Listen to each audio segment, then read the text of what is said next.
Hey y'all, how are you doing today? Brandon, thank you so much for the membership for 12 months. I can't believe it. Made it to your happy Thursday, Corgi. I was setting up my stream and I saw Brandon coming in. Hello, hello. Thank you so much for resubbing. Or sorry, it's memberships. It's different on YouTube and Twitch. I always get the two mixed up. Hello, hello. How have you been? Also, one thing that I wish we can do on YouTube, I wish there was like lower latency.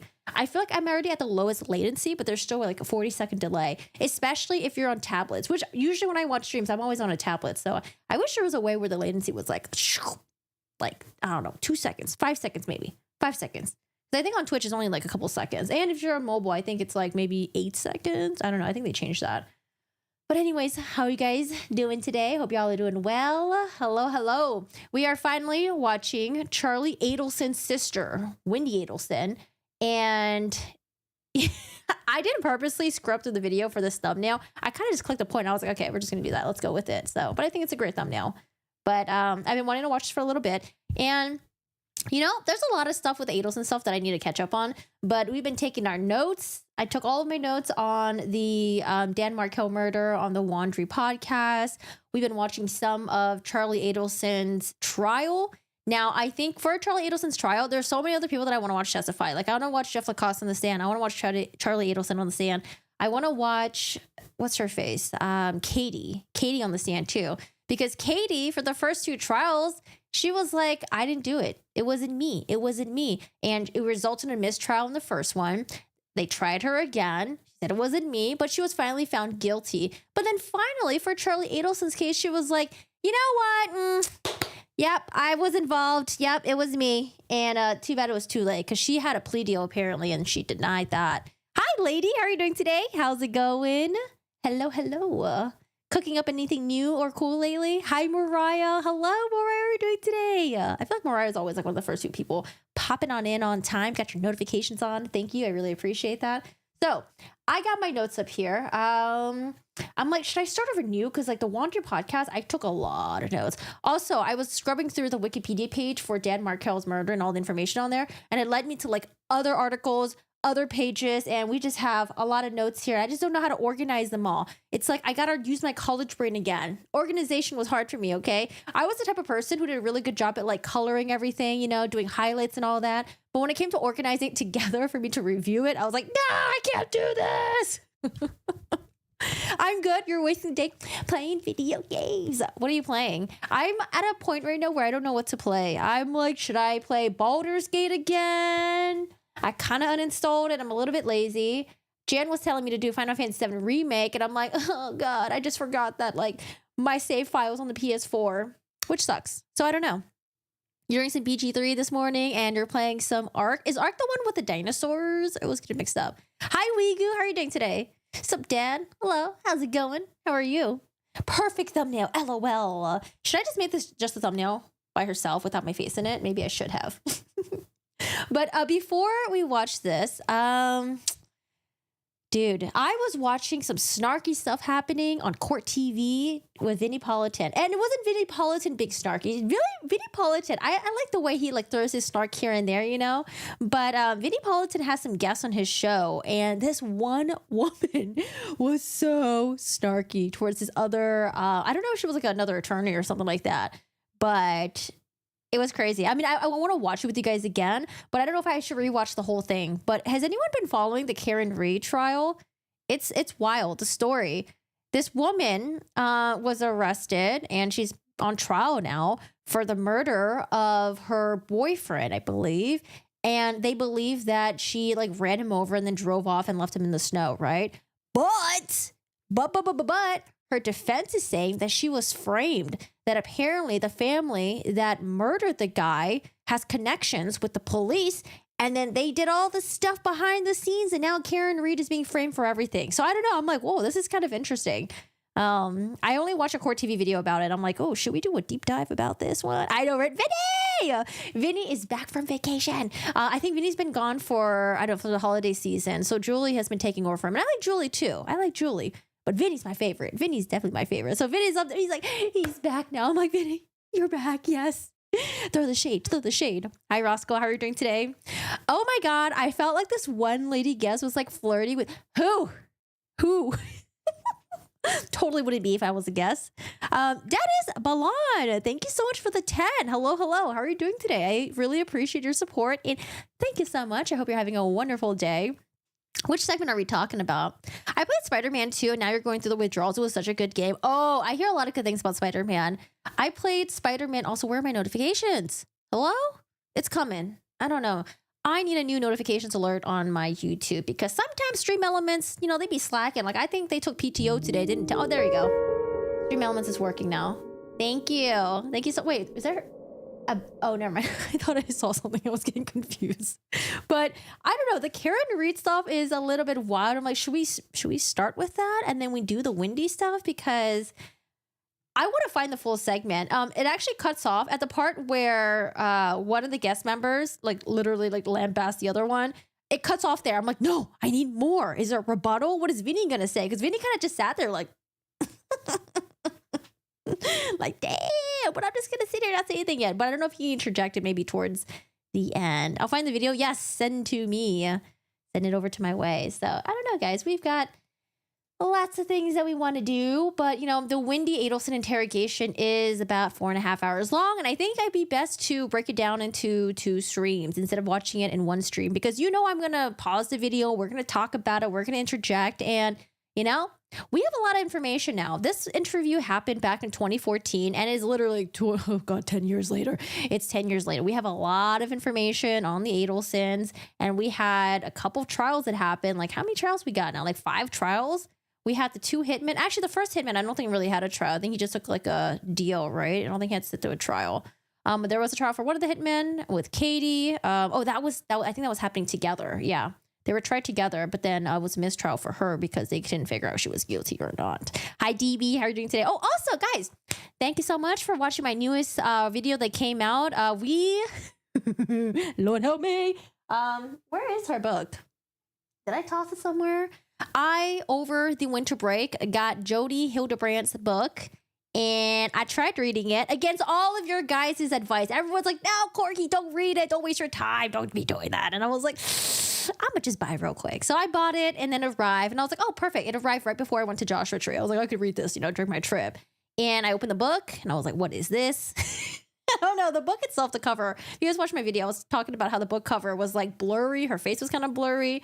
For some reason, she was like really highlighted and bright. I don't know if that's supposed to give her like an angelic effect or anything, but it just looked really weird on the cover. And then when you open the book, the pages, the font was like, what is this? And the paper quality, even more worse. But yeah, I tried reading it and I was like, you know what? I'm just gonna skim through it and look at the pages where she talks about her personal life, because you know that is kind of interesting. But yeah, if you guys haven't already watched that video, we did I read snippets of Jody Hildebrandt's book and just wanted to look into her past, you know, just a little bit. But I did find out that she has been cut off from her daughter's life ever since the daughter was like in her teenage years. And yeah, it's she like brushes his she brushes through it really quickly. And I'm like, there had to be something worse that went down. But she was just like, yeah, you know, the daughter wanted to do this and I was too strict, and then she wanted to live with her dad, and then goodbye. 10 years, haven't been talking to me. And I was like, oh, I don't know, man, that's some deep stuff. I do not rascal. I do not. I have an econ degree, which is very useless to me. But yeah, I have a degree in econ. Typically most people, most Asians, I guess, we usually go for like the bio degree. I don't know. All of my Asian friends were like, oh, we're doing bio major. I'm like, okay, let's just do bio major. And then did bio major for a little bit and was like, what the fuck am I doing here? Although I will say I did excel in orgochem. I did pretty good in orgochem. I think I got like A+, like almost like fucking 100% in that class. But yeah, when it came to orgochem 2, I was like, what is this? I was like, what am I doing with my life? Let me get out of here. What was the cover? Oh, Jada's? No, I never got a hold of Jada's book. Should I read her book too? I don't know. I mean, I'm nosy. I like reading stuff about people. Someone did recommend me to read Jeanette McCurdy's book, though. I heard it's really good. I think the title is I'm Glad My Mother's Dead or something. Yeah, so I kind of want to read that. Oh, microbiome. Dude, I excelled in microbiome. I love that class. I had this teacher who was, he was really odd, but he was really funny. He would make some really odd comments like, ladies, don't be wearing them thongs because the bacteria be traveling from your butt to your coochie. I was like, He would say some weird stuff like that. And I was like, oh, okay. Like he was saying how like thongs were like the gateway of like bacteria bridge to get you an UTI or something. Maybe that's why I'm so obsessed with UTIs. And I'm always like, I don't want to get a UTI. I don't want to get a UTI. Oh, business? Yeah, that's the other thing. My brother did business. Well, for my school, in order to do business, you had to be accepted into the business school. And I'm like, by then I was like, no, I can't raise my GPA to get into the business school. Yeah, right. So econ, anyone can just get into econ. So that's what I did. I did econ, and then I tried to do like a minor in Chinese, but then I was like, oh, I don't want to take that many like Chinese Mandarin classes. So yeah, I don't know. I mean, the Chinese part was pretty cool though. I got to learn, but I found out very quickly that Dennis doesn't really speak Chinese. And I was like, oh, I was hoping we can speak Chinese together, but I guess not. But yeah, anyways, 2014 was 10 years ago. I know time goes by so fast. Oh, what has gone on with the time? All right. So should we watch? I don't know. Can we, or should I save the Vinnie Politan segment towards the end? I don't know, man. It was fire. I was eating my breakfast and I almost choked on it. So I was like, what is going on here? All right. Oh man, this is the hard part of stream. It's like, what do I want to start with? Do I want to start with do we want to do like a slow roll, like watch the Wendi Adelson's interrogation, see where it goes? Or do we want to start with the Vinnie Politan fire? Or do I want to end with Vinnie Politan? I don't know. I had a long-term girlfriend who was like a biochemist. We were together through, the Rona. It was interesting to hear about the lab work stuff. Oh, very, very cool. I had a friend who was like working in labs and stuff during the whole pandemic stuff as well. Yeah, it was so weird. You know how like you just randomly get a memory that you completely forgot and it just like pops in your brain? Hi, Stevie. How are you doing today? Oh, you got the best name in the world. That's my favorite name, Stevie. I love it. I love it so much. Have you guys ever watched Schitt's Creek? There's a female Stevie in that. And I'm like, if I ever have a daughter, I might name her Stevie. It's a great name. All right, y'all. You know what? I made my mind. I think we're going to start with Wendy Adelson. And yeah, let's do it. Let's start with Wendy Adelson. I think the audio should be good. If not, I will. Well, let me just boost up the audio just in case. I feel like every time we listen to interrogations, we got to boost the audio up. And we might need to put on 2 headbuds in, I don't know, or earbuds, whatever these are called. Because sometimes the audio would be like, I was doing, okay, but I'm just, wow, gonna save that little clip forever. Thank you. It's the best name ever.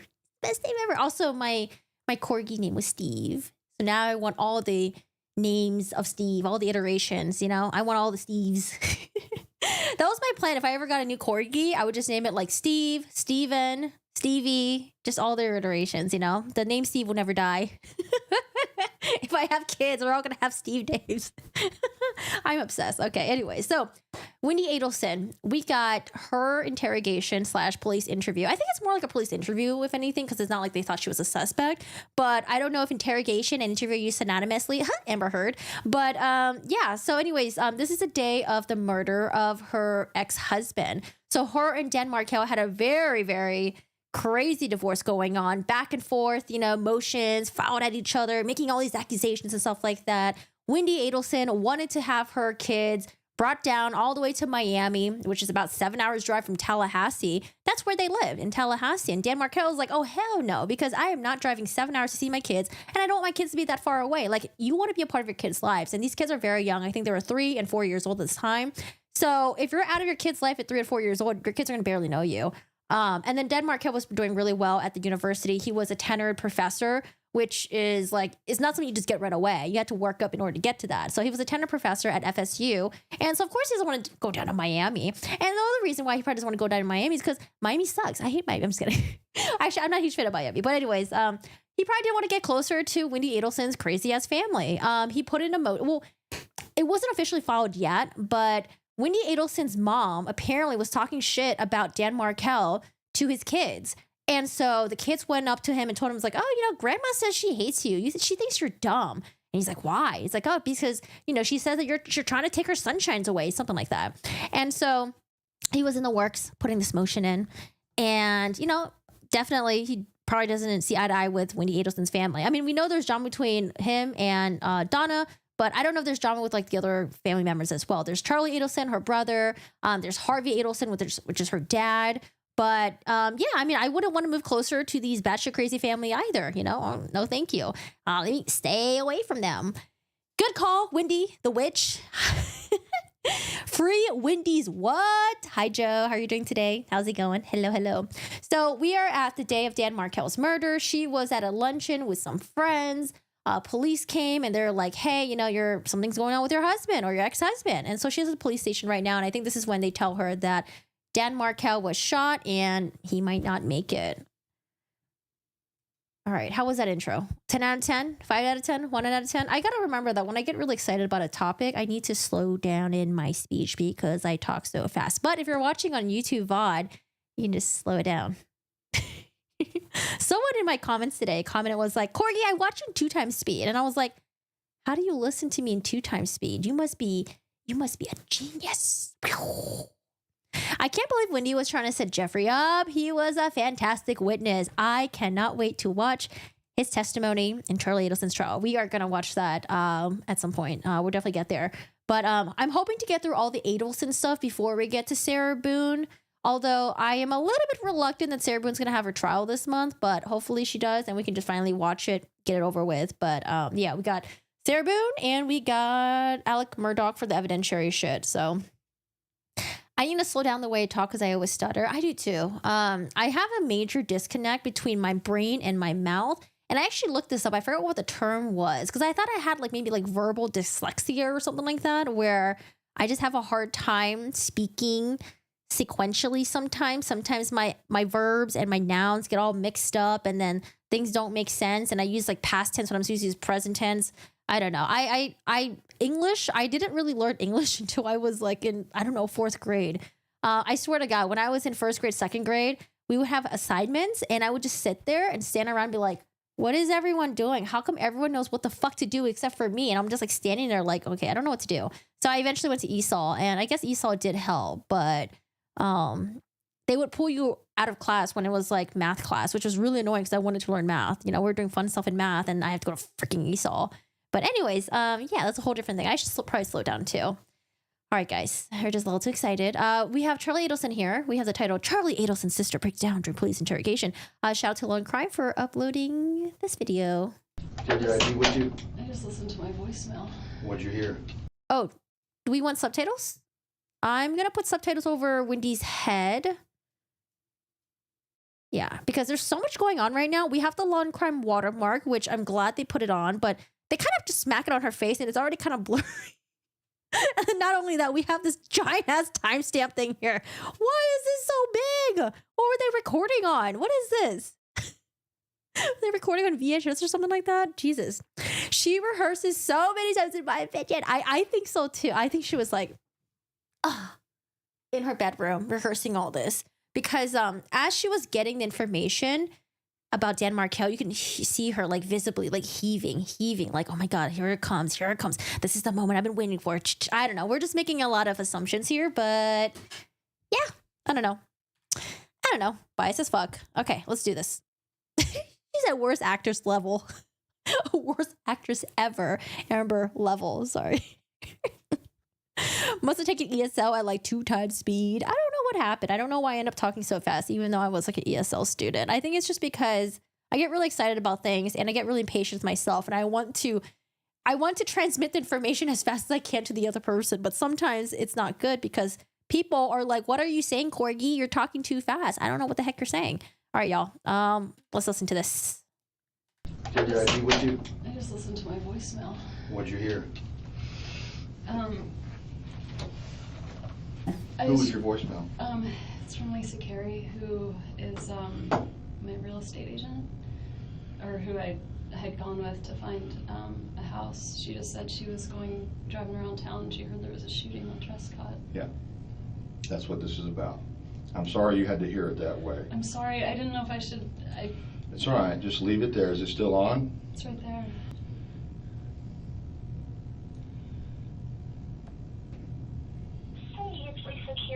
It is Friday, and I feel like an idiot doing this, but I just heard that there was a shooting over on Trescott, and I promise I'm not trying to be dramatic or even nosy. I don't know, just checking on you, my friend. I hope all is well. I hope your sweet boys are well, and if there's anything you need, let me know. It just ran a chill down my spine when I heard that there was something going on Trescott. All right, 212-3083. Hope all is well, and I will talk to you soon. Bye. That's all right. You can stop it.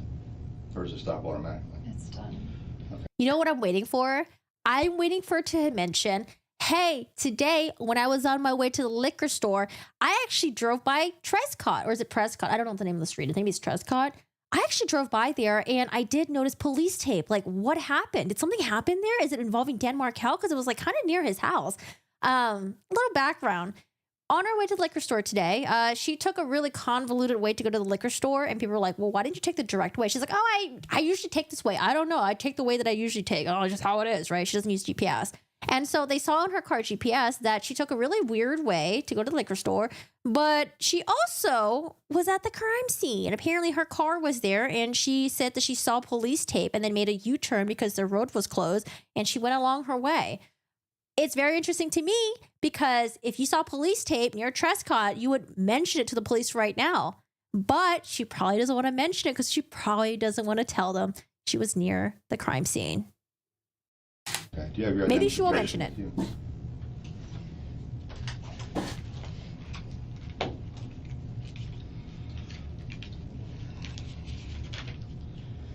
So you never took the last name of Markel? No. Adelson.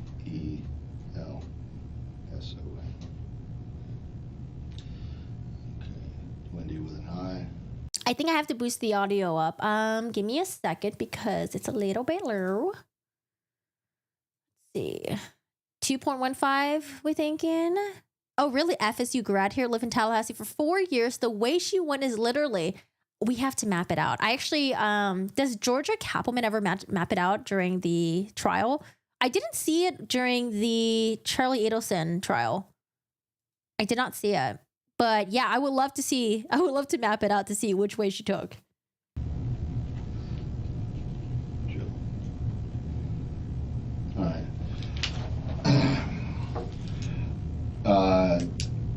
There was a shooting at your home, or your ex-husband's home, at 2116 Trescott. Okay. Your ex-husband, Daniel, all right, has been taken to the hospital. He's not going to survive. Oh my God. Okay.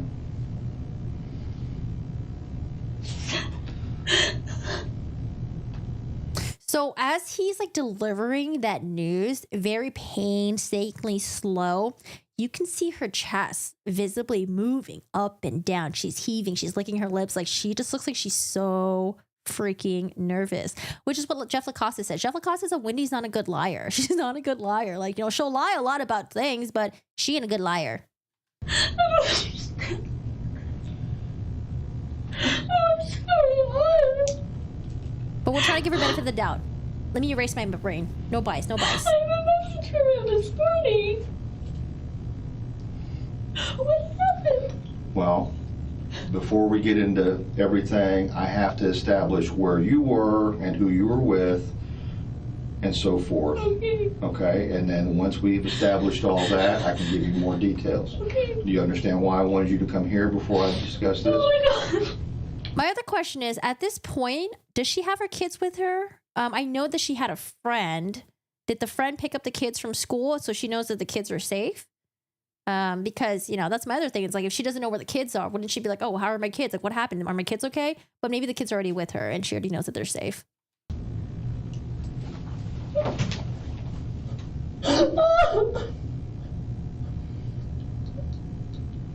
But are they still at daycare? That's what I'm wondering.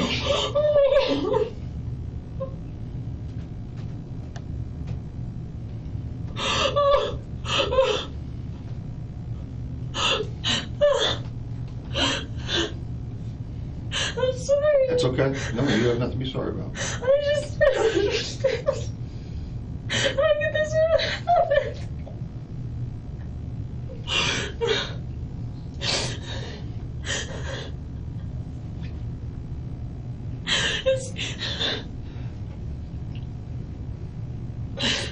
Can you let me get over this hump, okay?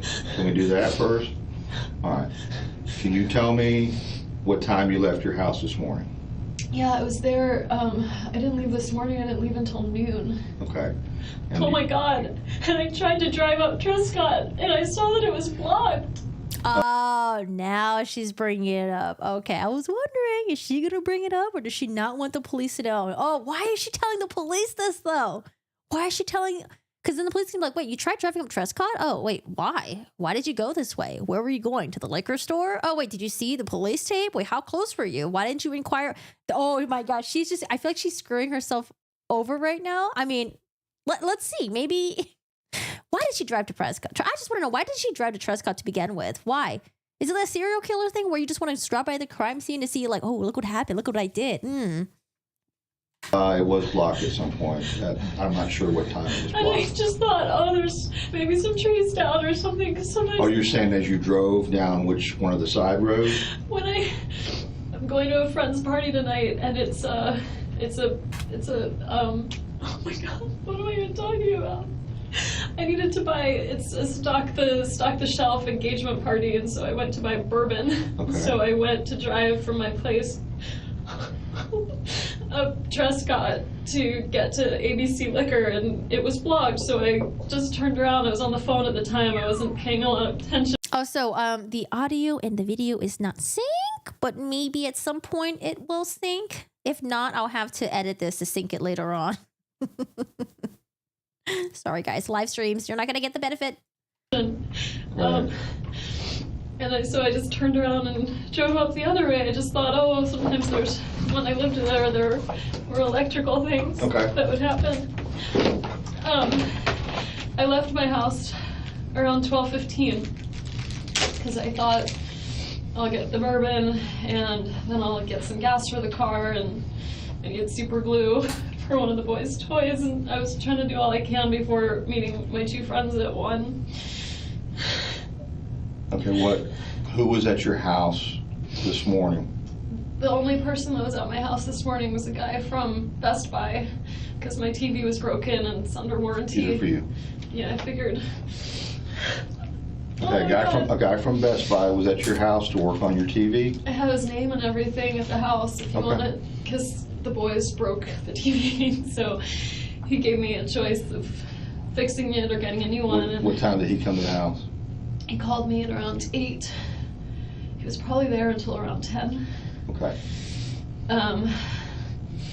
Okay. And then and then after he left, I kept working on a paper, and I emailed the paper to a librarian at school to work on some of the citations. Okay. And I don't think I talked to anyone else, but I was just working for an hour or so from the house. I was gonna take a shower, but I didn't. I ran out of time. I did laundry, and then I left the house around noon. To go to the liquor store and the stuff for the party? Yeah. Okay, and you went down which road you said? I went down Trescott. Okay. I saw a police car there, and I just thought it's blocked, so I just turned around and drove to, I went down the rest of Centerville, went up Benton across, went to ABC Liquors, bought the bourbon. I'm a little confused. You're up on Centerville Road. What's your purpose of driving down Trescott? It's usually the shortcut to get to Monroe. The shortcut. Oh no. I wonder if he's going to register in his head that it's actually not a shortcut. But I'm glad that he's picking up right now. He's like, wait a second. Why are you on Trescott? I'm so confused if you're on Centerville. To get to Monroe? I usually take it as a cut through to get to Thomasville or Monroe. Okay, all right, so I don't know why I said Monroe. I was thinking Mosaic, Monroe, Thomasville. Okay, so when you come down into town on Centerville? I almost always cut through Trescott. And just drive by your old house? Well, I do it as a way of like coming to terms with a divorce, but yeah, sometimes I drive there. If I'm too sad, I drive around. Okay. If the kids aren't home and I know they're not home, I feel better about driving by the house. But yeah, it's shorter and I just usually drive by. I don't know. I guess like find it kind of odd that if you've had bad memories with your marriage, why would you drive by in the house where all those bad memories happened with your marriage as a way to come to terms with it? I don't know. Maybe it's like some sort of a closure thing, possibly. It's shorter than going all the way down to Benton. All the way down Centerville and around Benton. Wait, no, but then why would you drive there if you were sad, though? Because I feel like if you were feeling good about yourself, you're like, I got over the divorce. I'm doing this. Let me just drive by there to make sure that I got over it. But like to go there while you're sad, that just seems weird to me. It's just a shortcut I always took. Okay, so you turned around and went back to Centerville, I take it? Yeah. Down to Benton and went to the liquor store down there on Thomasville? Yeah. The one at Benton Road? ABC Liquors, it's at, Benton. Mm-hmm. Okay. All right. Did you make a purchase there? Yeah. And that was sometime after 12? Probably 12:30. Okay. All right. And I talked to a guy there because I don't really buy much alcohol, and so they wanted bourbon, and I asked the guy, we had a whole conversation about bourbon, and Right. my eyes, like... A guy from Best Buy has the same ring as that umbrella guy. Hi, Cal. How are you doing today? Hello, Dean. She always goes the long way. No, she said it's a shortcut. We should look this up, actually. Dan Markel home address. Actually, no, I think I have his home address in a different file. 211. Okay, 2116 Trescott Drive, Tallahassee, Florida. Is it right here?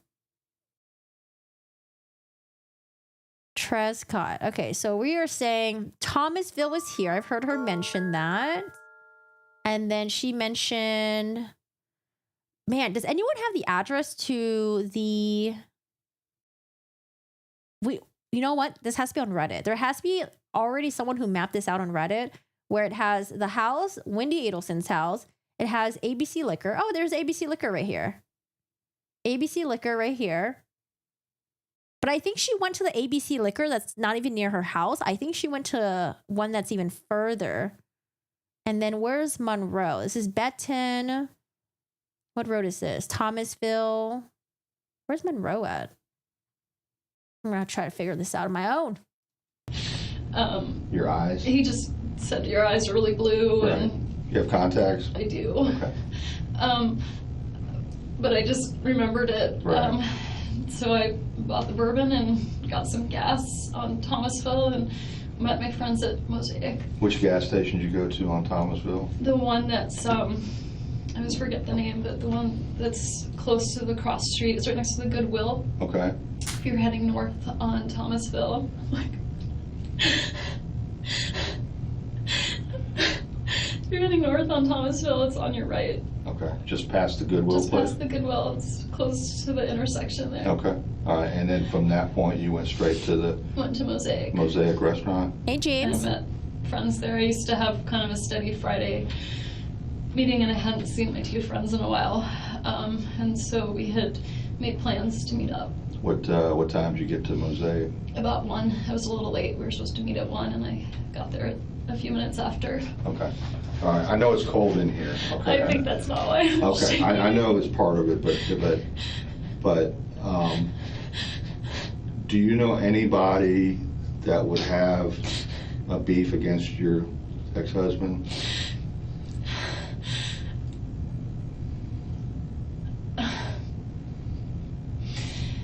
He's, oh my God. I hate to ask it now, but I have to do it now. You understand, right? I understand.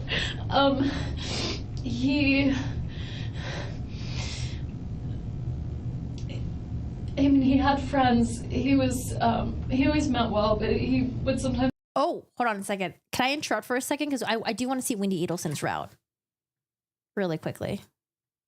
Oh, what is this? This is eczema. I have eczema. When I heard Monroe, I thought of Marilyn Monroe. There is a liquor store 5 minutes from her house. Hi, Miss Mentas. How are you doing today? Oh my God, why is this ad so long? How do I skip this? Hurry. Go away. Go away, ad. All right, we're just watching. You can't skip the ad. This is like Twitch all over again. That was a 30-second ad that you can't skip. Did you go to the crime scene or very near the crime scene on your way from your residence to, I guess, to lunch or to wherever you were going next? No, I did not. So you never turned on Trescott Drive that day? I went to turn on Trescott Drive, but I saw that it had been blocked off by some tape, and so I just kept driving on Centerville. Okay, and when you had to turn around at the tape, right, to go back out? I think I tried to turn right, and it couldn't turn, so I would have made like a the kind of turn, like a K-turn, and kept going. Was there a roadblock there with? There was tape. Yeah, and an officer was there? I didn't see an officer, but I did see a car. Not even curious about what's going on in that street, by the way. So that was right around the time of the murders, or just after. Rabbit says Trescott is 20 miles per hour speed limit and 8 speed bumps, not a shortcut. Oh, we don't like speed bumps. After the murder of Dan Markel. So that's a big question. Was she going to visit the scene, make sure everything happened? Is that evidence that she knew something here? Julie Janae went back to the scene and has this report for us tonight. What did Wendy Adelson see when she almost drove by a crime scene on July 18th of 2014? We're on Trescott Drive, where Dan Markel lived. And on the day that he was murdered, his ex-wife testified that she took this very street on her way to a liquor store before she was notified he'd been killed. Prosecutors allege that if she had no involvement, then the police cars and roadblock and crime scene tape on this street should have raised her alarm. When you drove to ABC Liquor, you tried to go through Trescott. Is that fair to say? It was blocked. There are other ways to go to ABC Liquor, right? You could have gone down other roads. I don't have the best sense of direction, so when I find a route, I just kind of keep using that route. We retraced Wendy's route that day. She would have. I mean, I will say this. I think Wendy Adelson does better on the stand than when AH was on there. There are moments of times where in Wendy Adelson just now where she kind of does like the little cute act where she's like smiling a little bit and she's like, tries to say that like, oh, I'm human, I'm not really good with directions. And she's probably trying to relate that to the jury. I felt like Amber Heard had a hard time relating to the jury, and the jury was like, I can't relate to this woman. Been coming from Centerville Road, a more commercial street, and she left Centerville to pass through Benton Hills on Trescott Drive, a much more residential road with several caution signs. Okay. Then it takes us another 2.5 minutes after leaving Centerville Road to get close to Markel's home on Trescott. Wendy testified to something different. She said she barely made it onto Trescott before she saw police. I went to turn on Trescott Drive, but I saw that it had been blocked off by some tape, and so I just kept driving on Centerville. There was tape. Yeah, and an officer was there. I didn't see an officer, but I did see a car. Yeah, because like when you're taping off an area, I feel like you wouldn't be taping off. Like, I don't know how far. Wait, actually, I do know. Where is the house? This is the house right here, right? She said she went to turn on Trescott from Benton? Where the hell was she coming from? Oh God, where is Somerville at? Y'all, help me with Somerville. Where's Somerville at? Because look at where it's at. The house is like not even like at the edge. The house is literally like right here. Shit, can you guys even see that? Is it too zoomed in? Oh, there you go. You can see it. But I feel like they wouldn't be blocking off like right here. Can you see my mouse? Like you wouldn't be blocking off right here. You wouldn't be blocking off right here. I feel like you would just block off like this little area here, right? Like the driveway, the area around the house, not like this whole entire road where she was trying to turn on. So the police tape must have been a lot closer to the house. So she probably did actually go on Trescott. Oh, this is a lie that she can't undo. A law enforcement marked vehicle. This is around where that police roadblock would have been, according to the officer on the scene's testimony. Wendy claimed she couldn't see what was happening at Markel's house from her car. It's the one you see there with the brick mailbox. It's about 2 houses from that speed hump sign. And the road winds out to where it's more visible to see that mailbox, but you can't make out exactly because of the trees, the actual house building. Basically, the investigators and the crime scene techs taking their portion. And the crime scene tech vehicles are marked police and have lights on them and stuff. Would it have been obvious to someone approaching your position in a vehicle that there was activity, law enforcement activity going on at that residence? It seems likely. If the roadblock was set up where Officer Bill Brandon recalled, between 3 and 6 houses away from the scene, it appears emergency vehicles parked along this narrow road would have been visible and obvious to drivers, but the car where Markel was ambushed, it would have been out of sight. I just assumed it was weather or maybe a tree fell. Did you attempt to call Dan Markel when you encountered the roadblock? No, I didn't think anything of it. After Wendy Adelson. Yeah, because she made it seem like she couldn't turn on Trescott because the entire road was blocked. But from what they're saying is, it's not like they blocked the entire Trescott road. They blocked like the perimeters of it. Maybe like a couple houses like afterwards, right? Before and after. So I don't know how she would have saw it from all the way over there. Maybe over here is where she's talking about, where the road is a little bit windy right here. But what they're saying is that, like, oh, if you saw police tape, you would have saw the law enforcement vehicles. You might have even seen like the medical examiner, or what was the other one? The medical examiner, I think, truck as well. Was turned around at this location. She completed her stop at the store and then went to lunch with friends. It's there that an investigator interrupted that lunch to let her know the tragic news of her ex-husband's shooting. All right, let's bring back in our guests, Bob Motta, Carl Steinbeck, Dave Arenberg. Dave, an incredible.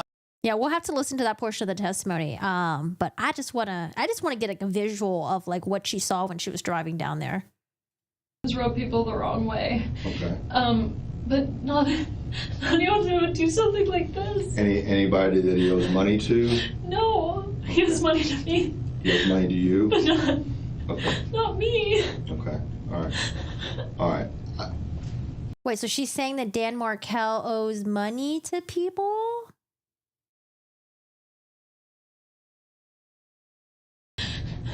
Do you know anybody that would have a beef against your ex-husband? My family. He's oh God. I hate to ask it now, but I have to do it now. You understand, right? I understand.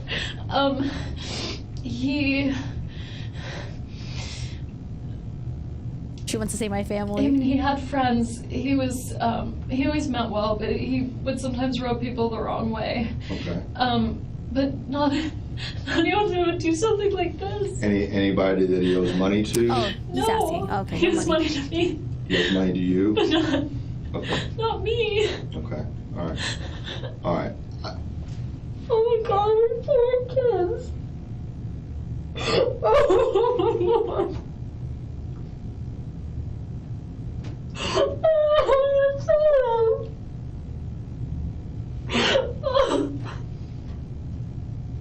I know a lot of people didn't really love him, but I don't know anyone who would do something like this. Well, we're still trying to determine, what happened and how it happened. But he wouldn't do this to himself. Okay. Does anyone know if at some point it like the audio and the video syncs back up? 10:37. Let me see. To kind of cancel you out too. It's fine. I understand. Okay. I understand. I just can't. But Okay, it does. It does at some point. Okay, we just have to be patient. Be patient, Corky. Be patient. Because I'm about to take this entire video and just edit it myself. All right. So Dan doesn't owe any money, people, but he's a good guy, has friends, just rubs people the wrong way, she says. very positive person. Or she didn't say good guy, but Okay. He, No one that you know of or that he's spoken to recently that he's lady. had some type of problem with or that he was concerned about? no one that he was concerned about. I mean, we've been separated for 2 years, so I don't know, like, Right.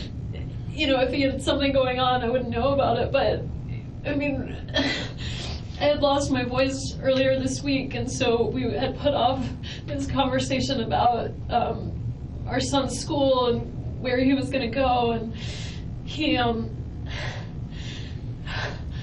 can't. I know a lot of people didn't love him, but not anyone who would like hate him. Okay. He meant well. Everyone that knew him Okay. knows that he means well, but he can be a little like argumentative, Right. but not. wait, sorry, has he mentioned there was a shooting? There's a shooting.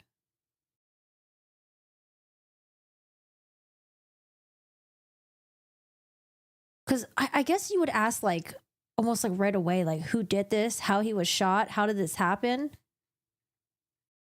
I think she, like, sobbed out saying, like, who would do this? Who would do this? But, like, I feel like you'd be like, how did this happen? Like, where was this? Like, why? And like, you know, how? Like, I don't know. I mean, she knows the where, I guess. It was at Trescott, but like, wouldn't she ask, like, oh, do you have the suspect with you? Did you catch them? He didn't owe anyone money. He didn't do anything except work and take care of his kids. He wasn't involved in anything bad. Okay. I can't believe this is happening. I know. And he was a professor at the law school, is that correct? Yeah. Okay.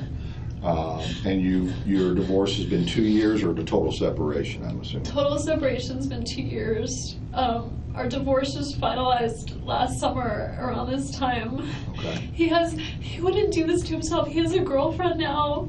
Do you know his girlfriend? I met her once in the last couple of weeks. She was visiting. She lives in New York. Okay. Do you know anything about her? I know some things about her. She's also a law professor. I know she's recently divorced and she has a son. I don't know if her divorce is final, but I think recently divorced. Oh, did she try to pin it on like maybe the new girlfriend's husband or ex-husband as well? I feel like I kind of remember this. Where's she a law professor? Hi, Soju. At NYU. Okay. And they seemed very happy, and I mean, I think that was a really good thing in his life. He seemed really happy about it. She came down here, she met the boys, and I met her, and she told me how great she loved the boys. You know, like it seemed fine. Did she ever stay at the house with him? Just that one time. When was that? I remember because I just got back from being with my family in South Florida.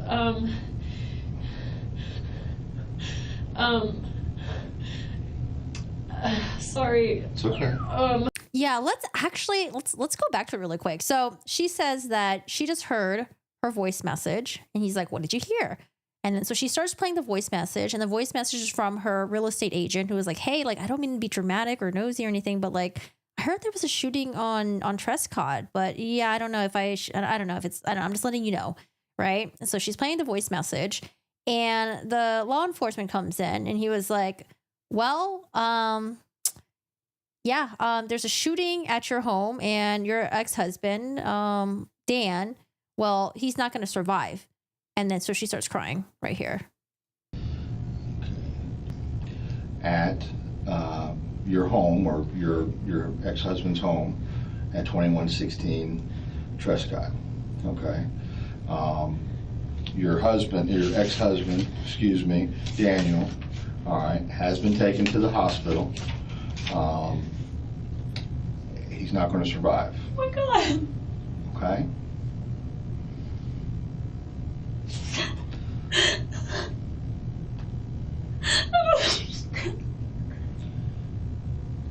I'm sorry. I'm a tremendous party.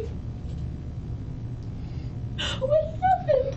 Well, before we get into everything, I have to establish where you were and who you were with and so forth. Okay. Okay, and then... Yeah, I mean, it could also be shock as well, but I just feel like a lot of people would just be like, you know, she asked them what happened, but it's also like, do you have the person in custody? Like, who did it? But, you know. Anyways, we'll give her a chance. Okay, let's keep listening. Let's talk about, she's talking about her family in South Florida. Oof. Is this where she throws Charlie under the bus? My family in South Florida.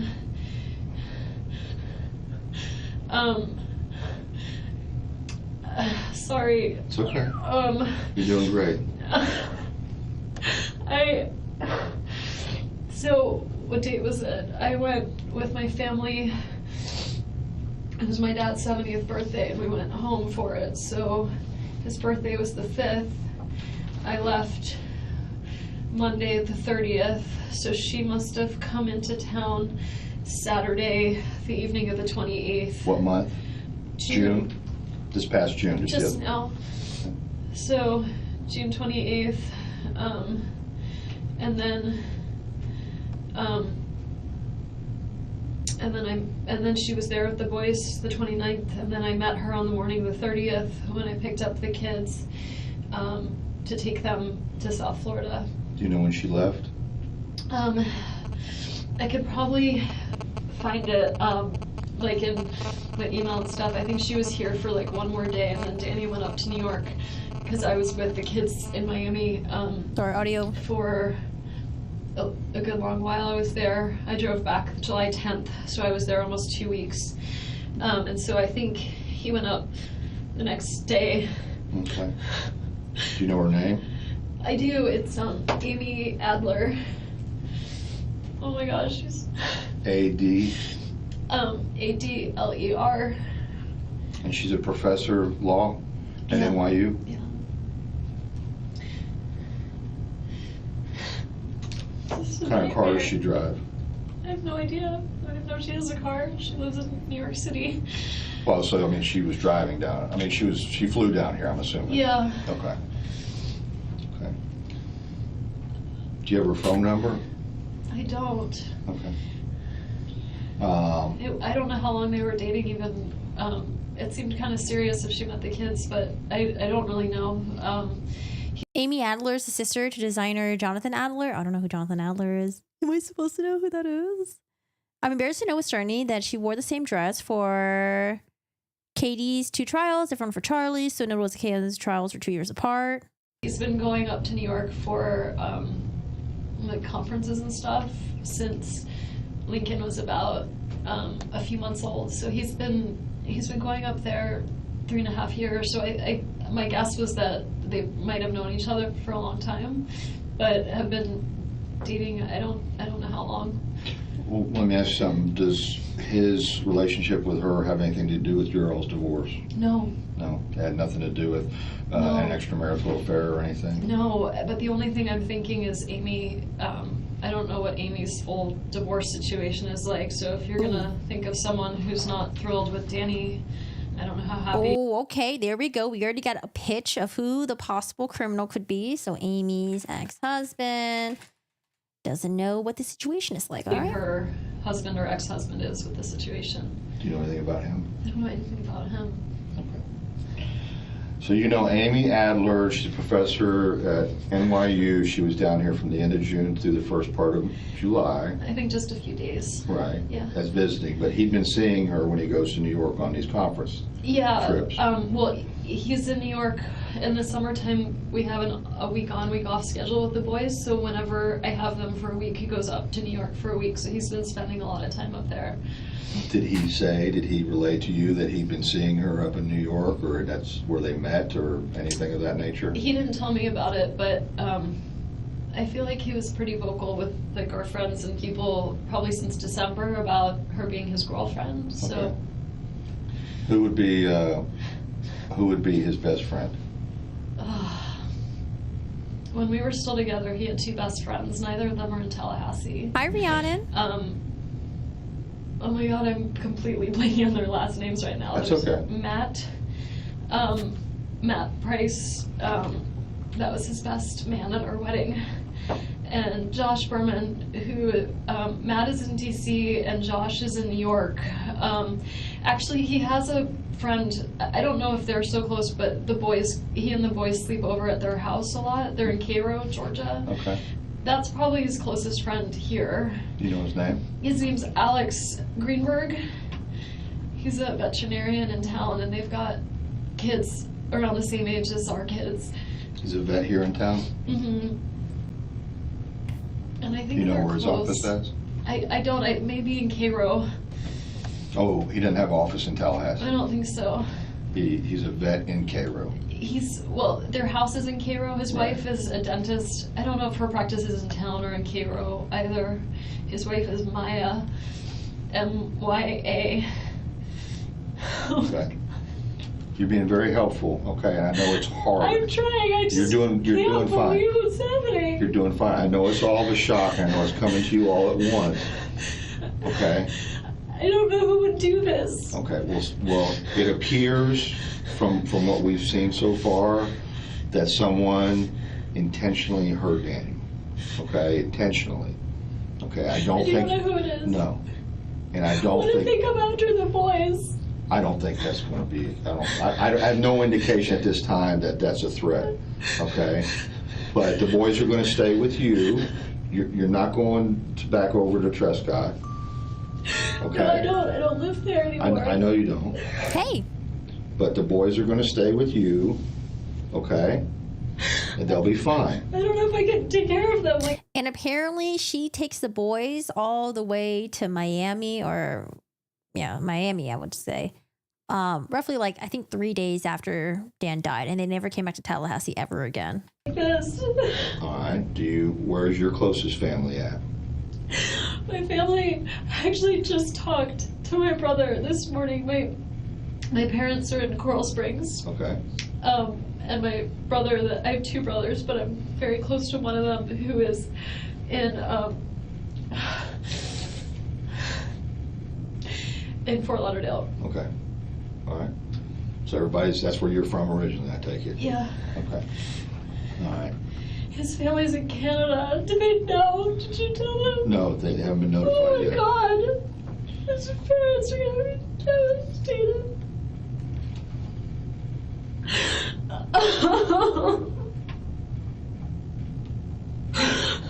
Okay. This is what I want to do, okay? This is what happened, okay? Daniel's been shot, okay? Okay, And we waiting for have the to audio to find out sync. why and who did this. Can you help with that? I will try. Okay. Do y'all remember Dahlia Dippolito? I always call her Dahlia Dipshit.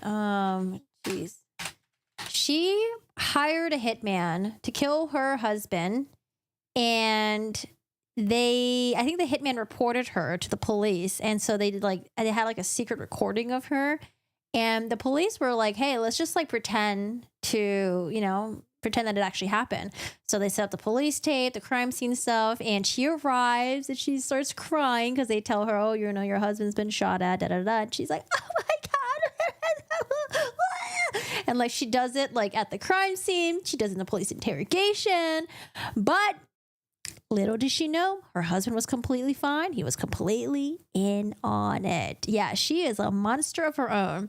And so after she finds out her husband was actually alive and not shot at, she calls her husband crying and telling him, bail me out, get me out of here, get me a lawyer, blah, blah, blah, blah, blah. And he's like, bro, you try to hire someone to kill me? No. And then she tries to place the blame on him. Like, she's one of the most disgusting human beings ever. And then later on, her defense was like, oh, I actually thought it was part of a TV show. So, it was just a joke or something like that. Like, God, I don't know. One of the horrible, horrible cases ever. I think, yeah, that's also Florida as well, right? I don't believe her. There's times where she stops crying and acts fine, then cries more. Yeah, she'll like cry really hard, and then like when she's trying to like utter out a word, she'll say it very clearly because she's probably frustrated. Like, Fort Lauderdale. Like, I don't know, something little shady. What I want to do right now to try to expedite things, okay? But I need your permission. Is I want to take your cell phone and download all the information out of it. Sure. Do you have a problem with that? No. Oh, I found it. Sorry. Quick. This is I'm Sergeant Ramsey. I'm the one that called you. Thank you for coming. I'm sorry to call you. Listen, we had a report of a disturbance at your house, and there were shots fired. Is your husband Michael? Okay, I'm sorry to tell you, ma'am. He's been killed. He's been killed, man. I'm sorry. No, he's not. Listen. No. Try to calm down. No. Listen, right now what we need to get you to the station. No. We need to get you to our police station. I can't let you see him, man. We have to do our job. If you want us to find this killer, okay, we need you to calm down. I'm going to need you to go with these detectives, okay? Does he have enemies? Is there anyone that would want to hurt him? Okay, who would want to hurt him? I love the multiple camera angles here. This said they saw a black male running from me. I can't let you see him, ma'am. Anyways, that's Dahlia Dippolito. What's worse is the jailhouse calls. Horrible jailhouse calls. Is she laughing or crying? Deep down, she's laughing. She's like, yes, motherfucker. Got him. And then we're going to make arrangements for you to get the kids, or we'll get the kids somehow, okay? Because the kids are at daycare, right? Yeah. And they're going to need their mother, Yeah. okay? Yeah. Okay. Can you do that? Yes. Okay. I got to get a form for you to sign, and then I'm going to get the phone started, okay? Oh my God. I have a lot of friends. I know. It feels even more fake when she calls Donna. She's going to call the woman who was in charge of this hit. And when she calls her mom on the phone, like, I don't know. That's, oh, God, it just feels so fake. How do you know that? Well, you had two of them up there for a last-minute lunch date, right? Last minute? Well, I mean, you went up there. You're sitting with them. You have friends. I do. What I meant by it is that Danny didn't treat me very well. And I'm so scared that maybe someone did this. Not because... Oh, and it's not like she's being pressed for information, like she's being heavily interrogated. She's just offering this up to law enforcement. I don't know, man. That's why I'm trying to not be so biased brain right now, but you know, that's why I think that she knew exactly what she was doing. She complained to the right people, to her mom, to her brother, her dad, and she got them to do this. And then now she's like, well, you know what? I'm just going to sort of put them, you know, I'm going to throw them under the bus just in case, you know, and make it seem like I wasn't involved. I don't know. I feel like she plotted this the entire time and she already planned to like just throw her family under. But we'll try to give her the benefit. I don't know. It's hard. It's really hard. But also the thing is, like, here's another double whammy here. Not only is she just freely, like, willy-nilly giving out free information that, you know, Danny didn't treat me very well. I don't know. What if it's someone that I know that could have done this on my behalf? Not only that, but like the fact that she just throws the victim under the bus saying like, oh, he didn't treat me very well. Like, I don't know. I feel like a lot of people do that, right? You try to discredit the victim. You try to make them feel like they're one of the worst people ever. Oh, they didn't treat me well. They're just a horrible person. They're disgusting. So I don't know. That was like a little double thing that she was doing right there, in my opinion. They hate Danny because they thought this was good somehow. Oh, are you saying that you think maybe one of your friends would have done something like this? Who would do this? I don't know. That's why you're here, and that's why we're talking.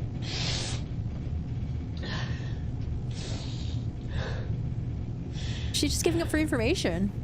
Would you ever ask someone to do something like this? Not in a million years. Okay. Do you think someone would do this for your benefit without asking you? No. What good does it serve? I made my brother. I mean, the other perspective, which is her version of the events, is that she had nothing to do with it. It was just her family, right? That's the other version of events. So it's possible that she truly wasn't involved. Deep down inside, she knows that her family did it, and she's trying to sort of do the right thing by mentioning her family here. But I don't know if I buy that because, you know, she got pretty close to the crime scene. His name is Charlie, the one I'm really close to. He makes a lot of jokes in bad taste, and it was a joke he made. He bought the TV for me this morning that got broken, and I was talking to him about whether it made sense to pay to fix it or whether I should get a new one, and it was always his joke that, like, he knew Danny treated me badly, and it was always his joke. He said, I looked into hiring a hitman, and it was cheaper to get you this TV, so instead I got you this TV. Okay. I mean, he would never. He's my big brother, and he's been taking care of me since I was little, but he would never. And I told that to the repair guy this morning. Right. Why would you tell that to the repair guy? I feel like she's just trying to establish this, oh, Charlie is my brother. He makes a lot of bad jokes, and he joked about hiring a hitman. So not only is she telling law enforcement about it now, she was also telling it to another potential witness, which is the TV guy. And the TV guy is a witness, actually, because he's basically her alibi in the morning of where she was during the Dan Markel murder. Oh, man. Oh, I don't know. This could either be really crafty or she's not involved and she thinks it's her family and she doesn't know how to say it. Ooh. Hi, Tam. How are you doing today? How's it going? And there it is. Down goes poor Charlie. I don't know. I think Donna should just be like, Charlie did it. It was Charlie. I had nothing to do with it. It was Charlie. Just, you know, Charlie's already going down for it. Just blame it all on him. But, you know, these people think they didn't do anything wrong. If you listen to the jailhouse calls between Donna and Charlie, they were like laughing and making fun of the jury, saying like, oh, the jury, oh, they're just too dumb. You know, they're listening to all of Georgia Kappelman's lies. No, Georgia Kappelman did a really good job, but it's also the evidence was just really against you. Like, I don't know. These people were so arrogant. They thought they were going to get away with it. which is hilarious because now apparently Donna Adelson has Charlie Adelson's lawyer representing her. And this is the same lawyer that lost her son's trial. But it's not because, you know, these people were bad people. It's not because the lawyer did a bad job or anything. But it's because their jury were dumb and they believed Georgia Cappleman's lies. Oh, man. Ay, ay, ay. That's okay. I said, he asked me how much it cost, and I said I didn't know because it was a gift, because my brother said it was cheaper than a hitman. It was my divorce present. Okay. Such a horrible thing to say. I'm so sorry. That's okay. But even my family, who felt like I had been mistreated, would never do something like this. Never.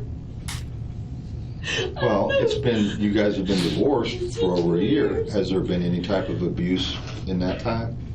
Of him towards me? Yeah. No. It's, he's litigious, and we have an ongoing case because the house, it shouldn't be, I don't know, it shouldn't be in my name anymore, but when we settled the case of our divorce, he said... Wait, so hold on. There's something that I'm a little confused about here. Would you ever ask someone to do something like this? Not in a million years. Okay. Do you think someone would do this for your benefit without asking you? No. What good does it serve? I made my brother, his name is Charlie, the one I'm really close to, he makes a lot of jokes in bad taste, and it was a joke he made. He bought the TV for me this morning that got broken, and I was talking to him about... Maybe it was just a trip up in what she was saying. She said, he bought me the TV for me this morning that got broken. I think she meant to say, like, he bought me the TV that got broken. Wait, hold on. I think what she's trying to say was not he bought the TV for me this morning. I think she meant to say, like, the TV that he bought for me that was being repaired this morning that got broken. I don't know. I think she was just fucking up her sentences here. Okay, because I was getting a little confused. Like, wait, did he buy her another TV? Whether it made sense to pay to fix it or whether I should get a new one. And it was always his joke that, like, he knew Danny treated me badly, and it was always his joke. He said, I looked into hiring a hitman, and it was cheaper to get you this TV, so instead I got you this TV. I mean, he would never. He's my big brother, and he's been taking care of me since I was little, but he would never. And I told that to the repair guy this morning. Right. Also, hold on. Not only that, Wendy, she also told the same thing to a guy that she was gonna break up with. She met up with Jeff Lacoste, and she was like, oh, my brother Charlie said that, you know, it was cheaper to hire a hitman. It was cheaper to buy a TV than hire a hitman. So I feel like she's already planting seeds about her brother Charlie. Like, she was already planning to throw him under the bus. I don't know. It could also be that she just also mentioned it because she thought it was funny, and they just have a, you know, interesting sense of humor. And she was just telling the TV repairman, her soon-to-be ex-boyfriend that she was planning on breaking up with, and law enforcement. Because I'm trying to look at it in the other perspective where it's like, okay, Wendy Adelson didn't do it. What if she's innocent and she just happens to have a really shitty family? But I don't know. That's tough. That's hard. I'm trying. That's okay. I said, he asked me how much it cost, and I said I didn't know because it was a gift, because my brother said it was cheaper than a hitman. It was my divorce present. Okay. Such a horrible thing to say. I'm so sorry. That's okay. Because when the repairman asks, oh, how much did it cost? Wait, why would the repairman even ask how much it costs? Oh, because they're trying to figure out whether or not it's better to replace the TV or to fix it, right? But I feel like if the hitman asks, oh, how much did it cost? She would just be like, oh, I'm not too sure. Oh, my brother bought it for me. But why say that, like, I'm not sure, my brother bought it for me because he joked that it was easier to get a TV than get a hitman. Like, why give that entire story? But maybe. But even my family, who felt like I had been mistreated, would never do something like this. Never. Well, it's been, you guys have been divorced for over a year. Has there been any type of abuse in that time? Of him towards me? Yeah. No. It's, he's litigious, and we have an ongoing case because the house, it shouldn't be, I don't know, it shouldn't be in my name anymore, but when we settled the case of our divorce, he said, one of the agreements the court said was Danny wanted to stay in the house. They said, you can have the house, but you need to pay her half of the amount of what the house is worth. And he agreed to it, and then months passed and he just never paid me. Okay. And so we have ongoing litigation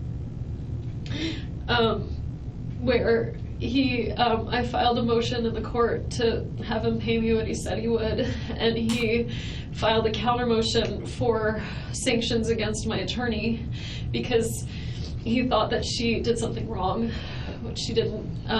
But so, I mean, she withdrew from the case and was going to serve as a witness. I mean, she's not going to lash out at him for it. She's using the legal process to do it. My parents are, very angry towards him. But even when they're around my kids, they would never say a bad word about my kid's father. They're really, really careful about that. They just like him, but they know he's the father of my kids. They would never do that. Right. I don't know who would be angry enough with him. Well, that's what I have to find out. To do something like this. The brother that you're real close to, I have to do a lot of elimination at the same time. Shit, I wonder if she's like, fuck, should I not have mentioned that about Charlie? Okay, let me just give other people up. Let's see. Let's talk about, I don't know. There was my previous attorney who filed a motion, but then she ended up withdrawing, my parents, I wonder if she's like, crap, I should not have mentioned that about Charlie. And so she's trying to give up like other people who she doesn't think will do it, but, might have ire against Dan. And then the law enforcement's like, well, you know what? Let's get back to Charlie. I don't care about the parents thing. I don't care about the lawyer thing. Let's get back to Charlie really quick. Because, what you mentioned about Charlie, it's pretty damn interesting. Also, I'm going to get up and use the bathroom really quick. So get up and stretch, guys. 1 minute stretch. Okay. All right. What's up, Thunderspring? How are you doing today? Hi, Gigi. Stressful move complete. Yay! Move to Montreal. Yay! Did you hire movers or did you guys do it all on your own? It was a cheap TV with a cracked screen, not repairable anyways. All this TV stuff was an alibi. Yeah, I want to know, where is the repair order? I want to see the repair order from Geek Squad. Do we have access to that? Do we talk about that? Does Georgia bring on the Geek Squad guy to testify in the stand? All right, be right back. Use the bathroom.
You felt like a truck ran you over. 3 days of doubles. Oh, or are they like, what, 12, 18-hour shifts?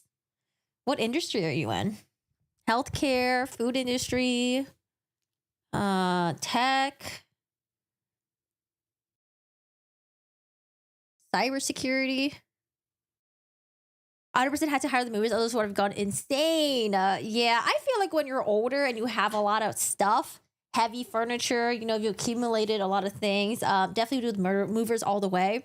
When you're young, teenager, when you're like in college, do it yourself, save some money, right? Because you don't really own that much stuff yet. But when you're older, it's like, nah, don't risk having like back pain, shoulder pain, messing up your muscles and stuff like that. Get the movers in to help you. Oh, aviation. Oh, wow. 16 hours. Do you get to like kind of like nap off a little bit and have your co-pilot like take over? Do you have a co-pilot? Co-pilot or like maybe like another, if you're like an attendant, do you get to like get some naps here and there? It must be hard though. feel like you wouldn't really get good sleep. The brother that you're really close to, the one that joked about the TV and everything, what'd you say his name was? Charlie. Charlie, and he's in Fort Lauderdale? Yeah. Yikes. Okay. Tell me what kind of car he has.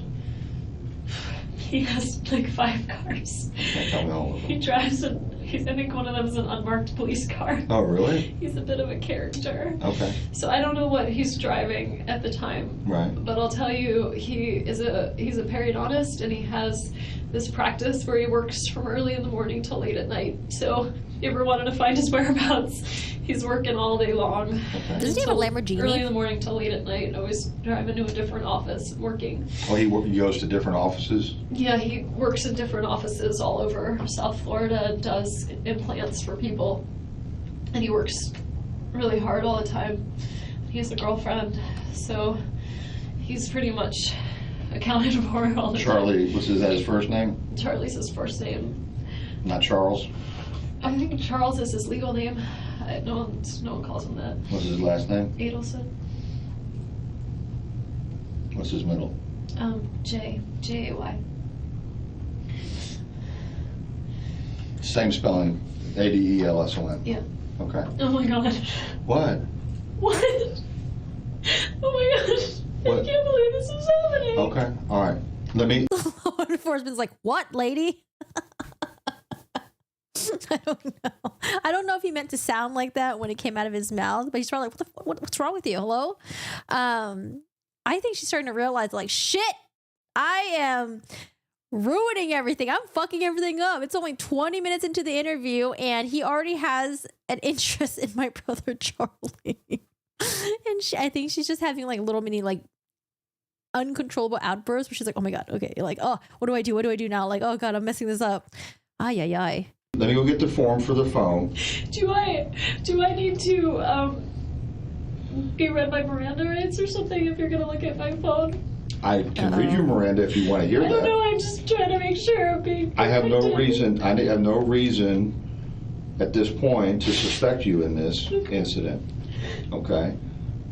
It's kind of interesting she's asking about Miranda, because I think it was like, oh my God, maybe they're thinking I'm a suspect now, because I think she's starting to realize they're really hopping onto the Charlie train and that she might be next. And so she's like, Miranda rights? Do I need my lawyer? Hello? What do I do? Tell from the way you were talking to me in the car if I was a suspect. Well, no, and the reason was I didn't want to get into everything until we got up here. Is he still in the hospital? He's at the hospital, yes. Yes. And he's alone. Yes. And nobody knows he's there. Well, you know now, and while I'm going to get this phone taken care of, I'm going to have a victim advocate come in here, and hopefully you can supply her with his parents. Oh my God. I'm assuming his parents would be his next of kin.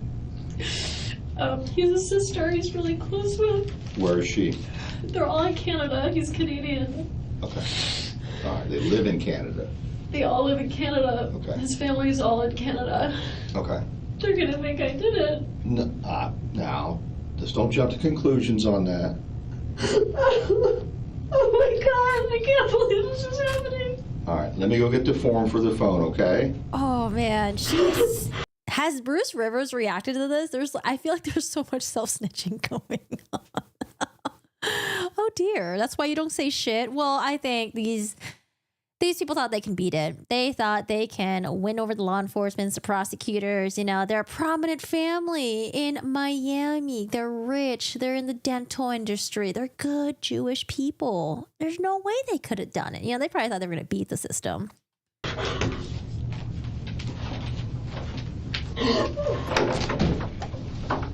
Yeah, I need to sync the audio. I'm sorry, guys. I didn't know the audio was off like this. Oh my God.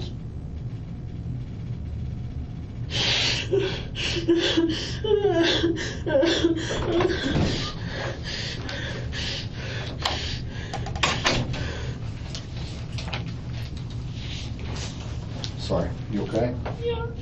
No. I meant to like... It's fine.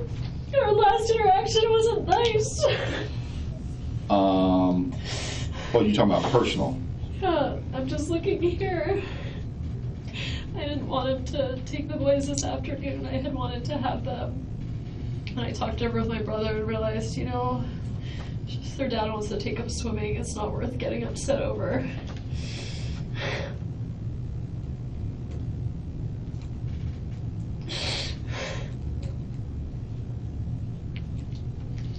He sent me that message at 9:15 this morning.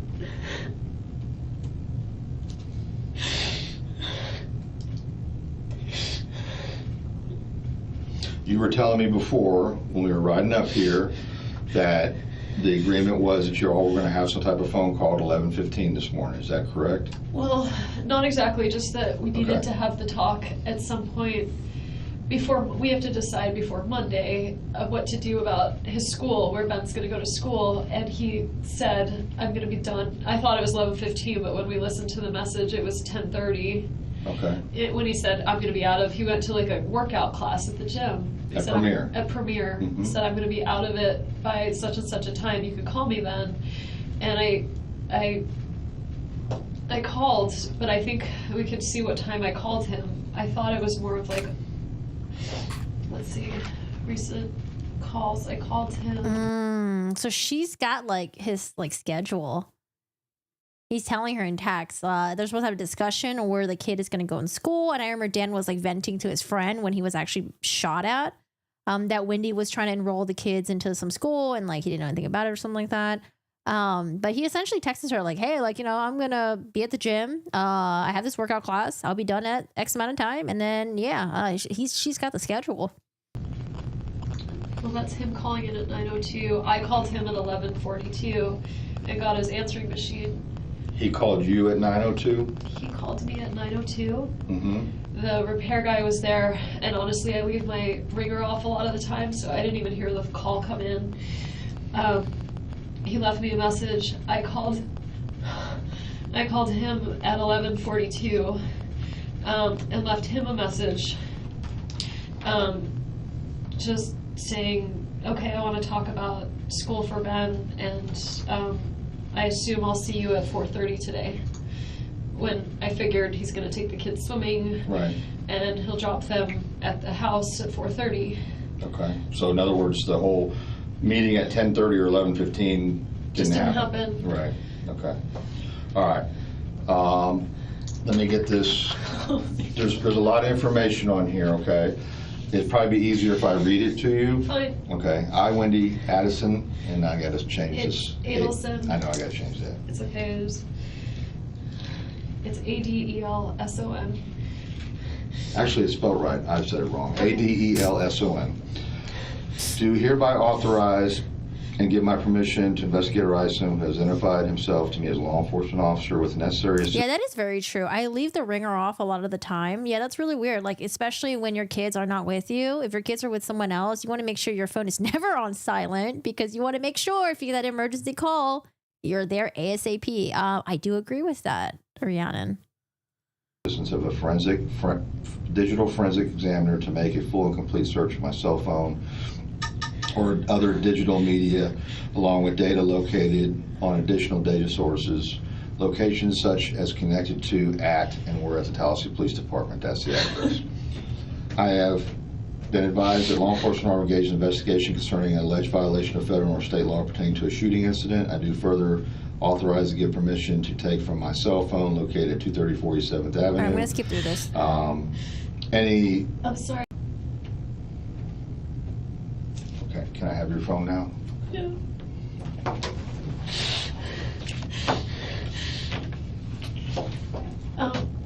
Stupid question, but Go ahead. are you gonna give it back? Yes, yes.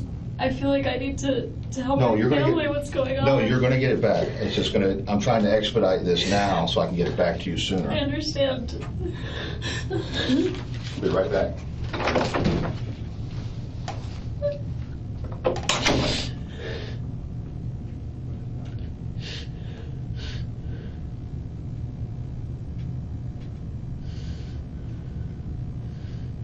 I think it's because it's nerve-wracking. It's nerve-wracking.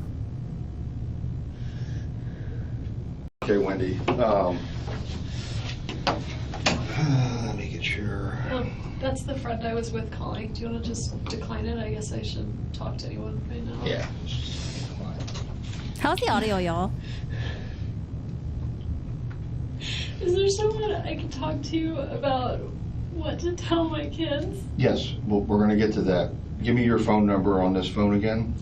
954-803-0079. Okay. Do you know his passcode to unlock his phone? I don't. You don't know it? I don't have a passcode. Right. When I was with him, he didn't have the kind of phone that needed a passcode. Okay. But he's gotten an iPhone since then, so Yeah. he may have one. And I can't remember, like, actually, I remember his passcode. Okay, they're going to take your phone, they're going to hook it up to a machine, download the information. It doesn't take a whole lot unless you got a lot of stuff on there. I don't know what's on there. I have to use the bathroom. Okay, no problem. Is there, Yep. Is it close by? Yeah, it's real close by. Okay, you can leave your stuff there, it's not going anywhere, and I'll put you right. We just have to eliminate everything. Okay, you know what she's saying, right? I'm assuming I'm a suspect. I can't No, go you're any not a further. suspect. I don't consider you a suspect. I asked you to come up here. You came up here voluntarily. I'm not Reggie Miranda. You are not under arrest. You are the closest thing to family that I have to Daniel right now. Okay? You are. I'm so sad for. I So. was thinking about something else. He told me that he comes.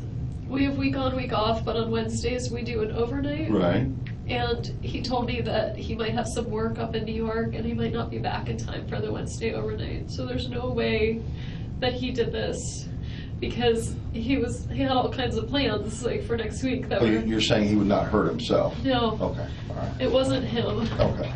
He has no reason to hurt himself or anything along that. No, I mean, I can see him being really sad when we first got divorced. Right. But now he's got Amy and he loves those boys. Okay.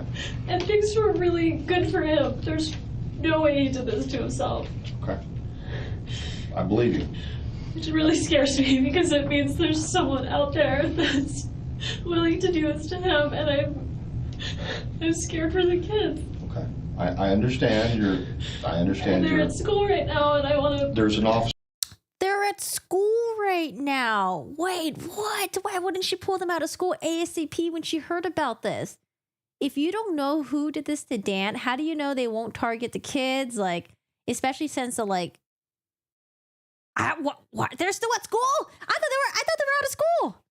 Kids still at school. Jesus.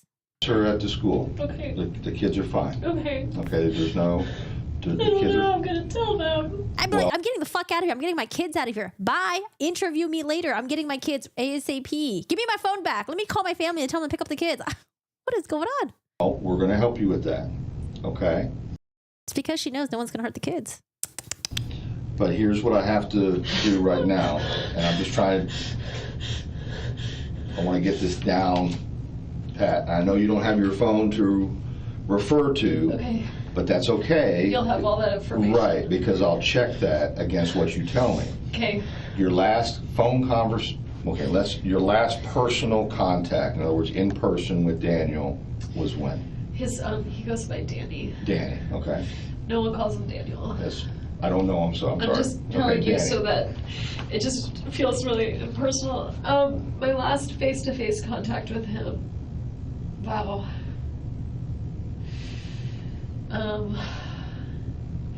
We do a lot of leave off pickup at the school, right? Where one of us will take the kids to school and the other one picks them up. When was the last time I saw him? I definitely saw him when I picked the kids up. I feel like there's something since then, but that would have been. Do you want to do these? No, I'm gonna wait. I'm not familiar with the. Okay, I'll get Annie because she wanted it before. Yeah. And that was that morning I drove down, so that was June 30th, Okay. whatever that Monday morning was that we drove down to Miami. I saw him, I met Amy. Then we did a lot of Skype, we'd Skype every day while I was gone. but that's not in person. I came back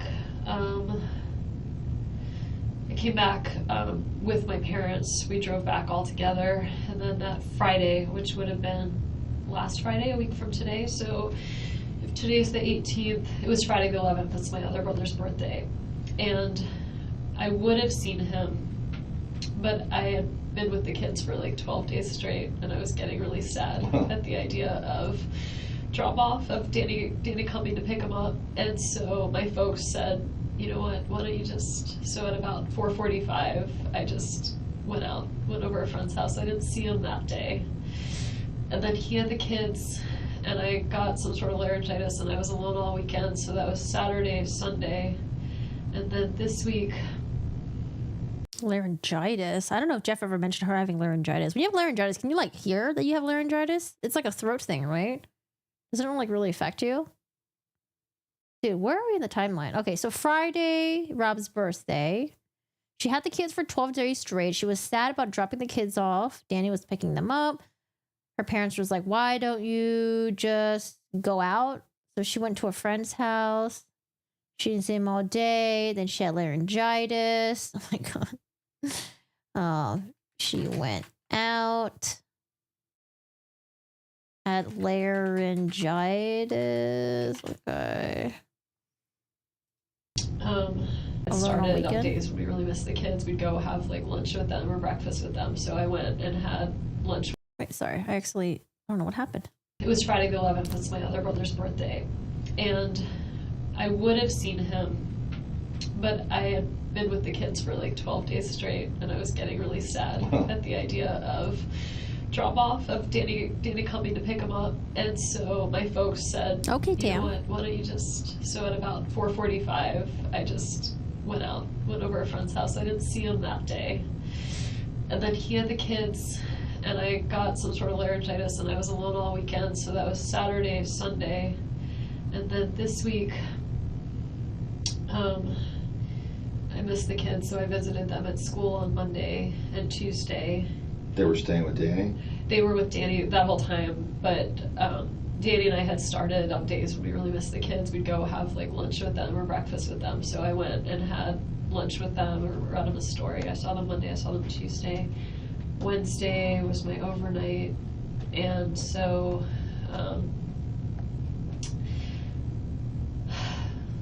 so that was Wednesday, and then he had them Thursday was yesterday.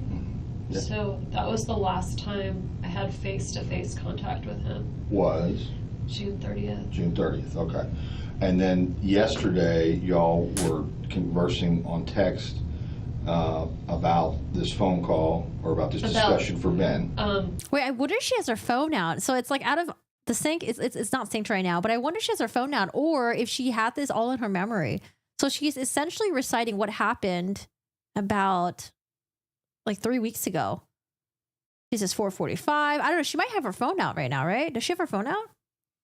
Because I wonder if she memorizes in her head after practicing with her family for a couple of weeks, or no, because they took her phone. How does she remember all of this? I don't remember what I did 3 weeks ago. And to say that like, oh, I went out to my friend's house at 4:45. Yeah, I had laryngitis on like Saturday, Sunday, you know, and then like I visited kids on Monday, Tuesday for lunch, and then I did, dude. No, it's not just time with her kids. It's everything else. 3 weeks ago, I would have to look at my phone. I would have to look at my calendar. I would have to look at something just to figure out, you know, okay, where was I 3 weeks ago? Like, what did you do 3 weeks ago? What does she do? Well, her family. Her brother has already been convicted of hiring hitmen to murder her ex-husband. Her mom, that's pending right now. Her mom was arrested recently. And so this happened about 10 years ago. A lot of people think she was also involved. We're just watching her interrogation. I had laryngitis at 2:33 p.m. Yeah, you would have to look at the calendar at least. And I don't know if she doesn't have her phone with her. So what the hell is she looking at? Okay, so guys, we're going to watch the first half of this, or maybe like the first 1/3 of it.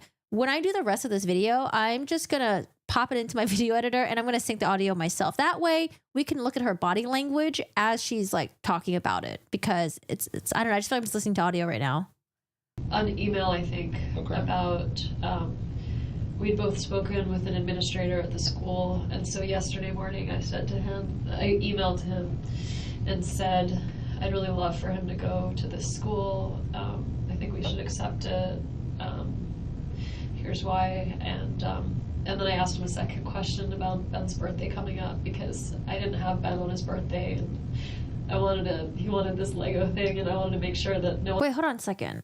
Sorry, the timelines. I'm very confused actually.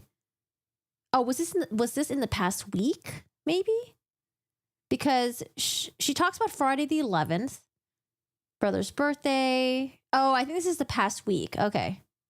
It's the past week. And then she's like, oh, but the last time I saw him was June 30th. Okay. I thought she was building up the timeline leading up to June 30th. We're a little bit all over the place. Okay. She's just reciting what happened the last week. Okay. Someone else got it for him. So I asked him if he was going to do a party for Ben. So I knew ahead of time whether people would be bringing presents or whatever. And so I knew whether he would have gotten it from someone else or whether I should buy it for him. And he wrote back and said, when your voice feels better, let's talk. Because my throat was really hurting. He said, let's talk. We need to work this out for Monday. And I sent him an email. You'll see it sometime this morning while I was home working on my paper that said, okay, I'm ready to talk whenever you are. I don't know what time I sent it, but if I called him at 11:40, it was either before I called him, because I thought normally he would have called. Okay. Like when he said I'm done with the class at 10:30, and I had said, okay, let's talk, and then sent him a call or an email, like, I thought it was weird I hadn't heard from him, but I just thought, like, oh, maybe he's busy with something or showering. But he told you at some point that he was going to premiere this morning. Yeah, no, that phone message says, I'm going to premiere, I'll be out 10:15, 10:30, and so you can call me after that. When did you receive that phone message? Maybe after the repair guy left, so maybe at like, this morning, like at 11-ish or something. Okay. All right. So you're at your house with the repairman. He leaves. You go back to working on your papers. And then you leave your house around noon, drive down. Trescott's blocked. You turn around. You go back around on Benton. And then you go There's a tree. Right. Pardon? I thought it was like a tree that fell down or something. Right. So. I didn't even think, like, that's the house. Wait, guys. I think I found the route. No way. Hold on a second. I didn't know it was this convoluted. Is this the route that she took? FloridaPolitics.com. All right. So I'm assuming 3303 Aqua Ridge Way is Wendy Adelson's house on the right. Trescott is right here. That's where Dan Markel lives. ABC Wine and Spirits, where she went, right here. Oh, I need like, how many miles is this? Oh, I guess I can like look it up myself. So instead of going to Publix Liquor that was right here or Market Square Liquors, she went all the way down here, drove by Dan Markel's, and this is where she went to meet it with her friends. Mo was like, oh my God, I didn't know it was this bad. I just thought she took like a really bad route, but not like this bad of a route. Why? Why would you do this? Did she not think about GPS on the phone in the car? Oh no! Oh no! Oh no! Oh no! Oh no! She screwed herself over. How could we give her benefit of the doubt after this? Dude, that's wild. Let's see, 3303. Hold on, we gotta map this. I gotta map this out. 3303 Aqua Ridge Way, Tallahassee, Florida. Okay, I think that's Wendy Adelson's house. It's been blurbed out. All the way to 2116 Trescott Drive. Here's what we got. So, Wendy Adelson Oh no. Wendy Adelson. This is her house right here. Okay, drove all the way down here to go to a liquor store that is... Where the fuck is ABC? Oh, there's so many ABC. Oh, right here. This is the ABC. She drove her house 13 minutes down past the Trescott to go to this liquor store. But her destination ultimately was Mosaic, which is... Yo, where's Mosaic at? Mosaic. Mosaic is somewhere around here. Oh, no. Oh, no. Mosaic. Mosaic. Oh, Mosaic. Oh, my God. Mosaic is right here. Oh, no. Wait, I lost the direction. Hold on. What was the first one? Aqua Ridge Way. Directions. Mosaic. Or Mosaic. Mosaic? Mosaic? How do you spell it? Mosaic? Wait, shit. No. Where'd the other Mosaic go? Mosaic.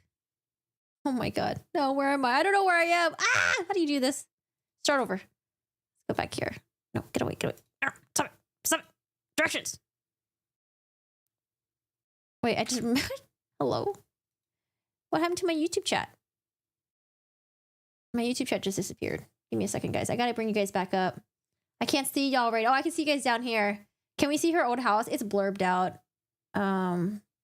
What you can do is if you don't want your house to be shown on like Zillow or like on Google Maps and stuff like that, or sorry, Google Maps, you can message them and just have them blurb it out.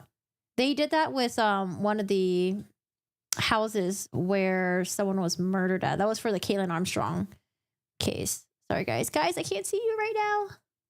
Let me bring you back. Go live. Yeah, the fact that she went up there on the stand and confidently explained that she's bad with directions was hilarious to me. And I feel like Georgia Kappelman didn't go hard on her yet because maybe they'll go after her next time. Oh, no. Oh, my gosh. This family. Okay, sorry. Let me see if I can find it again. Where is Mosaic? So Aqua Ridge is right here, and then the Mosaic place is somewhere over here. Wow. Let me see if I can find it. Mosaic, Tallahassee. Mosaic.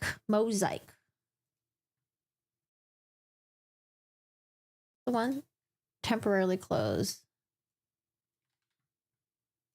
Directions. What is that? How long is that drive? 11-minute drive? Why is it not showing on here? So instead of doing like 11-minute drive to Mosaic and then stopping by, I don't know, like one of the liquor stores around here that we saw on the map, she went all the way down here and then up to Mosaic. Ah, how does she explain that? I mean, we saw her explain on the stand, but she should have been like, oh, I initially was planning on like doing something over here. Oh God, oh no. Okay, sorry. I just needed to know. I just needed to know. I saw a few houses. Hi, Storm. Off and Wait, we have a quick joke. I went home and told my wife the doc prescribed me daily sex. My wife responded, "This says dyslexia." Hi, Steve. How are you doing today? How's it going? I'm sorry, I'm wasting my time. No, you're not wasting my time. I think I asked you before, you don't have a number for Amy. You do not have a contact number for her. But you know she's a professor at NYU. Yeah. You know that her and Danny have been seeing each other and that she stayed here from the end of June to the 1st of July. Just at least 2 days maybe. Yeah. And she met the children. Yeah, she met a few friends in town too. And you don't know anything about her ex. No, I know she was married. Right.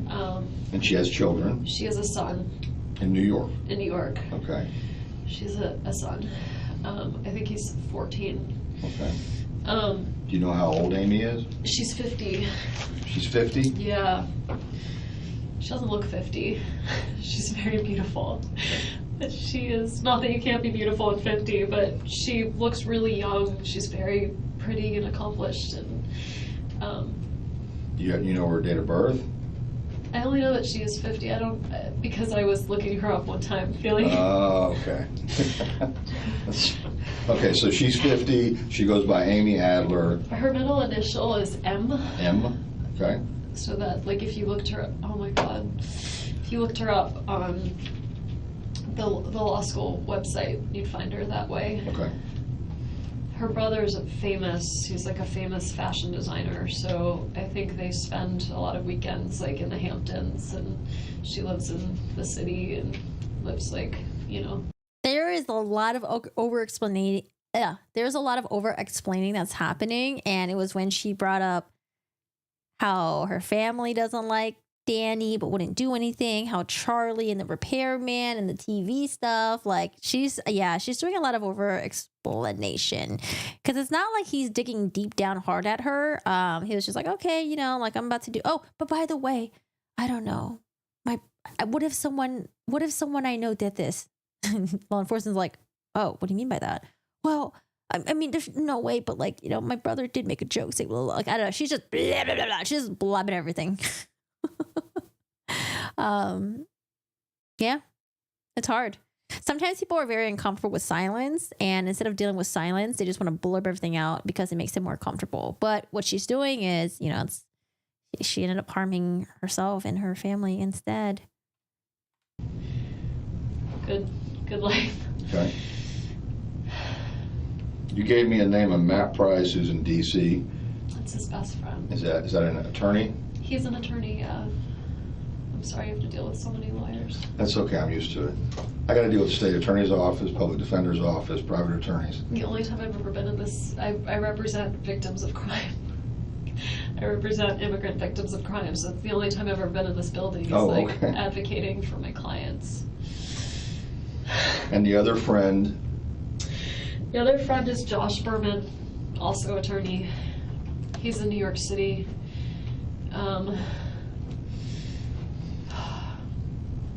A city attorney for New York? No, he's private. They're both private. Here we go. Okay. Hi. She's got to swab your hands. Oh, First I'm gonna have to do your hands. okay. Hi.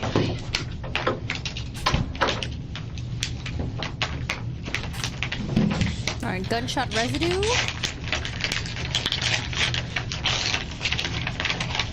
We're gonna take a picture of her. Oh, is this where? Oh, this is where they take that awkward picture of her, where I keep making fun of her. I'm like, what? Why is she standing like that? Why is she looking like that?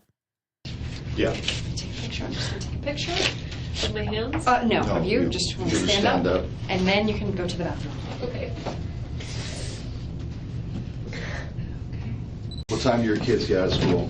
So, I think the school ends at like 5. Okay. But I usually pick them up early. Danny probably told him he was going to take them to Truesdale today, so they'll be expecting earlier. But at 5, it would be times. That's what time they close? Yeah, I mean, I'm sure they'll stay open. Okay. Okay. It's the worst picture ever. They were supposed to be with me this week, so normal for them, other than this swim bit, would have been to spend the weekend with me and Where did they sleep last night? with Danny. With Danny? Yeah. Okay. So Danny took them. Sorry. Go ahead. I got a call. So he has an alarm system in the house, and I Right. must still be on the call list for people if there's a break-in. I got a call yesterday. I guess it'll be on the phone when it happened. I got a call from like the company with the alarm company that said like the alarm's been triggered, it's gone off. There's another family in town that we're really close with. The woman's name is Lynn, and she's on the list too, so she got a call. I know this because I saw her yesterday evening. I went to a friend's art gallery thing, and she happened to be there. It's a small town. And she said, oh, I guess I got a call from Trescott. And I said, oh, I got the same call. I said, but I just figured it was fine. So they called yesterday, and I don't remember what time it was. Maybe the morning, maybe the evening, but it happens sometimes, every once in a while with weather or whatever, the alarm gets triggered, so I didn't think anything of it. But I wonder if there was like an attempted break-in yesterday. I don't know. I'll have to check into that. Do you know what the alarm company is? It's on my phone, right? The message that they left. Sure. I probably deleted it, but then I didn't delete my deleted messages, so if you look at deleted, you could find it. Okay. Did Georgia say that the crime tape was it blocking off the house's driveway, or was it pushed out more? I don't remember that, because I think they said that like, oh, for Wendy to see the crime scene tape, she would have to be really close to the house, and at that point she would have to know what the hell happened. If not, I could probably figure it out, and Lynn could tell you. Okay. If you had to ask her. That was yesterday. It was yesterday. But no calls today? Mm-mm. Where did the children sleep the night before? Have they been staying with Danny right along? Yeah, except week on, week off, but with Wednesday overnights. So Wednesday night they were with me. When you say Wednesday overnight, Wednesday. It means like if it's a mommy week, then they're with you all week. Except Wednesday night they'd go to Danny. Okay. If it's a Danny week, right. So they're with him all week. Except Wednesday night they came to me. All right, and then so Wednesday night That's the last time. I didn't tell you this, but I thought about it in the bathroom. I didn't have an interaction with him, but that's the last time I saw him was Wednesday.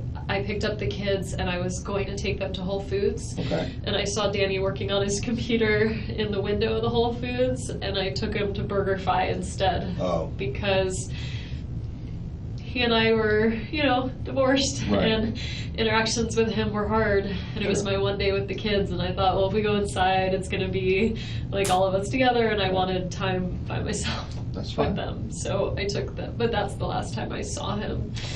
So I saw him sitting there Wednesday afternoon working. He was inside Whole Foods? He was inside Whole Foods with his computer, writing. And the kids came out? The kids didn't see him. Okay. We were just about to enter. I saw him. I thought, oh, my one day with the kids, and so I went and got burgers instead. To the BurgerFi. Okay. All right.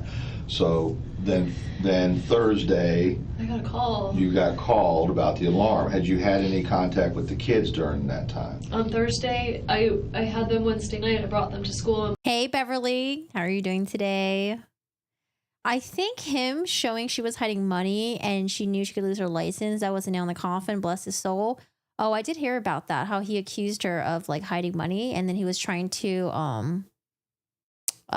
sanction her, right? Thursday, and then no, not after I dropped them off. Okay. And there's a record at school of like when you log in, so I probably dropped them off a little before 9, but they could tell you what time. All right. And then so then he kept them last night, Thursday night, and then he would have driven them to school. What time does he normally drop them off at school? It varies. Sometimes he has breakfast with him. I got the call from him. It was 9:04, I think. So I mean, what the fuck were the Adelsons thinking? Because they hired 2 hitmen to just kill him. Like, not even, it was like broad daylight. He was like driving around out and about. So it wasn't like he was just like at home and they came after him to try to rob his house or rob him. Just like have 2 hitmen just come up and just shoot him. Like it's so weird. I feel like that makes them even more it really just points the finger at them because they're not really offering up any good suspects or any good motives. It's like, why would anyone just go up to him and just kill him in his driveway? And he was like out and about. He just came back from the gym. She doesn't have her phone with her. So the fact that like she has a lot of these like memorized to the T, or at least we think it's to the T. I don't know. Maybe she was, practicing. Possibly. Could you imagine if this was you? You don't know anything about what's happened, how you would react, and your own family is capable of this stuff. he must have just dropped them off and was probably driving from school to the gym, and that's why he was saying, going to this class, I'll touch base with you after. Okay. All right. And then no contact after that? We had some texting contact. That's when I was saying that my last contact wasn't very nice. I was saying, well, I wanted to pick them up at 3, and he was saying, well, you are only allowed them after 4:30. And I was like, well, what about last week? I picked them up at 5, and he said I was just being nice. And I said, I guess nice was fun while it lasted. Okay.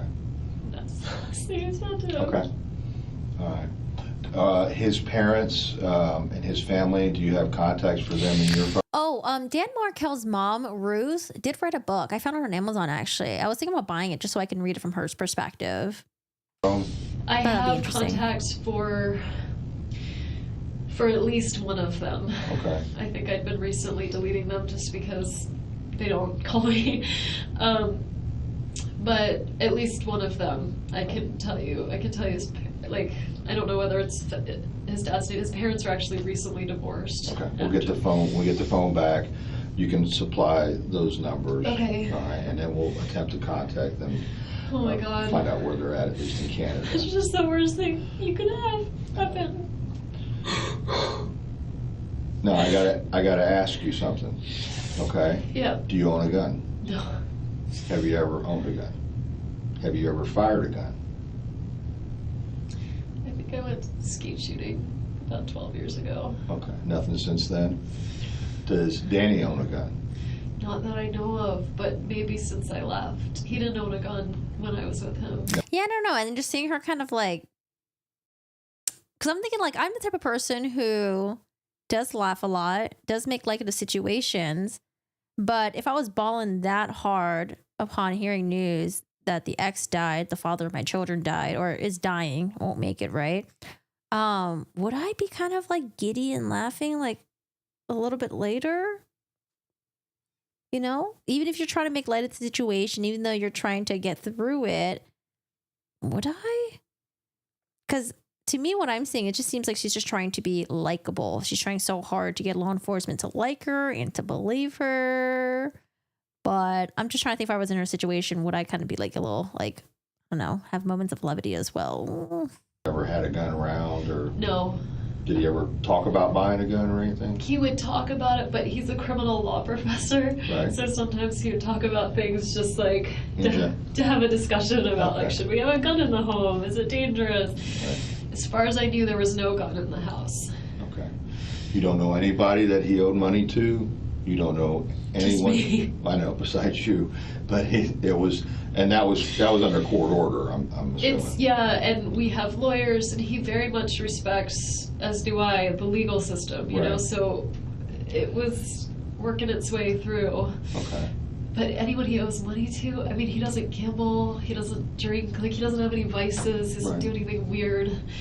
I can't imagine. I mean, I think he annoys people with his, like, legal academia, but I think, like, in the ivory tower here, not like, I don't think he owed money to anyone. I can't imagine. Okay. I mean, unless you have something I can't think of, I'm looking for some reason that someone would want to hurt him. Not just hurt him.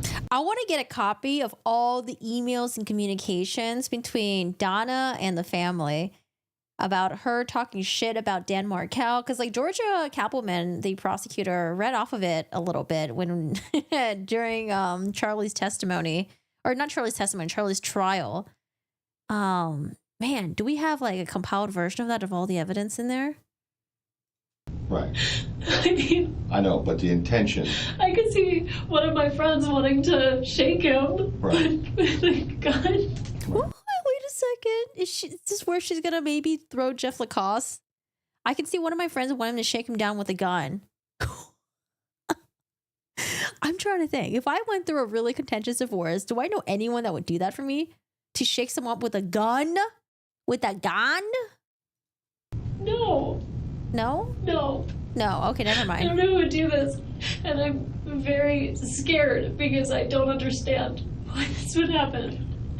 He and I got along fine for the sake of the kids. You heard the message where he was like, well, maybe we'll just take a walk around school. And Right. I mean, I found him hard to be around, but so did a lot of people. They all knew he meant well. He was a decent, good human being. He wouldn't he wouldn't hurt anybody. He would never do this to anybody. I don't know who would want to hurt him like this. I really don't. All right. I need to ask you, was your divorce, you said before it had nothing to do with infidelity, no extramarital affairs or anything like that? Neither one of us. It was just simply the fact that you all just didn't get along anymore, or was it just the fact that he was belligerent to you? He never hurt me physically, but he was emotionally abusive. Okay. And I didn't tell most people that, so all most people know is it just didn't work out, and it's just the kids are young, and this is just better this way. So other than my family, who saw the way he treated me, most people were, well, I think his family was very surprised. He told everyone around the community that I was mentally ill, because only a crazy person would leave him. And Do we have evidence of that? All right, y'all. I am gonna go. I'll be right back. Give me like 1 to 2 minutes and I'll be back. And I don't know. Here's Wendy Adelson looking at you guys right now. Actually, she's not really looking at you guys. You guys are okay. Give me 1 second. I need to get a snacky. Should I play music for you guys? I don't know what the song is. I hope it's not bad. I'll be right back.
Sorry, does the music suck? I played a random song. I don't know if the song sucks or not.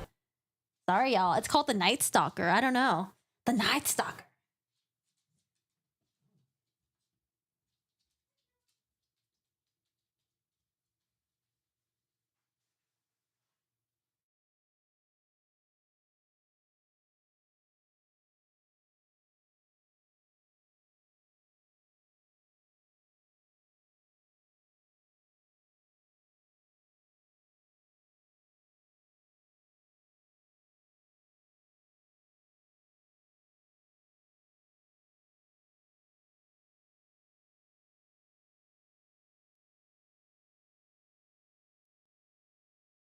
Okay, we are back. Yeah, I turned it off. I don't know if the song sucks or not. That was the song. Thoughts? I got some lunch here because I am starving and I do not want Wendy to get in the way of me and my food. We got some Japanese curry. I got a Krispy Kreme donut that's been sitting on my counter for 4 days now. I don't know if it's still good. And then I got me some oat milk. Look at my little cup. Isn't it so cute? Chip from Beauty and the Beast. He's so cute.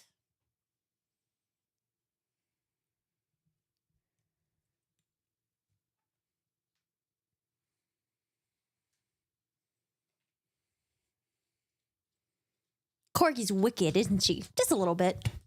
Hi, Neko. How are you doing today? Hello. All right, y'all. Back to Wendy Adelson. Thank you so much for waiting. Y'all are so patient. I hope you were able to get up, stretch, use the bathroom, and you're just not sitting there, okay? Drink lots of water. Y'all stay hydrated. All right, guys, back to Wendy. Where are we at with Wendy? Oh, Dan calling Wendy mentally ill. Let's go back to... All right, so she's like trashing him right now. She doesn't have a gun. She knows friends that might want to shake him down with a gun. Oh, boy. Do this, and I'm very scared because I don't understand why this would happen. He and I got along fine for the sake of the kids. You heard the message where he was like, well, maybe we'll just take a walk around school. And right.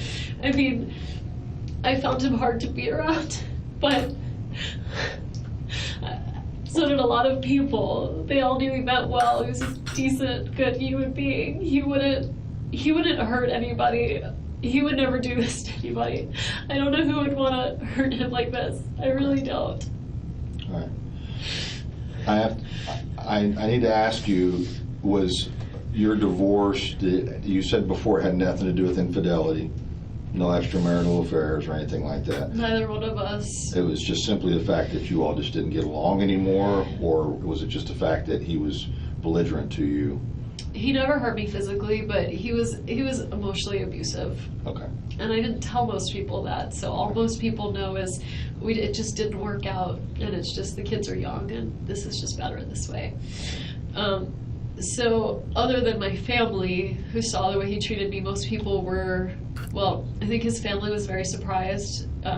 He told everyone around the community that I was... There she goes, dropping her family again. Oh, everyone else thought he was, treating me okay. Well, except for my family. They knew what really was going on behind the scenes. I was mentally ill, because only a crazy person would... Family, who saw the way he treated me, most people were, well, I think his family was very surprised. He told everyone around the community that I was mentally ill, because only a crazy person would leave him. And so there's a lot. It's probably being hyperbolic. But Moondog, hi. Yeah, so that's it. The circumstances, plain and simple, were it just wasn't a really healthy marriage, and I thought it'd be better for the boys if they didn't grow up thinking that's the way you treat women. But he didn't hit me, he didn't hit them, he didn't have a drug problem, he didn't gamble, he didn't cheat on me, I didn't cheat on him. There's no other, I keep thinking the only unknown I can think of is Amy's ex-husband. Is he still in the picture? Is he upset? Right. Danny, I defriended him from Facebook because I found it too upsetting to see intermittent pictures of the kids. But but I wonder, he's very, very public on Facebook about like where he is, when he's traveling, where he's going, and so I wonder if he's got pictures up of him and Amy, and if there's a jealous ex-husband in the... You know where this ex-husband would be? Okay, she's building the story to give another suspect. He'd be in New York too. Is he also an attorney? I don't even know his name. Okay. I just know when Amy came down here, they went over a mutual friend of ours. It's a guy that... Tam says, how long before this did they get divorced? That is in my other notes. Murder happened in 2014. The divorce was finalized about a year now. And they separated in 2012. So separated 2 years ago, a year ago, divorce finalized. Works at the law school, this guy Jay and his wife Dory. I know, I think it's hilarious. She keeps saying, oh, we got along for the sake of the kids. We got along. Meanwhile, their divorce, the court motions back and forth. Even though the divorce was finalized, they were still fighting in court. Back and forth. A good friend of mine, and they have kids, my kid's age, and I said to her, I remember saying, so what's she like, you know, like she met her before I did, and she said, you know, she's really nice, and she's, you know, very sweet, and she's recently divorced too, so she knows how awkward all of this is to meet the new person. I don't know, and I'm scared. Okay. Have you had anything happen at your house? No. Nothing? And the information for Best Buy for the service tech that was there, that's at your house? The receipt?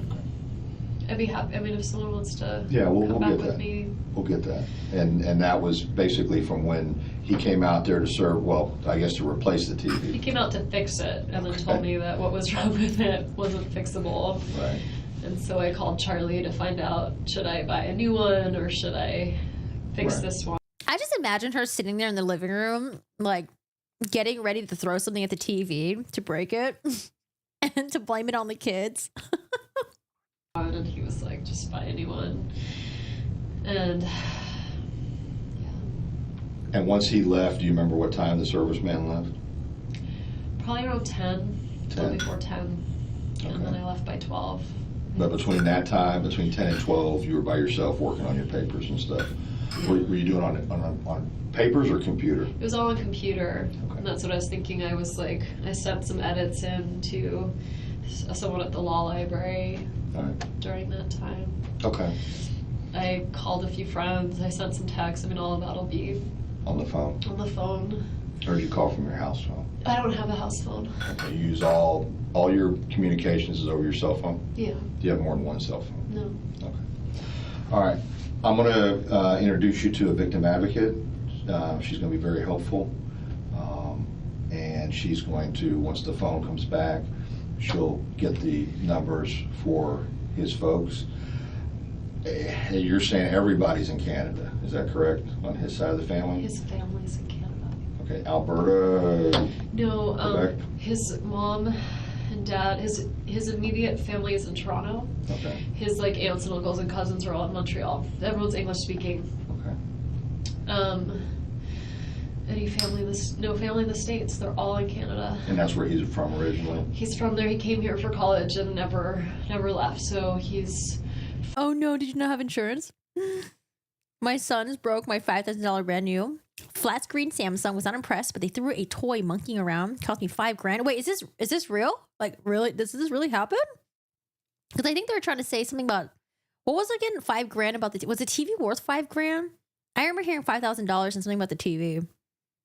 4 sons, I understand. I'm trying to think if I ever broke anything huge like that when I was young.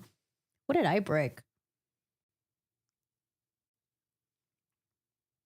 And it's actually pretty wild too, because as kids, we played rough, like sky dancers flying around everywhere, playing with Nerf guns, running around. Jeff said the TV was small and it was cheap. Maybe it's on the Geek Squad receipt. Yeah, I didn't know about this damn TV. It was a dorm room TV, according to Lacoste. I don't remember him saying that.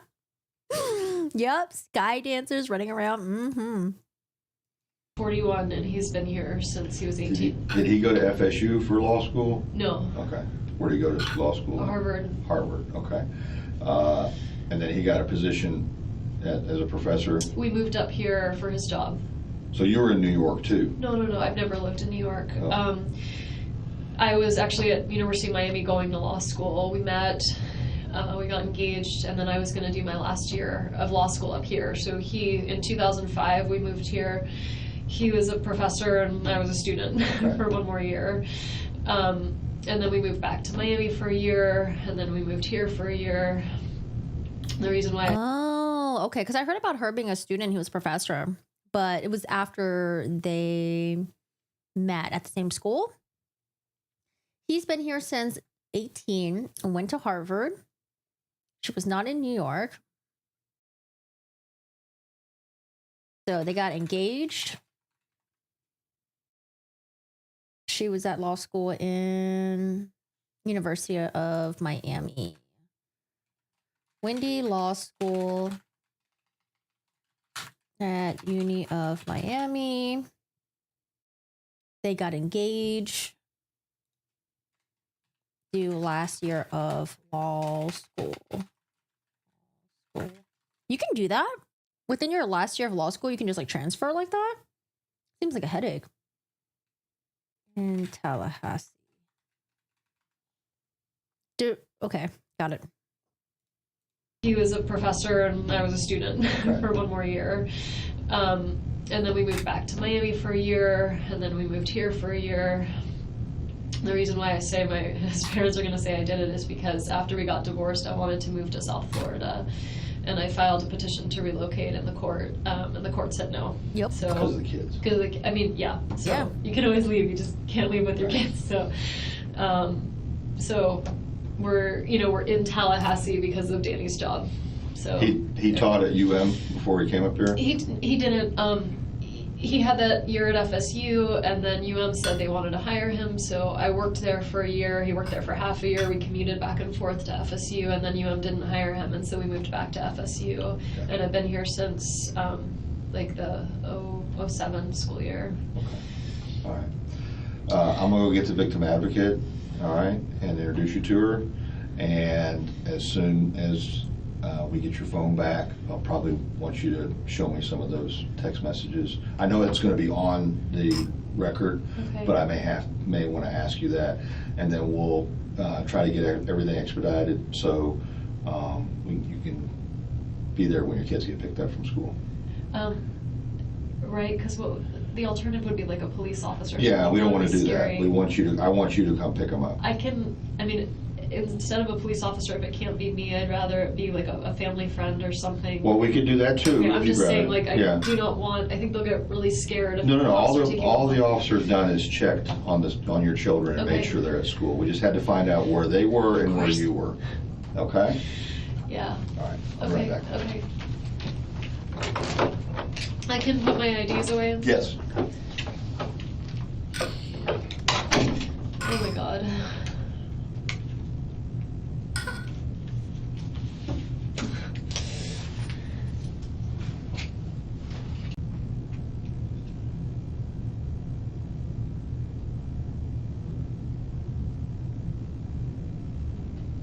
Wendy, this is Sarah Latour.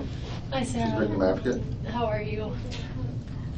Here, I'm gonna come sit over here on this side of you if you don't mind.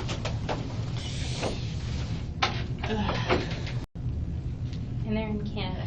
They're in Canada. They're in Toronto. Toronto. Must have done. Okay. His mom's name is Ruth Markel. Mm-hmm. Are they married still? They just got divorced. They're 70. They just got divorced after like 30-something years of marriage. Okay. And when you say they're 70, are they in good health 70? Mm-hmm. Okay. Yeah, they're young. They're like... Remember Jody Arias? It's so interesting watching people being questioned when they're left alone. Remember Jody? The worst. Wait, is it synced up now? Oh, sorry. Was it synced up? I didn't know it was synced up. Oh, yeah. This is her sitting by herself. Oh, I think it's like synced up now. I think we're almost there. Because I remember when I hit the 110 mark, it finally synced up or something. It was like sort of off, but not really. they're living together. Truthfully, Danny and I got divorced in the last 2 years, and they separated in the last 2 years, so I'm fuzzy on the details. I know, right? But I mean, she learned after this interrogation, she never talked to law enforcement ever again. Only had the attorneys do it. And that's okay, and you were going through your thing, and they were probably going through theirs at the same time. Yeah. I have that skirt. Do you? It's pretty. I should look at it. I got my hat. A lot of people do. He has a sister that he's really close with. Is she in Canada too? And what's her name? Her name's Shelly Markel. Is Shelly short for something? It's not. Okay. Does she have an EY in there, or is it No, just... it's Shelly. I'm sure you do this all the time as your job, but like I cannot believe this is happening. It's not a normal situation to be in, and it's never easy or anything like that. So all your emotions and stuff you're feeling. I'd be like, fuck this, I'm dipping out. I'm gonna get my kids, make sure they're safe. I need to make sure they're in a good place. Like, I want to get the hell out of here. Are okay right now, okay? I'm so worried about my kids. I don't know how I'm gonna tell them what happened. And you know what, they're so little. And you know, it is difficult sometimes with little kids because their perception of reality is They love their dad. Of course they do. I'm sorry, you can ask me questions. No, you're fine. Talk to me about what you want to talk to me about. It's fine. I'll tell you what you No, you're good though. Like, I want to be here for you too. I can say very shy. I just like I can't believe this is happening. I don't understand, and I'm very scared because if this can happen, like, what if someone's gonna come after the kids? Like, why are who did this, and why would they do this? And from you know what they're missing, they haven't had any indications of that. Do you think someone can watch the house where I'm gonna be with the kids tonight to make sure that nobody comes after us? We'll discuss kind of that type of stuff. I'm gonna make sure that they know all your concerns and fears. Okay. I just take stuff one step at a time right now. I know it's hard. She's free to leave at any time. She's not a suspect. She's not arrested or any of that. They said she can leave. I don't know how I'm gonna tell them. You know, I can tell you this. I think it's gonna be best coming from you. You're their mother, and you seem very true. She wasn't worried about them when she saw the crime tape. True. Educated and put together. And it sounds like you've gone through a lot the past 2 years. Yeah, but the kids have been doing so well with everything. They're really like happy, well-adjusted kids. They have so many people in their life that you all are love doing them. the right thing. And I get why I would be a suspect, but the idea that we were divorced, but the idea that I would ever do anything is like, I understand why they need to check, but I don't know who would though. I don't know who would do this. I can see why they would think it would be me. There she goes again. I can see why they would think it's me, Wendy. They're not even pressing you, and she's giving her this information. Hi, Cool Cat Jules. What's going on? Hello. I understand why they need to check, but I don't know who would though. I don't know who would do this. I can see why they would think it would be me. Well, and I don't think. And did Investigator Isom talk to you at all about like what your role is in this? Yeah, I'm trying to figure out. And a lot of times they do stuff just to kind of cancel you out too. It's fine. I understand. Okay. I understand. I just can't believe this is happening. So I do best with being helpful. So why don't you tell me what I can do to help you? Okay. Well, give me the parents' names. I know you probably, if you have any of their phone numbers, I know you don't right now, probably from memory either. It's in my phone. Right. I don't remember them. So we'll wait for. They lived in Toronto, and I didn't have a really close relationship with them before the divorce. Okay. And after the divorce, it's been, I've sent his sister like happy birthday messages, but it's not close, and so I don't. Right. You didn't have a reason to really have communication with them, and that's okay. Oh yeah, I love people like this. I love people who are willing to give up all the information. Thank you, because we can watch this later on. We can watch the interrogations. I'm so glad that there's interviews. You know whose interview I wish we had? Oh man, it was someone who lured up pretty quickly. Oh, who was it? I like really wish they talked. It was a female criminal. Not Letitia. Letitia, she talked a lot. Oh, who was I thinking of? Because I thought about it recently. I was like, oh man, I really wish we had a police interrogation of this person. I don't remember. Okay, so other Hi, than Michelle. their names. Right, that's probably all you really... No, I'm asking, like, what can I do? Let's see. You can, worry about you and your boys. Start thinking who would be someone that you want here for you that's here in Tallahassee now. What do you mean here for me? Like, for what? For support for you. Because you're going to have to go... I'd really like my family to come. Okay. They're not here, but... where are they located? I'm just so upset right now that I'm worried about parenting effectively. And so if my parents were here, they could help me. They're really close with the kids, and so they could help me. I feel like you and I look a little bit of like. Do you see this as you're looking at my face? Yeah, very pretty. What is going on? Wendy. Jeff Lacoste was not joking when he said Wendy, she's the type of person who just talks. Talks. She's bad at lying. I'm trying to enjoy my donut right now, dude. This donut, I think, is way too crusty. I can't eat this donut. This is a crusty 4-day-old donut. I cannot eat this, but I gotta make sure my dog doesn't eat it too. I told you guys my dog ate a donut when we were at Joshua Tree. It was not good. I'm gonna leave the donut right here. It's been sitting on the counter for 4 days now. I thought I could eat it.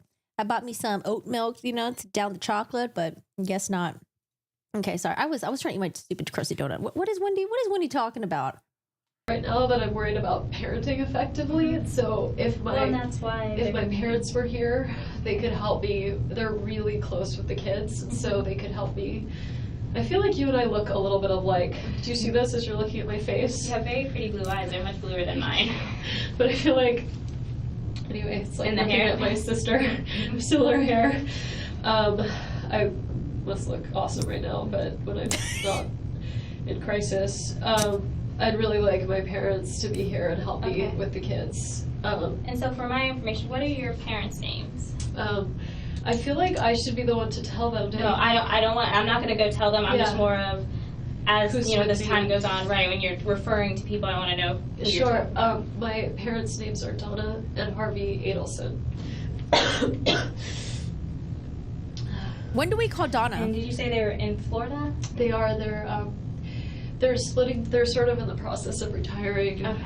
I mean, semi. So they work together.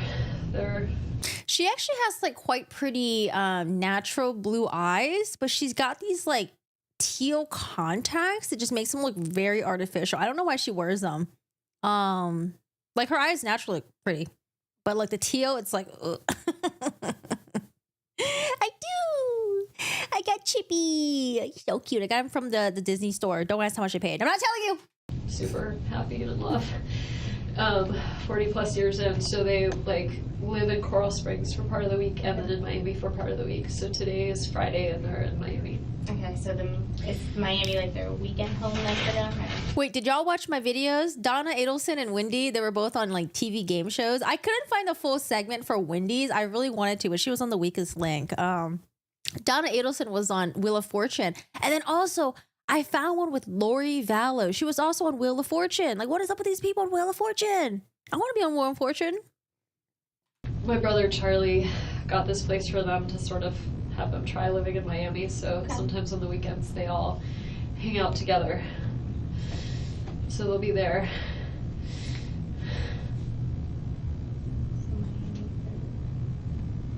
And like I said, I'm not going to notify your parents or do anything like that. I was just, like I said, getting that more of just so... For future, yeah.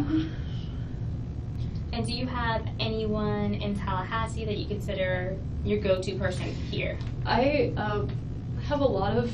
I'm not saying this to be bragging. I have like a number of people that you have a good network. I do. the person who feels most like family is my friend, Lynn. Lynn? Oh, wait, do we hear from Lynn? Because I hear that there were some friends of both Dan and Wendy that talked. And they had suspicions that it was Wendy's family that may have done this. Was one of them Lynn, do you guys know? No, Shabusiness, she talked a lot. Yeah, she talked a lot, which is good for us. We want them to talk. We want them to confess. Okay. She's just a bit older than me, and I'm very close to their family. She has 4 kids, and I'm kind of like an aunt to the twin girls. I'd really love for Lynn to be around. Okay. What's Lynn's last name? Grossman. S-S-M-A-N? Yeah. Okay, she's here locally. She is, yeah. She lives right down, really close to me. What are your 2 boys' names? I know. My older son is turning 5 on the 29th. His name's Benjamin. Excuse me. I just, it's about 4:10, so I know we're gonna need to start making arrangements Oh, it's her son's birthday month. as far as if he wants somebody to pick your kids up and take them home, that type of thing. So Sarah can, if you want to figure that out, just because I think he said that they had to be picked up by about 5 or so. Yeah. Okay. Thank you. So something to just think about what we want to bring it on. What should we do about that? What do you think would be, do you have any, because you probably have, they're younger, right? So probably They're 3.5 and 5. So they probably start They're in on car boosters. seats. Okay. They're in car seats. I am in shock right now, so I could probably be functional to like drive a car. Well, I can help with kind of that type of stuff. Do you have a friend do you want? I mean, I would, if Lynn is here, I don't know if she's. Oh, yeah, Tamara. We want to listen from her interview too. Yes. She thought Harvey was involved just from the body language the day after the murder. What did she say about Harvey? In town. It's Friday? Yes. I don't know if she's in town this weekend. Okay. If she is, Is there a calendar? I would love for her to be with Lynn me. would be your person? Okay. Yeah. And then if Lynn's not, do you have a kind of backup person you would think? I do. I have a lot of friends who have kids. So Never mind. It's completely out of sync still. Oh, no. they have their own responsibilities. My friend Jane, who actually I think used to be a victim advocate. Okay. Jane would be a really good choice. Jane McPherson. Okay. You probably, and I might be able to get these numbers, but you Because she think doesn't have kids. It's all on my phone. I know, it's okay. And I know I don't have anything memorized either. So. Other close friends that I would have be with me right now. I have this really close friend whose husband died last year, who has a kid, and we spend a lot of time together, so she'd understand, but I don't want to do that to her. Okay. Well, and I think maybe between Lynn and Jane. Hopefully one of them. Okay. Oh, Jane might be traveling. It's just summer, people are traveling. Oh, you might be thinking of Murdoch. Murdoch came in with his lawyer friend. They're both lawyers, by the way, for an interview and an update. And they were trying to leave, but then, Murdoch didn't want to look guilty, so he kept saying to answer questions, and they should have just fucking left. His friend should have been like, hey, let's get the fuck out of here. Like, this is not looking good. But yeah, they kept saying all the way through in the interview. Okay. I understand. Who else might be here? What do you think Lynn and Jane would be kind of a good start? Yeah.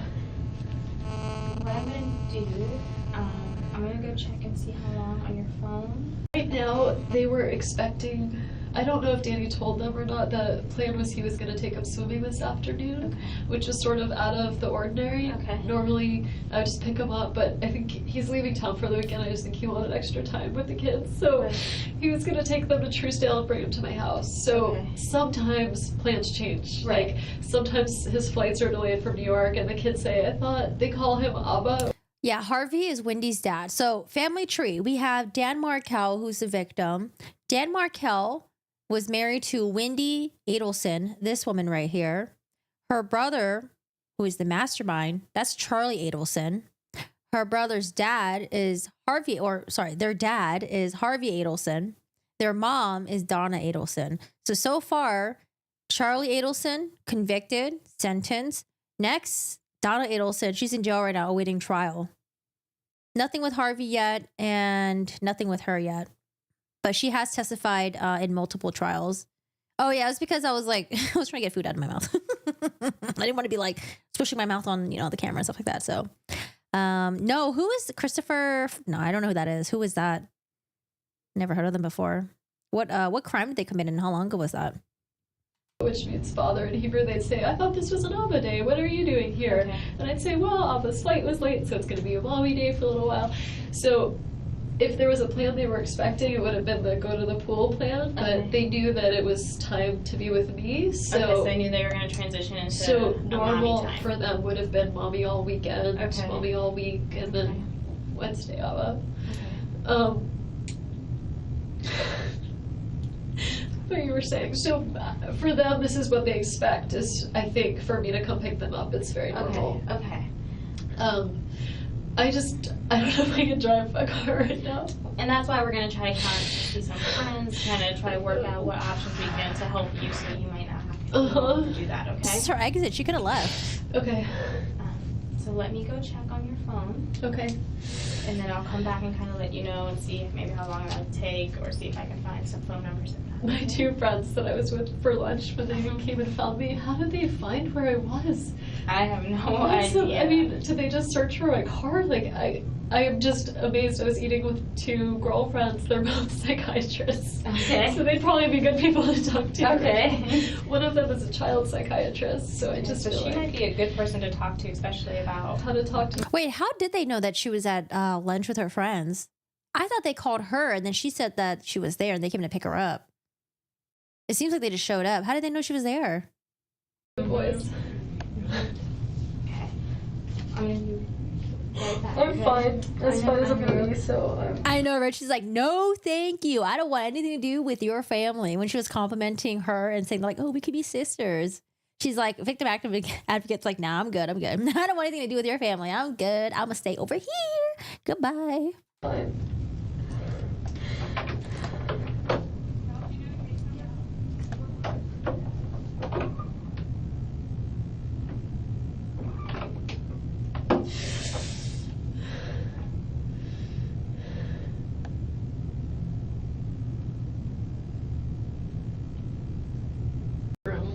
I'm sorry, I know it's not like pictures from No. I just feel like I'm in a Twilight Zone, and I keep picturing the kids like at a funeral having to say goodbye to their dad, and I just take can't one believe step I at have a to do time. this to them. Do you want me, when I find their numbers, is it okay if I call your friends? Yeah, okay, it's you want fine. me, and I can go and tell them I that could you really use some help Okay. taking care of the boys tonight. Of course. I'm trying to think of who else I would call. My closest friend in town is on vacation right now with her family. Well, we'll start with Lynn. Another kind of question we have, do you want, if we get in touch with one of your friends, you think it's best if maybe they picked up the kids first, or? Just because it's 4:15 now, I didn't know time-wise what we'd be looking at. I just don't want to bring them. I was about to say I don't want to traumatize them, but they're about to get plenty traumatized. And they can take them home. Right. I just don't know what would be less upsetting for the boys. That's up to you. What I would most like. Or we can make arrangements with the school and just say, look, it's going to be a little late. You need to work with us, and mom and a friend will come. I think they do keep it open till like 5:30 or Okay. so. So what I would most like would be to pick them up myself and have someone with me in case I don't feel like I can drive well. That's fine. And Lynn would be your first option Lynn to would come be here. my first choice, or Alan, her husband. Okay. And you're okay with me speaking with them and telling them to come here? Yeah. First, and my car is. We have the cars here. Oh, they got it here. I think they were bringing it here, and I think. Did they take my keys? How did they get? She's so focused on having her boys not being traumatized by this, thinking about them being at the funeral, saying goodbye to their dad, trying to figure a way of like what's less upsetting for them to pick them up, to get someone else to pick them up, to get the police to pick them up. Like she's like worried about all this, but it's like Look at what your family did. The car here. I don't know. Maybe even you. Well, I may be wrong. I thought Investigator Isom, it may still be at the other place, was going to touch base. Oh, okay. I may be wrong. Was going to touch base with you about, because I know he's done a bunch of different stuff as far as doing your hands and all that stuff, to see if you'd be willing to let us look in your car to see if there's anything, you know. Okay. Search the car. And so he'll have another form for you That's to do. fine. Okay. So I will call them, and the question is, I will not tell them what's going on until they get here. I would tell them. Okay. I just didn't know them driving. Are they good friends with him as well? They've been mutual friends, but they're more my. Are they close friends that would be willing to take a gun to Dan Markel to threaten him, or are those different close friends that you have? Friends. Okay. I mean, I think everyone's gonna be devastated. Sure. And maybe I'll just say that you're up here, you're fine, but they need to come pick you up, and then we can do that here, you know? I mean, I think you can tell them Wendy needs help picking up the boys. Yes. Because of what's happened. Like, I think you could tell them why they need them. That's fine. And that's fine. She said she's fine with the van, searching the van and stuff when. Really, Alma? I thought it was Wendy who was doing all the cooking and cleaning, and Dan couldn't be bothered with it. I remember hearing that somewhere. I don't know if it was like from Wendy or something like that. I think I heard it from like Dan's friends. Like Wendy and Dan would have arguments because Wendy would do like all the other stuff, and then like Dan was like just too busy or something. Because we were talking about that. All right, I will take care of this, Wendy. Thank you. I don't know who that is. Is she another victim? Where did you hear that from? She's a sergeant with us. Okay. That was very gendered of me. Oh man, she gave them the phone, and now they're about to search the car. But it probably takes them a while to download the GPS information from her car, right? It's all going to pinpoint her, the route that she took when she went to the liquor store.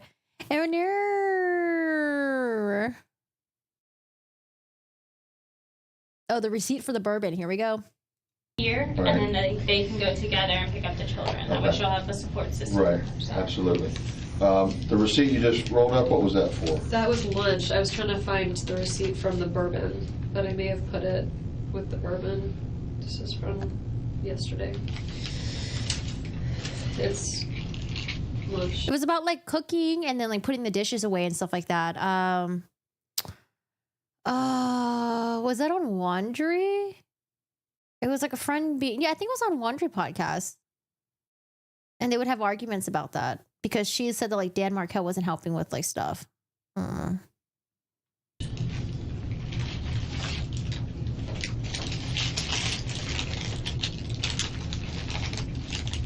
But these are old ones. The performance of a lifetime. I was looking for the bourbon, but I must have put it in the bag with the bourbon that I kept in the car. Can I hold on to this one for Mosaic? Sure. Okay. Do you need it to balance your book in? No, Okay. sir, that's fine.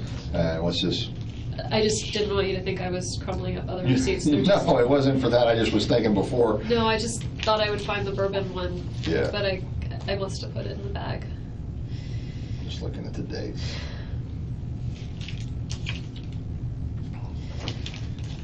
I eat a lot. I lost the key to my house, so I went to buy many spare keys to give to friends around town so I don't get locked out of my house again. Okay. So that's what that is. It's my many spare keys that are now around Tallahassee, which now makes me nervous. Okay. I know the receipt that I might be interested in is the gas receipt. Yeah. Oh, I asked for no receipt, Okay. so I can give you my That's okay. charge card information, but If I need it later on. I didn't get a receipt. That's all right. Okay. But you bought the bourbon over there sometime afternoon and then went to, okay. All right. It should be, the bourbon's in the car, so Okay. it should be in there. Where are y'all seeing our minivan? Send me pictures of the minivan. Where is this? Okay. I'll get started on this and we'll hold on to this. Are you bringing the car here? Yes, I think it's already here.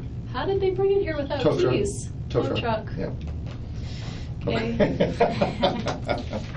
We're trying to be as efficient as possible.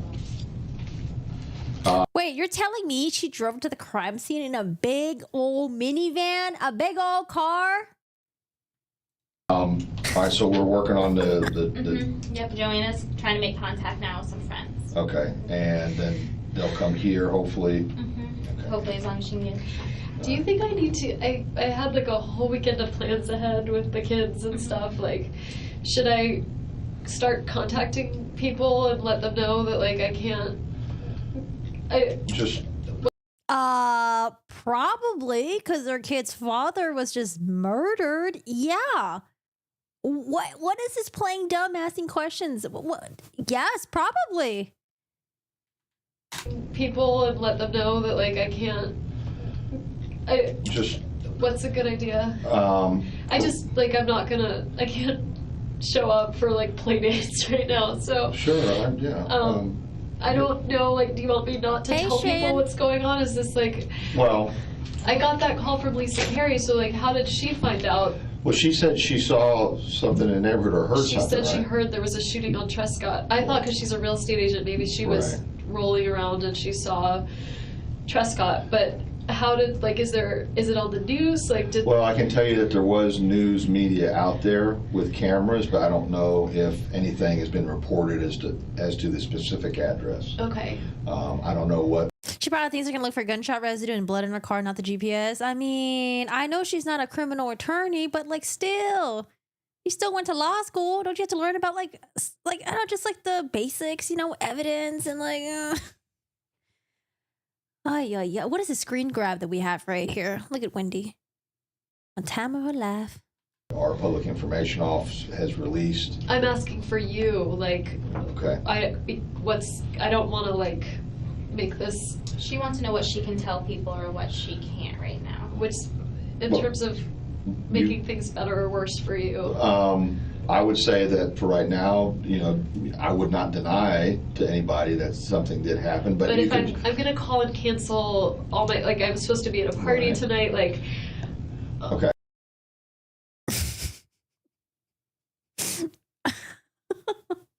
Supposed to be at a party tonight, man. What do I tell people? Well, just tell them that the father of my children might not make it. Can't make it tonight. That's it. You don't have to give them all the fucking details. I mean, I know she likes to vomit at the mouth, but just be like, hey, I can't make it tonight. Like, something really bad happened to Dan. I just can't be there. That's it. I can't. Basically, Oh, maybe she's so used to having people tell her what to do, like Donna telling her to do this, do that, you know, scheduling the TV appointment for her, the repair and all that stuff. And so she's like, I don't know what to do, guys. Like, what should I do? Can you tell me what to do? My mom's not here right now. What should I do? I can't go. There's been an incident. so I that's can happened just in tell family. people I'm just not going to be able to be Right. there. I'll talk to you later, and that's Right. it. That's Okay. fine. That's fine. Yeah. Okay. Yeah. I don't want you. I don't want you not to have a support network of friends. Yeah. And Well, I and will you- tell who needs to know, but like Right. I also, I don't. You want to explain this to 1,000 people. Well, it's not about. It's yes, but I don't think that's good for the kids. Like I don't want people. I don't know what to do about like the kids are really young. I don't know what to do in terms of that reaction. But I also am kind of scared that there's like some maniac out there, and I would like for you to find whoever that is. So I mean, if you're really scared of the maniac, you would have left this interview like, I don't know, an hour and a half ago. I don't want to make things worse in some way in terms of you being able to find someone. Okay. That's all I'm asking. Just I would just only tell the people that need to know that Okay. are closest to you for your benefit. And anyone else, if they inquire, just you can tell them any excuse you want. You can say the police have asked me not to discuss it. Okay. It's as simple as that. I'll throw you under the bus. Okay, I'm used to that. Okay.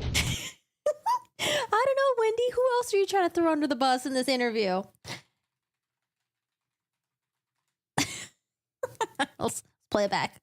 Any excuse you want. You can say the police have asked me not to discuss it. Okay. It's as simple as that. I'll throw you under the bus. Okay, I'm used to that. Okay.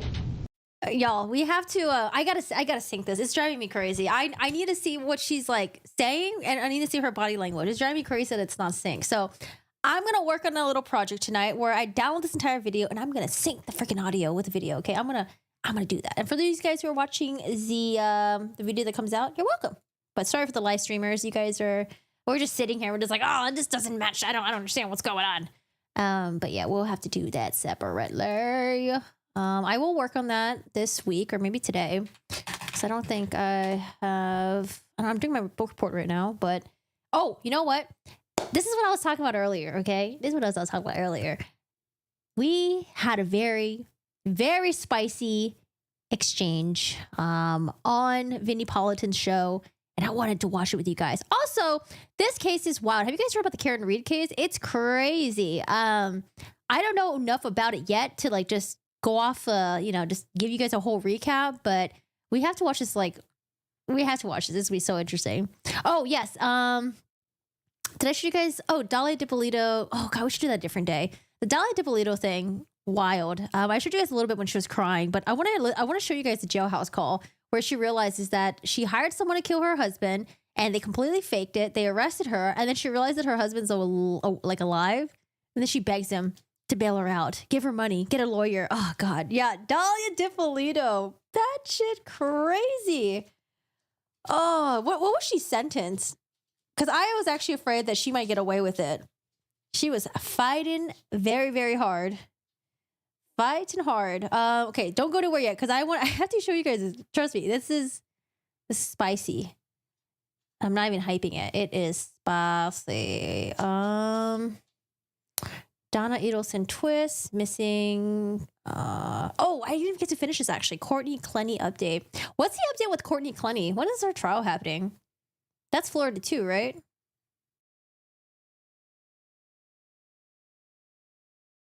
Where Vinnie Politan at? Vinnie!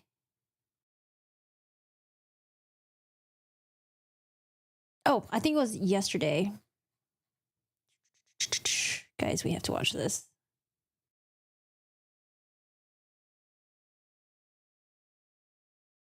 Oh, and someone told me in the comments to react to apparently like Casey Anthony's parents. They took like a lie detector and they threw her under the bus or something. Weren't they like supporting her for the longest time? All the crazies are in Florida. I mean, we get a lot of crazies in California, Arizona. I'm trying to think, what are some other states where you hear a lot of like true crime stuff happening? A lot in California, a lot of Arizona, a lot of Florida. Utah, also another one. Courtney's definitely crazy. Oh, hell yeah. For sure. That's going to be a wild trial because they're going to go through all the text messages, security cam footage. It's, it's going to be bad. Can't find it. Put it here. Oh, Texas. How could I forget about Texas? Texas. I think it was. Where is it? Am I going crazy? Oh, we're here. The Karen Reed one. Okay. We have to watch this together. Vinnie Politan's back. He's back from the holidays. Vinnie! Vinnie is back. And let's talk about because this case is wild. Up to this part, right? Oh, right here. Okay. This is the recap. This case is wild. I don't know. Have you guys heard about this? No, we're safe in LA. Nah. LA. I don't know. Today. Ooh, that is loud.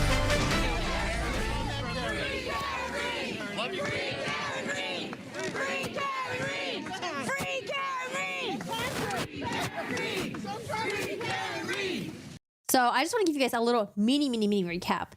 Karen Reed is on trial for the murder of her boyfriend. Apparently, they said that the two were arguing and she like ran him over and she like dipped out or something. Found the body next day out in the snow. But she's saying that she was framed. Apparently, she's saying that the family that did it has ties with the police and they're framing her. And that she dropped off her boyfriend at the family's house and something went down because he has like scratches all over his body. Like I think he may have been bruised up or something. And his body was found outside of their house in the snow. She was framed, you think? Oh, I don't know. I started tuning in yesterday, and I'm like, oh, I've not heard about this case. This case is wild. So Vinny Politan's gonna have his guests. They're gonna fight a little bit, and it gets really heated at the end. And I need to find the entire segment because it was spicy. It was very spicy. But let's do a recap because my recap totally sucks. Free Karen Reed! Free Karen Reed! All right, folks, there's the scene. Like I said, you don't see this. You just don't see this. So Matt Johnson, as we saw, has been up there this week. So he went to the neighborhood and is going to walk you through the story again. It's a very complicated story. And again, there's actually two stories we're talking about at the same time. What the prosecution says happened, what the defense says happened. Take a look. We're looking. We're here in Canton, Massachusetts. This is just outside of Boston. And on January 28th... Can anyone in my chat pronounce Massachusetts? I don't know why, but Massachusetts was so hard for me to pronounce. I mean, it still is for the longest time. So someone in my chat was like, just say massive two shits. So now when I see Massachusetts, I just think of massive two shits. I'm sorry, y'all did not have to know that. It's hard, Chai. It's hard. It's tough. Why do we have such long state names? Because we're cool. That's why. You pronounce it all right. Okay, Alma says, I was on the fence on that one. But yeah, that chick is definitely innocent. Plus, see, how often do you see people chanting to set someone free? Never. This girl's innocent. I don't know. What if the public's wrong? I don't know yet. I don't know any of the information. But I still think it's very interesting. 2022, Karen Reed and John O'Keefe went out drinking. They went drinking here at the Waterfall Bar and Grill. Later... So Karen Reed is the one who is being framed, or maybe she did it, and John O'Keefe is her boyfriend. They're out drinking at the bar. Okay. That night, they decided to meet up with a couple of friends that were at a bar down the street. It's about a block away now, and they make their way over here to C.F. McCarthy's Bar and Grill, and they meet up with Jennifer and Matthew McCabe. Okay. Around midnight, the bars begin to close, so everybody is invited back to Jennifer's sister's house, which, according to GPS, is about an 8-minute drive. Let's go check it out. Okay. Oh, actually, hold on. We have a really good family tree. I think we need visuals on this. Okay. Jennifer. Is Jennifer on here? Okay, so the victim and his girlfriend. The girlfriend is the one who's being accused. They were out of the bar, and then they go across the street and they meet up with Jennifer and Matt McCabe, drinking, having a jolly good old time. And then Jennifer was like, "Hey guys, let's go back to my sister's place." So they go to the sister's place right here to Brian Albert and Nicole Albert. I think this is where the murder happens.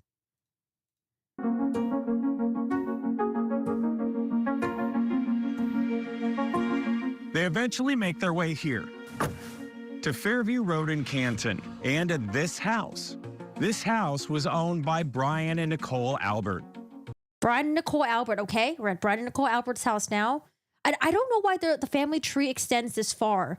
Something with the kids, the friends, and then there's like more people over here.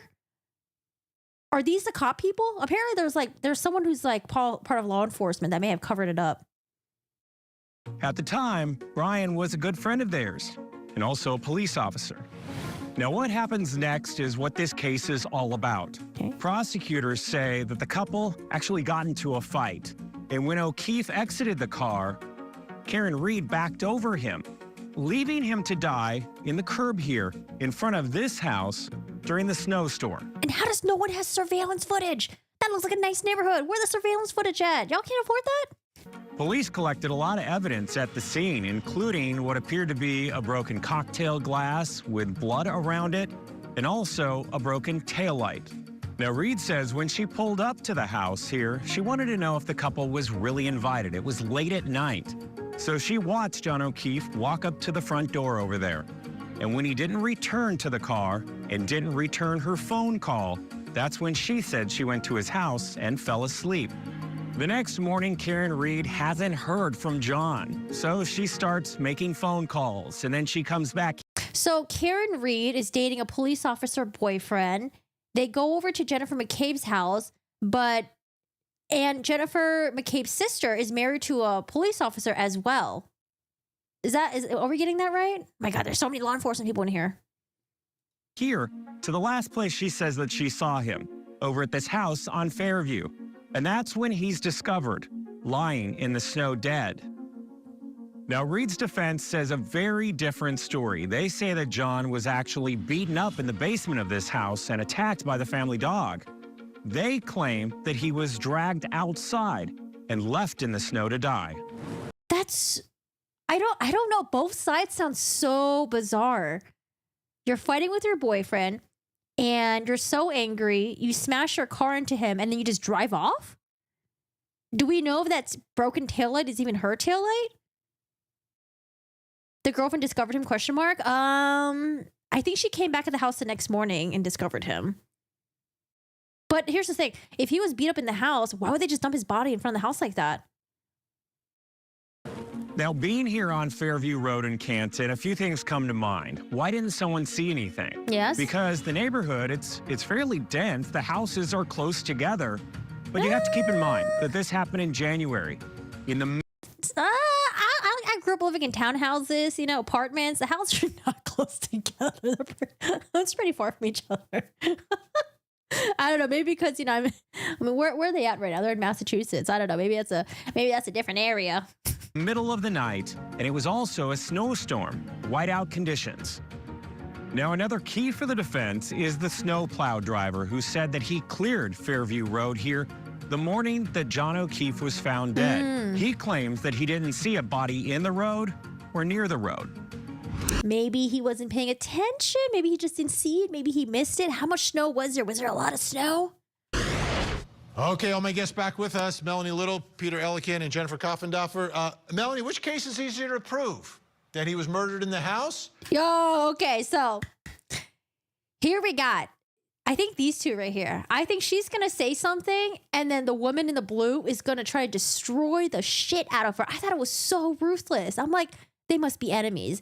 Maybe they came across each other before, and maybe she was being mean to her, and now she's getting her back. I don't know. I thought it was pretty wild. You guys tell me. Maybe I'm just overreacting. Or that he was murdered by Karen Reed? I have so many questions. I think it's easier to prove that he was murdered in the house. Tell me why. In my opinion. I mean, where's the dog? Where's the dog? I saw the photos of John Proctor's right arm that were taken at his autopsy. They have what clearly looks to me to be like animal scratches on them. All of a sudden, the family dog of 7 years, they had a German Shepherd in the house. The family dog is gone. They rehomed the dog. The dog is missing. The dog's DNA cannot be tested to see if those were, in fact, animal scratches. You know, there's a cocktail glass allegedly on the lawn. They never searched the inside of the house. Why did they never go inside the house to see if they had those type of glasses inside the house? Why was the basement flooring ripped up? The house was sold. Why did this police officer who owned the house and his wife never come out of their house to look at the scene when there is a dead police officer on their lawn? I have so many questions. And I think at the end... Ooh, great questions, okay? That all sounds really freaking sus, okay? Things aren't looking good. Dog is gone. Where is the dog? Why are the floors all fucked up? Why did they sell the house? Oh, man, not looking good. But, lady in the blue. At the end of the day, it's the jury is going to have to decide the facts. And if we have so many questions from looking at these facts, I think a jury is going to have a lot of questions. I have questions. Jennifer, which case is easier to prove? Oh, without a doubt, the case that he was hit by Karen Reed. She had the motive. These are not dog scratches. That has been said by two medical examiners, separate medical examiners that examined him.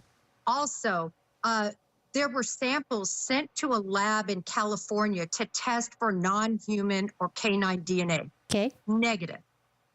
So I find it so interesting that people want to look at a picture and all of a sudden they're medical examiners, they're doctors with PhDs, and they can say these are dog scratches. If I was her right now in the red, I would feel like I'm being attacked right now. Jesus, you're attacking me on live TV, on Court TV, with my dear old Wendy Adelson right there? I don't know if the lady in the blue is even correct, though, but I'm just saying she is completely destroying, obliterating the lady in the red. And I would feel bad if I was sitting there in the red, I'd be like, holy shit. Second to the point there, the Brian Albert, they sold their house months and months after that. Also, they had a leak downstairs in the basement that resulted in quite a lot of damage, and that's why the flooring was replaced.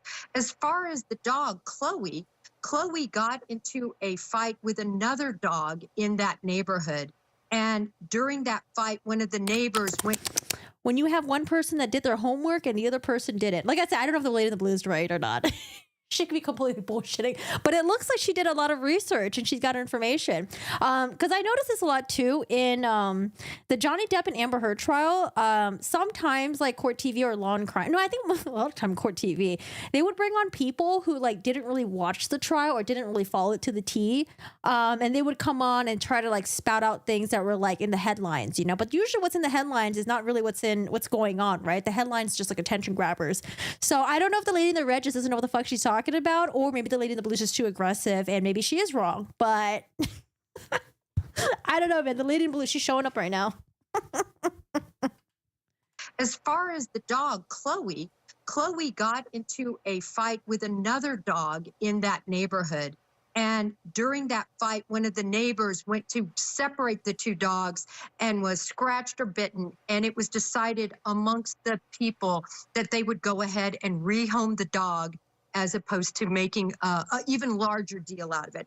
So there are very logical explanations, but these are the types of innuendos that have been completely blown up. Court TV, how could you end it right there? Where's the rest of it? I want to know what Vinny says. I want to know what the lady in red's rebuttal is. How are they gonna do that? They just. That's why we need the whole segment. Where is the whole segment? I need the whole segment. When is this uploaded? 3 days ago. I was like, how are they just gonna do that? I did not watch the entire segment, but I wanted to find it because I thought, how the fuck did they end it like this? How are they gonna do the lady in red like that?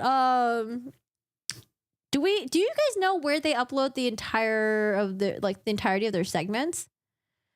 Because they usually do like closing arguments, right? Closing arguments. Karen Reed, motions hearing, attorneys argue over evidence in court. Karen Reed, I'm like, I don't know anything about this Karen Reed case. I need more information. All right, so you guys are agreeing with the lady in the red. Let me see. This is clearly a cover-up. Nope, she's twisting the facts. Trust me. Just read the reports and the lady in the red is right. But why did they cut it off like that? Does the lady in the red not get a rebuttal? The lady in the blue has connections to one of the cops being accused. What? Hold on. Are we throwing facts around or are we making things up? I lost respect for Vinny when he played down the atrocities of Tim Ferritter. Oh, I didn't watch that part. I did not watch that part. Are you sure? Really? I feel like Vinny usually goes really ham on people, especially people who commit crimes against children. But yeah, I don't know. The Tim Ferritter one really mind fucked me. Ugh, I hate thinking about it. Ugh. Okay, I feel like we need the entire segment. Opening statement with Julie. Cause I'm like, where's the rest of it? I don't know. If I ever get the rest of it, or if I ever do my own research about this, I'll let you guys know if I agree with the lady in the red or if I agree with the lady in the blue. But damn. I don't know why Court TV cut her off like that, man. It's so messed up. Because how they ended it made it seem like the lady in the red the lady in the blue. Wait, who's who again? Fuck, I forgot. It made it seem like the one in the top didn't know what the fuck she was talking about. I don't know what the closing argument thing is. Is it live? Short? Oh, I don't know where they post their entire closing argument. Sometimes they post it on here and sometimes they don't post it on here. Okay, trust me, you will agree with the trust me, you will agree with the blonde lady. Which one was the blonde lady again? I don't remember. Oh, okay, sorry. Red was the one that got destroyed. Blue was the one that got the last words. Okay. Yeah. Anyways, yeah, I don't know. Anyone else following the Karen Reed case? If you guys have anything you guys recommend me to watch, like a recap or anything like that, or should I just do my own research? Let me know. I don't know. The Karen Reed one sounds very interesting. Very, very interesting.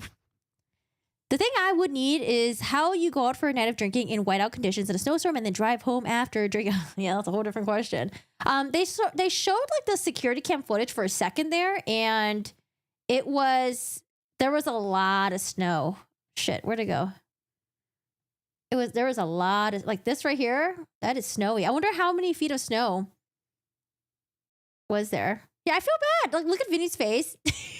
Look at this guy's face. And she's like, she wants to say something, but she's trying to be polite and not interrupt. If I was her, I would have interrupted. I would have interrupted. Let's see other information. Hold on.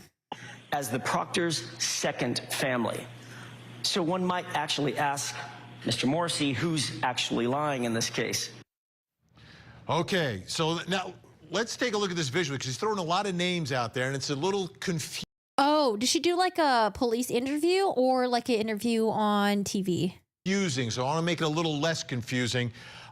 So the Proctors are that's the trooper, but what is his connection to the Alberts and the McCabe's, et cetera? But who are these people? So this is the house where John O'Keefe was found dead on the lawn, okay?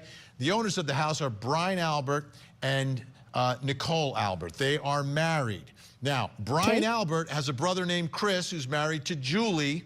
They have a son named Colin. So Colin is an important name in all of this. Who's Chris, Colin? Julie, again, brother of Brian Albert.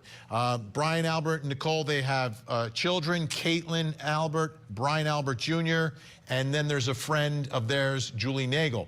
Then you look at Nicole Albert, her sister, another important name in all. Yeah, who are all these people? Why are these kids all involved in this? And how old are these kids? This Jennifer McCabe,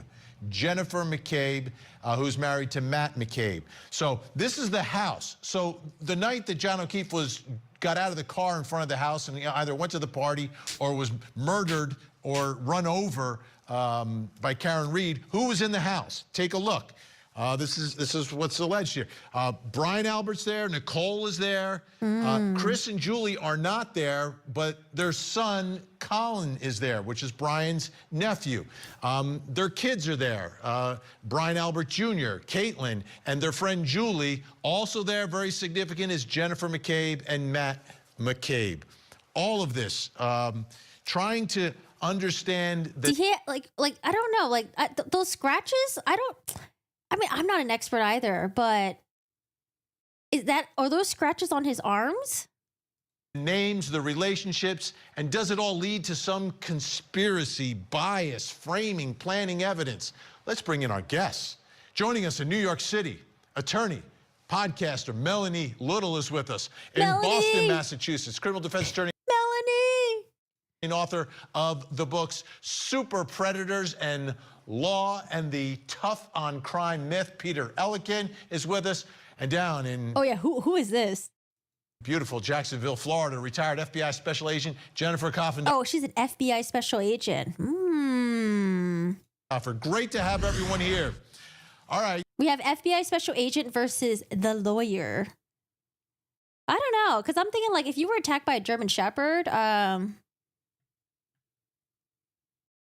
don't know what the fuck this is. I don't know what the hell this is. Some jaggedy stuff. I don't know. I feel like there'll be like if there's bite marks, wouldn't there be like up and down bite marks? Because I've got scratched by my dogs before when they like jump up on my leg and they like scratch my leg and stuff like that. I don't know. Maybe these are like bite marks and then it was like dragged. I don't know. I think this would be a very interesting trial to watch. Yeah, dude, I was like, what? Who is who? Why is this family tree so complicated? But it gets even more complicated. Who is Coffindoffer? This one's Coffindoffer? I didn't hear the last names. It went over my mind. We're too distracted. Oh, man. So I don't know. If we can get the full segment, let me know because I want to watch the entirety of this. I want to see what the red lady's rebuttal is going to be. But if you were attacked by a German Shepherd, it could be a lot worse. I don't know. I don't know what the hell this is. It could be bites. We could have some marks on two sides. Yeah, because like we only have one picture right now, right? We don't have the other side. I don't know. Because I think it's like, is it right here? Maybe what happened, I mean, it's possible. Because like sometimes like if humans get into a fight, the dog may want to protect its owner and join in on the fight as well, right? That could be a thing. Trying to help out, you know? Because I know, you know, when I used to have two little corgis, I only got one corgi left now. But when I used to have two little corgis, this guy right here, the big one right here, he would get into fights. And this guy was the reinforcement. He would come and try to help out, even though they hate each other. But it was cute, you know? They always try to help each other out. Whenever there's any fights, it's like, let me in there. I'm gonna back you up. I got you. So I feel like if someone was attacking me, you know, he'd probably try to help out too. Hopefully not. I want him to just run away. Don't come near. But yeah, I mean, he might try to help out too. So it could be like the humans got in a fight and then the dog just came in and tried to help out. Like, yo, what the fuck is up? Why are you touching my owner, you know? So, but I don't know. I don't know. This case looks really interesting. I'm like working on so many things right now that I'm like trying to research. I'm trying to research some Markel stuff. I'm doing like my book report stuff. And now I'm like, dude, I kind of want to learn about this Karen Reed stuff. Is she currently in trial right now? Or is it just Karen Reed trial? When is her trial date?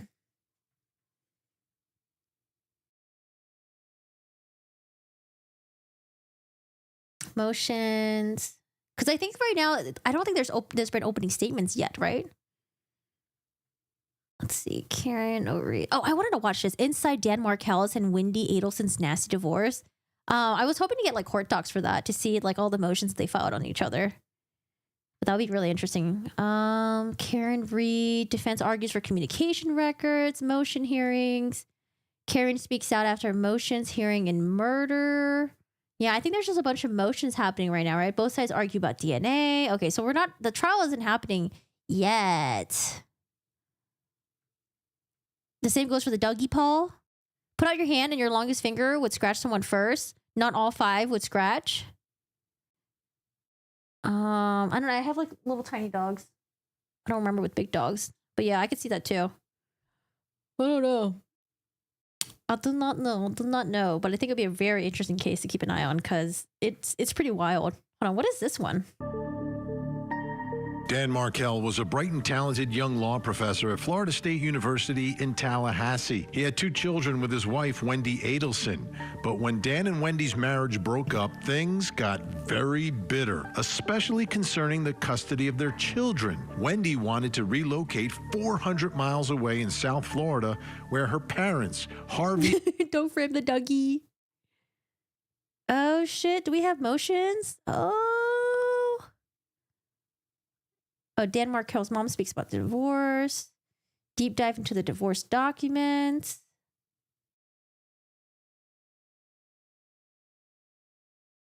That's why he died. That's why he was murdered. Because he would not compromise. Would not compromise when it came to spending time and being there for his children. He wasn't going to be bought off by money. He was going to do everything he could to make sure he was there physically, mentally, spiritually, financially to support his children. And his ex and her family wanted those kids 400 miles away. And in the end, his ex-brother-in-law hired. In November of 2013, the children informed Mr. Markel, that's Dan, that Abba, which is dad, Abba, grandma says you're stupid. When queried as to why grandma, the maternal grandmother, we're talking about Donna Adelson, would say such things, the children replied jointly that it is because, quote, she says you, meaning Dan, are trying to take her sunshines away from her. In December of 2013. Having a German Shepherd as a kid, I can tell you they don't look like that. I'm not a doctor. I would want DNA evidence. Yeah, we'll see what happens. I don't know, because I don't know if those really look like dog scratch marks. They look kind of weird, but I don't know what even it looks like, you know? Because they were kind of jagged too as well. I feel like human scratch marks might be even more like less jagged, but I don't know. Maybe someone scratched him and like he was being pulled from many different directions. No idea. Also, I wonder, did they post this? It'd be kind of cool if I could find this doc. The youngest son further stated to his dad, Mr. Markel, in front of his former wife, Abba, grandma says she hates you. So here's the allegations that grandma, Donna Adelson, is influencing her grandchildren to not like and to be influenced as what they think about their father. So Dan, in his motion, was trying to prevent that from happening any further. Take a look. Dan Markel moves for the following relief, meaning this is what he wants. the judge to order in the case, enjoin the former wife, Wendy, from allowing maternal grandmother, Donna, to have unsupervised time with the children, consistent with the first right of refusal, and to impose appropriate limitations to safeguard the children from being subjected to disparaging comments. Is this the motion that Dan was going to file? And Wendy was saying, oh, I never saw that. But then Georgia Kappelman was like, what do you mean you never saw it? Didn't the lawyer show it to you? And I think she was trying to say it like, oh, I never saw that. Like, I remember hearing about this when she was being, when she was testifying on the stand. About their father. Now, if you're the grandmother, Donna Adelson, how personal are you going to take this? And is this one of those things that kind of takes her from grandmother bad-mouthing her former son-in-law, the father of her grandchildren, to whispering in her son's ear to get somebody to kill Dan? That's what prosecutors are saying here. And the more you read and the more you get into this, it seems very plausible from the evidence that I saw in the trial of Charlie Adelson. Donna's got her trial coming up. She's presumed innocent right now, but let's see how all that evidence plays out. But I want to get more insight into what was happening. I have no idea. What's the dead cop's own force investigating? I have no idea.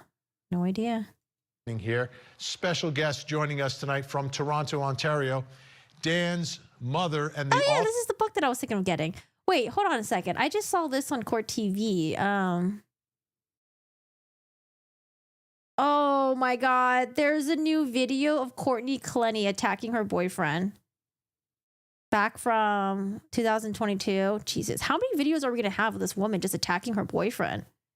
Jesus. When is her trial happening? This must be the update that I was getting to. Okay, I didn't finish this video yet. How could she... Is it this one right here? Sorry, I just want to jump here really quick.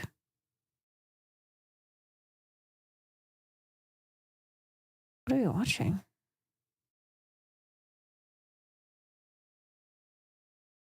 Oh, this video right here. For 2 weeks. Who recorded this? Was she just fighting in front of other people? This woman has no shame. Oh, God. How old is she again? The Courtney Clenny case. New video of an alleged previous attack on victim Christian Obumseli has been released. The video, courtesy of the Haggard law firm, which represents the Obumseli family, was shot in Aspen, Colorado in 2022. The attack happened just before he was stabbed to death on April 3rd of 2022. Wait, what was the dates? April 3rd and 2022. Aspen, Colorado in 2022. The attack happened just before he was stabbed to death on April 3rd of 2022. We do want to warn you, it is difficult to watch. Hey, Patty. Thank you. Thanks, guys. Got some notifications. I don't know why it's not showing my chat, but hello. Thank you so much for joining the membership. To watch. I was sober for 2 weeks. 2 weeks. 2 weeks. And now why am I not sober? Because of you.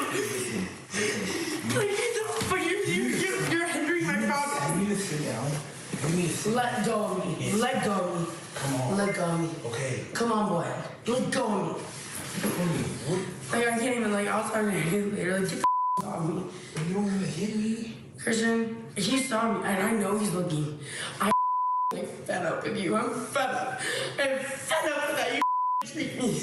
Courtney, oh, yes, I'm not mad at you. You let Malala say some line that affected you. I didn't let her say anything. I didn't say you did. Hey, let's go to Malala right now. Let's pull up to her. No, I'm just gonna hear the scenes. No, she's in the group chat. Let's put her on the phone right now. I dare you. Yeah, you dare me? Keep saying you it. do it. Then stop saying it then. Do it. Then stop saying it then. Then stop saying it then. Let's pull up. Come on. Let me get my Ask her. Ask her, did I touch her breast yesterday? How instigative he is? No, you're telling me I touched her breast yesterday when I... You did. I didn't say you touched it. You said I did. You were leaning. Yo, you were dumb as I actually don't want to be with you. Actually, I'm done. Okay. Can you send him home? Yeah. Actually, I'm done. Okay, fine. Does she not know she's being recorded? She's like looking right at the camera person. And she's trying to get the camera person to be on her side. The camera person's saying she shit. Maybe she doesn't know she's being recorded, or maybe she doesn't care. You said I did. You were leaning. Yo, you were dumb as I actually don't want to be with you. Actually, I'm done. Okay. Can you send him home? Yeah. Actually, I'm done. Okay, fine. Done. Because you're like, you're costing me money. I didn't do things I got from this house because of you. You let Milan say some line ass. No, because of you. Flirting with like 3 girls the whole time. What 3 girls? What 3 girls? And what I want to know is, like, was he really flirting with other girls? Was he really, like, doing these things? Or was it just, like, in her batshit crazy mind of, like, how she, I don't know, maybe that's how she viewed things. Like, I wonder if this guy just, like, really didn't do anything and she was just really fucking paranoid. I mean, it doesn't matter if he did it or not, but, you know, like, this is a crazy-ass relationship. Oh, my God. This is crazy. How long were they together again? Dude. Keep her locked up. Like, this is wild. Girls, you? Well, maybe you matter. You. Milan? I was flirting with Milan? And she's saying, hey, come get your mans.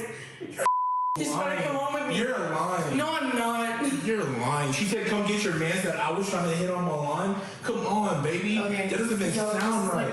Christian, you're fired. Clenny is being held without bond on his second-degree murder. Jesus Christ. Whew. Well, can't wait for this trial to happen. Friends saying that she was like super insecure. Oh yeah, I can totally see that. Jesus. Oh, sorry. What was the end of the segment? Was that it? The OnlyFans model's attorney says Obumseli was stabbed in self-defense because she was a victim of. Oh, that's right. Her defense was that he was coming at her and she meticulously fucking knifed throughout. Was it like across the room or something like that? She threw the fucking knife across the room and it just landed hit perfectly into like his chest. Not that she stabbed him or anything, but she threw the knife at him. Of domestic violence. Prosecutors claim that Clenny was the abuser.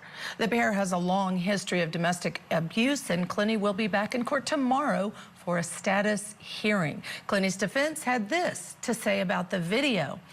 This video. What are they gonna say? Oh no. This video doesn't show how the relationship really was. Courtney Clenny was just having a really bad moment, but she's the victim here. She's the victim. Clenny's defense had this to say about the video. This video is an example of the toxic relationship between Obumseli and Courtney Clenny. Okay. Evidence exists that Obumseli physically abused Courtney on prior occasions, and on April 3rd, 2022, Courtney was forced to defend herself from Obumseli's physical attack. And coming up tomorrow morning on Opening Statements with Julie Grant, one of Clenny's defense attorneys will be on her show to discuss the case. Oh man, good luck to her defense team. That's a tough one. I don't know. Things are not looking good. Things are not looking good unless there's evidence that they're holding on to. Things are not looking good for her. Anyways, sorry. What were we doing again? We got distracted. What were we doing? Oh, Dan Markel, right? Divorce. Ooh, divorce documents released. Oh wait, that means I can go over them. Where are the divorce documents? Let's see if we can find them. Author of the book, The Unveiling, A Mother's Reflection on Murder, Grief, and Trial Life. Definitely worth reading. Ruth Markel is with us again. Ruth, great to see you tonight. Thank you so much. Thank you. What a pleasure to be here. And a Happy New Year to you. Happy New Year. Happy New Year. So I want to go back to the divorce and when Wendy and Dan are splitting. Would you describe the moment you found out that this was shocking? Were you blindsided? Was Dan blindsided by Wendy deciding to end this marriage and file for divorce?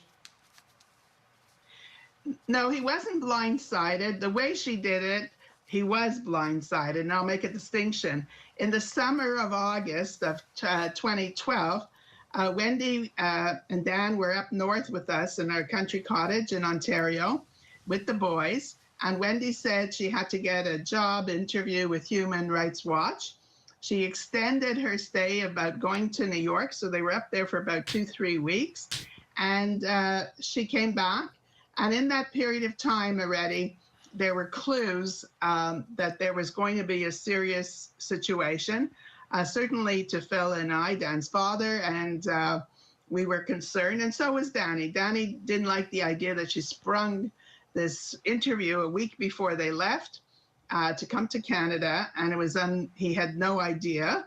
And also she had made other arrangements prior to that we found out later, which was that she had taken the parent stabilization program, which is a course in Tallahassee in July, which already meant that she was planning. Oh, like if you're gonna like leave your significant other, you're trying to like figure out how to like make it stable for your kids. A very, very major upheaval, which she did. So this was August. In September, Dan was away, and she called him on the telephone when he was lecturing in New York City, about to start a lecture, and she said, "I want to leave you, and I want to break up." And Dan was shocked, because that's how you do it. So he canceled his lecture, and he got on a plane, and he called us right away. So we were talking to him as he went to the airport. Oh no, I found this. We found Wendy's route. This is her route right here. Sorry. This is her route right here. This is her house. This is Mosaic. She had some liquor store she could have gone to, but instead of going this way, the line, she went this way, the purple, all the way over here. Oh, man. I feel like this is what really shows that like something was up. If there was no this, I might have been like, I don't know. I'm not too sure, but yikes. When he came home to Tallahassee, he got on the phone with us again as he entered the house. And she had really disrupted the whole house. This was a big separation, which already told you that this is not going to be a pleasant divorce. And she took many of the major, pieces of furniture between them. And she also emptied out her half of the bank accounts. And the upstairs, the bedrooms where the kids slept, Dan was devastated. He started to cry when he walked in. There was totally no resemblance of the children's life in the house. And in the cupboard were small clothes, like if they were 4 and 3 at the time, she maybe left them in the cupboard size 2X. I don't know if you know the distinctions, but smaller clothes. So there was nothing really that was useful. He was devastated at what happened upstairs. And he went downstairs to the master bedroom, and I didn't even know you're allowed to just like up and take your kids like that. Yeah, I didn't know you were allowed to do that. Because like apparently she took the kids and then like she wouldn't tell him where they were for like the longest time, and he had to like track them down, like, because they had school, right? So he had to like go wait around the school. There were divorce papers on the bed. So that was like a total shock, and not with equal custody at that moment. And the children weren't home, and nobody knew where they were, and where was Wendy. And there was nothing, was there like any moment that precipitated this? Like sometimes couples can get into a big fight. There can be accusations of this or that. Dude, I can't help but look at Wendy's like dry ass hair. It's like all snagged and everything. Like, who's dyeing her hair? Please give her some products or something, man. It's all like snagged. This is my hair back in high school, okay? When I didn't know what the fuck I was doing. My hair is all like ripped up and stuff, split ends everywhere. Like, please help her. There's like any moment that precipitated this? Like sometimes couples can get into a big fight. There can be. Like, what the hell is going on here? Like, what is up with her? It's like straw hair. Like, I don't know. It's like a haystack or something. And I'm the queen of damage hair. Or what? I'm all natural now, baby. But, I was the queen of like damage hair. I don't know. This is just bad. The accusations of this or that. Was any of that happening? Like one big moment, some blow up, so she's got to get out of the house? No, it wasn't a blow up in this period. There was actually a very first serious signal in 2011. Dan was speaking in Israel, And when he came home back to Florida, and we were there because it was Christmas break, and when he came back from Florida, he found out that Donna and Wendy, who had been there together, had given the children shrimp, and they had given them all the kinds of foods and bacon that are not part of the Jewish dietary law. And you could tell already, he knew already then that there was some really, really serious stuff. And Donna had actually had some kosher turkey for American Thanksgiving, but by the time the kids came back after a whole month, everything was totally disrupted and sabotaged. And after that point, Dan and Wendy went home to Tallahassee, and they started to have marriage counseling. So I wouldn't say that there was a blow up prior to the September event that Danny called his Pearl Harbor, but there certainly was a lead up in the earlier months. Now, as everyone who's been following this story knows, your son Dan, brilliant attorney, a law professor. How involved was he in the day-to-day litigation of his, let's begin with the divorce and the custody issues? How involved was he in terms of figuring out what motions to file and what they should allege, et cetera? No, he was very involved. He took it seriously, and so did Wendy, for that matter. They were both lawyers. It was not a compatible situation all the way to the point of the divorce from the separation. There were many disputes about the coordinating practices from the court about if Danny was able to see the kids or talk to the kids after the third night or fourth night, whatever they had agreed upon, to see the children on FaceTime. Wendy didn't always make herself available. There was a lot of stuff happening, and there were disputes, and certainly both of them, through their lawyers and on their own in that respect, initiated quite a few of the attempts to get things resolved, but they really weren't resolving. Yeah, what troubles me, it just seems that two smart people who have children, that there would be some, all right, we're splitting up, let's have a meeting, how do we break this to the children, and how do we make it as smooth as possible for them rather than this abrupt just up and leave? That part really, really bothers me. Did that bother Dan a lot? You started out the show tonight realistically, actually talking about Donna, and Donna was the major interference. Okay, so this is not a normal relationship now. It's like, Princess Diana said there were 3 in the marriage, and there were 3 in the marriage, and that is the problem. When Wendy and Danny had agreements to take kosher food. I did hear that Wendy talked about how she looked up Amy in her police interrogation. But I mean, the porn thing, is it just her just looking up porn, or is it does it tie back to Dan Markel somehow? To the daycare, Donna was the one who came in and said, "Don't bother giving them tofu hot dogs. Don't do that." And then she takes them to McDonald's and gives them cheeseburgers. And then she disrupts the activities. And Donna don't give a fuck. Remember how apparently Donna and Harvey were in charge of hiring the caterers, and it was really important to Dan that kosher food be served at his wedding, and they didn't even adhere to that. And apparently the rabbi friend of his was so pissed, he stormed out. Donna don't give a shit. Is Donna just doing it because just in spite of him? Or does Donna just doesn't care? So you're not dealing with a couple. You're dealing with a threesome. And Donna liked to call the shots. Donna definitely organized, all of the activities of the family. I would say if you were writing a symphony, she wrote the score, she was the conductor, and she also played everybody's instrument. So I think that you're not dealing with a normal rift in a relationship. I want to pull out a different part of one of the motions that was filed in this case. Take a look at the screen, everyone. And again, this is from papers that were filed by Dan. In July of 2012, prior to the separation, Ms. Adelson had gone to the safe deposit box and without permission or notice to Mr. Markel, took whatever she wanted, including various pieces of valuable jewelry from Mr. I heard about that. Why would you take it? Mr. Markel only discovered these items missing in fall of 2013 when he went to the safe deposit box.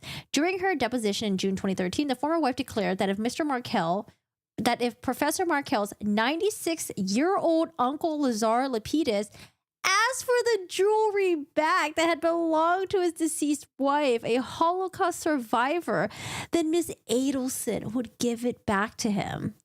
Why would she want to keep this? If this is like a important heirloom to him, just in spite of him? That seems so shitty. Professor Markel relied on that statement when he entered into the MSA in July 2013. However, shortly following the MSA's completion, Professor Markel sent former wife a letter from his uncle Lazar asking for the jewelry back. Yeah, no shit. Former wife currently refused. Oh, so she still refused to return the item? Claiming that it was not part of the marital settlement agreement. Oh, MSA, that's what it stands for.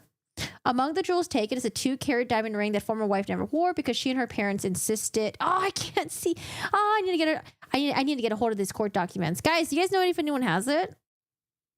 Mr. Markel's family. Hi, Stevie. Welcome back. The former wife, Wendy, declared that if Professor Markel's 96-year-old uncle... Oh, sorry. I didn't know Vinnie Paulson was going to read the rest of it. I thought he was just going to read the highlighted portion. I'm doing Vinny's job. Well, Wendy still has it. That's the bottom line. And she did take it out of the box without any conversation. Wow. And it's a very unfortunate situation because my uncle was able to be saved coming out of Germany. And as many people might know, or they don't know, people brought back diamonds as portable wealth. And this diamond came back as part of his entrance into Canada, and he gave it to his wife as part of her engagement ring. And the irony here is that Danny gave it to Wendy, and Wendy wore it a little bit, but on the wedding day, Wendy had her own grandmother's ring, and she wanted to wear it, which everybody agreed to. So Wendy had other engagement ring. This was not something that she specifically needed this diamond for. It had no real emotional value to her, and basically she took it for the money. She kept it. Wait. Oh, do we know if Wendy still has it in possession, or did she fucking sell it? To me, that speaks volumes. About it. And the fact that this was her original ring and she got a different one, which was her grandmother's, I get it. Is that something you think that Donna wanted? Was she part of that conversation? I'm sure Donna was very much respectful of her mother. And, I mean, there is something sometimes if you have some kind of emotional attachment to that. And Wendy actually, I believe the grandmother lived with them a little while. So she also might have had some emotional attachment, but nobody was challenging that. I mean, that was nothing that Danny even raised, and none of us for sure not. We were not even around at that point. So there was no issue really of what ring Wendy could wear, and she could choose to wear whatever she wanted to, but it had no real personal value to her other than a financial one, and probably to spite Danny. Yeah, I'm sensing some of that, a lot of that as we're reading through all these papers. Ruth, I want to thank you so much for joining us tonight. Always great to speak with you. Ruth. The Unveiling, A Mother's Reflection on Murder, Grief, and Trial Life. A great read, especially for Court TV viewers, because you watch these trials and you see how victims and their families are impacted, but to really get insight into what it's like. I think it's a little pricey. I think the book's like $28 on Amazon? Or $23? It's worthwhile to read that book. Ruth, thank you so much. Thank you so much, and thank you for keeping light on this horrible story. We absolutely will. All right, folks, when we come back, we're going to bring in our own experts, take a look at more of this, plus coming up next hour. It was my decision. Do you recognize the exhibit? I do. Is it a fair and accurate copy of your divorce file? It looks like it, yes. All right. And is it fair to say this was a contentious litigation process that you had with your ex? It was. It was contentious, to say the least. Dan Markel and Wendy Adelson, the divorce, and then the ensuing custody battle that continued past the divorce. Take a look at it. I'm going to give you a flavor for what was going on here and how really it all started, at least officially started. On the weekend preceding Monday, September 10th, 2012, while Mr. Markel was away for a short business trip, Ms. Adelson abandoned Mr. Markel and their marital home, taking with her the couple's 2 toddler children, and with the help of her parents and professional movers, whichever furniture and belongings she wanted for herself and the children. She left behind no address for the children, no pajama bottoms or clean socks, no diapers, no wipes, and not even a bed for their eldest son. Just a crib mattress on the floor. She took numerous non-marital items, such as the former husband's tennis racket and family jewelry, as well as hundreds of thousands of dollars in cash and equities from their bank and investment accounts. Among the things she left behind on the bed, however, were divorce papers dated September 5th, 2012. 5 days before all this, signed before Mr. Markel even went on his trip. This abrupt and cruel departure shocked Mr. Markel, who in a 6-year marriage unmarked by any abuse, addiction, or infidelity, was devoted to his wife and children. And we know that during the course of this custody battle, that Wendy's brother hired people to murder Dan. Tamara's listed as the witness in Donna's upcoming trial. I can't believe Donna hired Charlie's lawyer. I know she also has like a Tallahassee lawyer as well, but like, why keep? I mean, I guess just to have someone just that knows everything to be part of the team too. I don't know. I feel like you would want new eyes on everything. New eyes, new perspective, completely fresh. But I mean, I guess it's nice to have someone around that knows the case. Maybe. We know that. The jury told us. Let me bring in my guest joining me tonight in Orlando, Florida, psychotherapist, CEO of Life Counseling Solutions, Dr. Janie Lacey. In Philadelphia, Pennsylvania, family law attorney Jennifer Brandt. And in McKinney, Texas, prosecutor, defense counsel, creator of Jury Trial Mentor YouTube channel, Carl Steinbeck, who knows everything about this case inside and out. Trust me. Okay, let me begin here. Jennifer Brandt, how normal is what I just described to you? Two adults, there's no abuse in the house, no one's getting beaten up. You've got children. Yeah, because these are extreme measures. Like if there was some abuse going on behind the scenes, you know, some physical abuse going on, I don't know, like cheating scandal or something, I can see why like one party in the relationship would act like pretty dramatically like this, but it's like, no, no. Someone goes away for a business trip and all of a sudden everything's gone? You know, Vinny, it happens. I wouldn't say it's normal. I wouldn't say it's routine. It's not the normal divorce, but there are certainly situations where this exact type of scenario happens. Someone goes away, the house gets cleaned out, the spouse and the kids are gone. And it is a rotten way to start a divorce because... Wait, Charlie scored a 95 for what? If that's how you're starting out, clearly there's not going to be any real chance, at least initially, of Let me ask you this, though. Collaboration. Can one parent just grab the kids and take them and not let the other parent know where they are and take all their stuff? I don't get that. They shouldn't. They should not do that because it certainly doesn't look well in the eyes of the court. Sounds like kidnapping. You know, upset. It is not kidnapping though, Vinny, because both parents have equal rights to the kids. Either parent can take the kids anywhere. I mean, you could take your kids on a trip. You could take your kids to the family. Without telling the other one where they are or where you went? Well, during we got to change those laws. Vinny.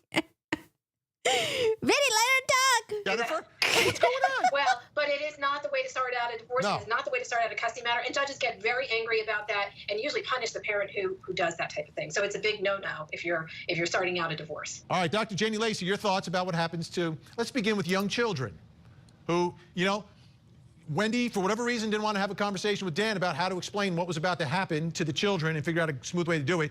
What could it do to children just being ripped out of your house and gone and separated from your father like that?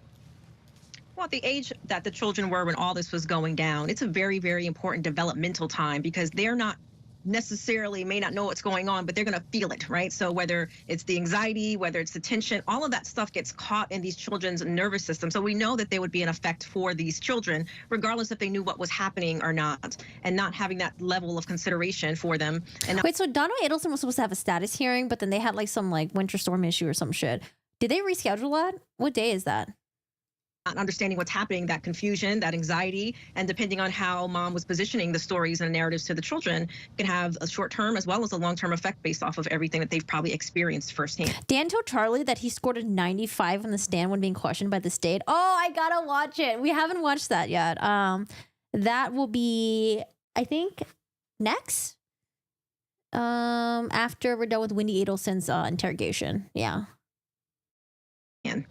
Carl Steinbeck, something that jumps out to me in this part of these divorce papers that we're taking a look at tonight, with the help of her parents and professional movers, how much of a role did Donna Adelson have in all of this, in the divorce, in the separation, and the way it all went down?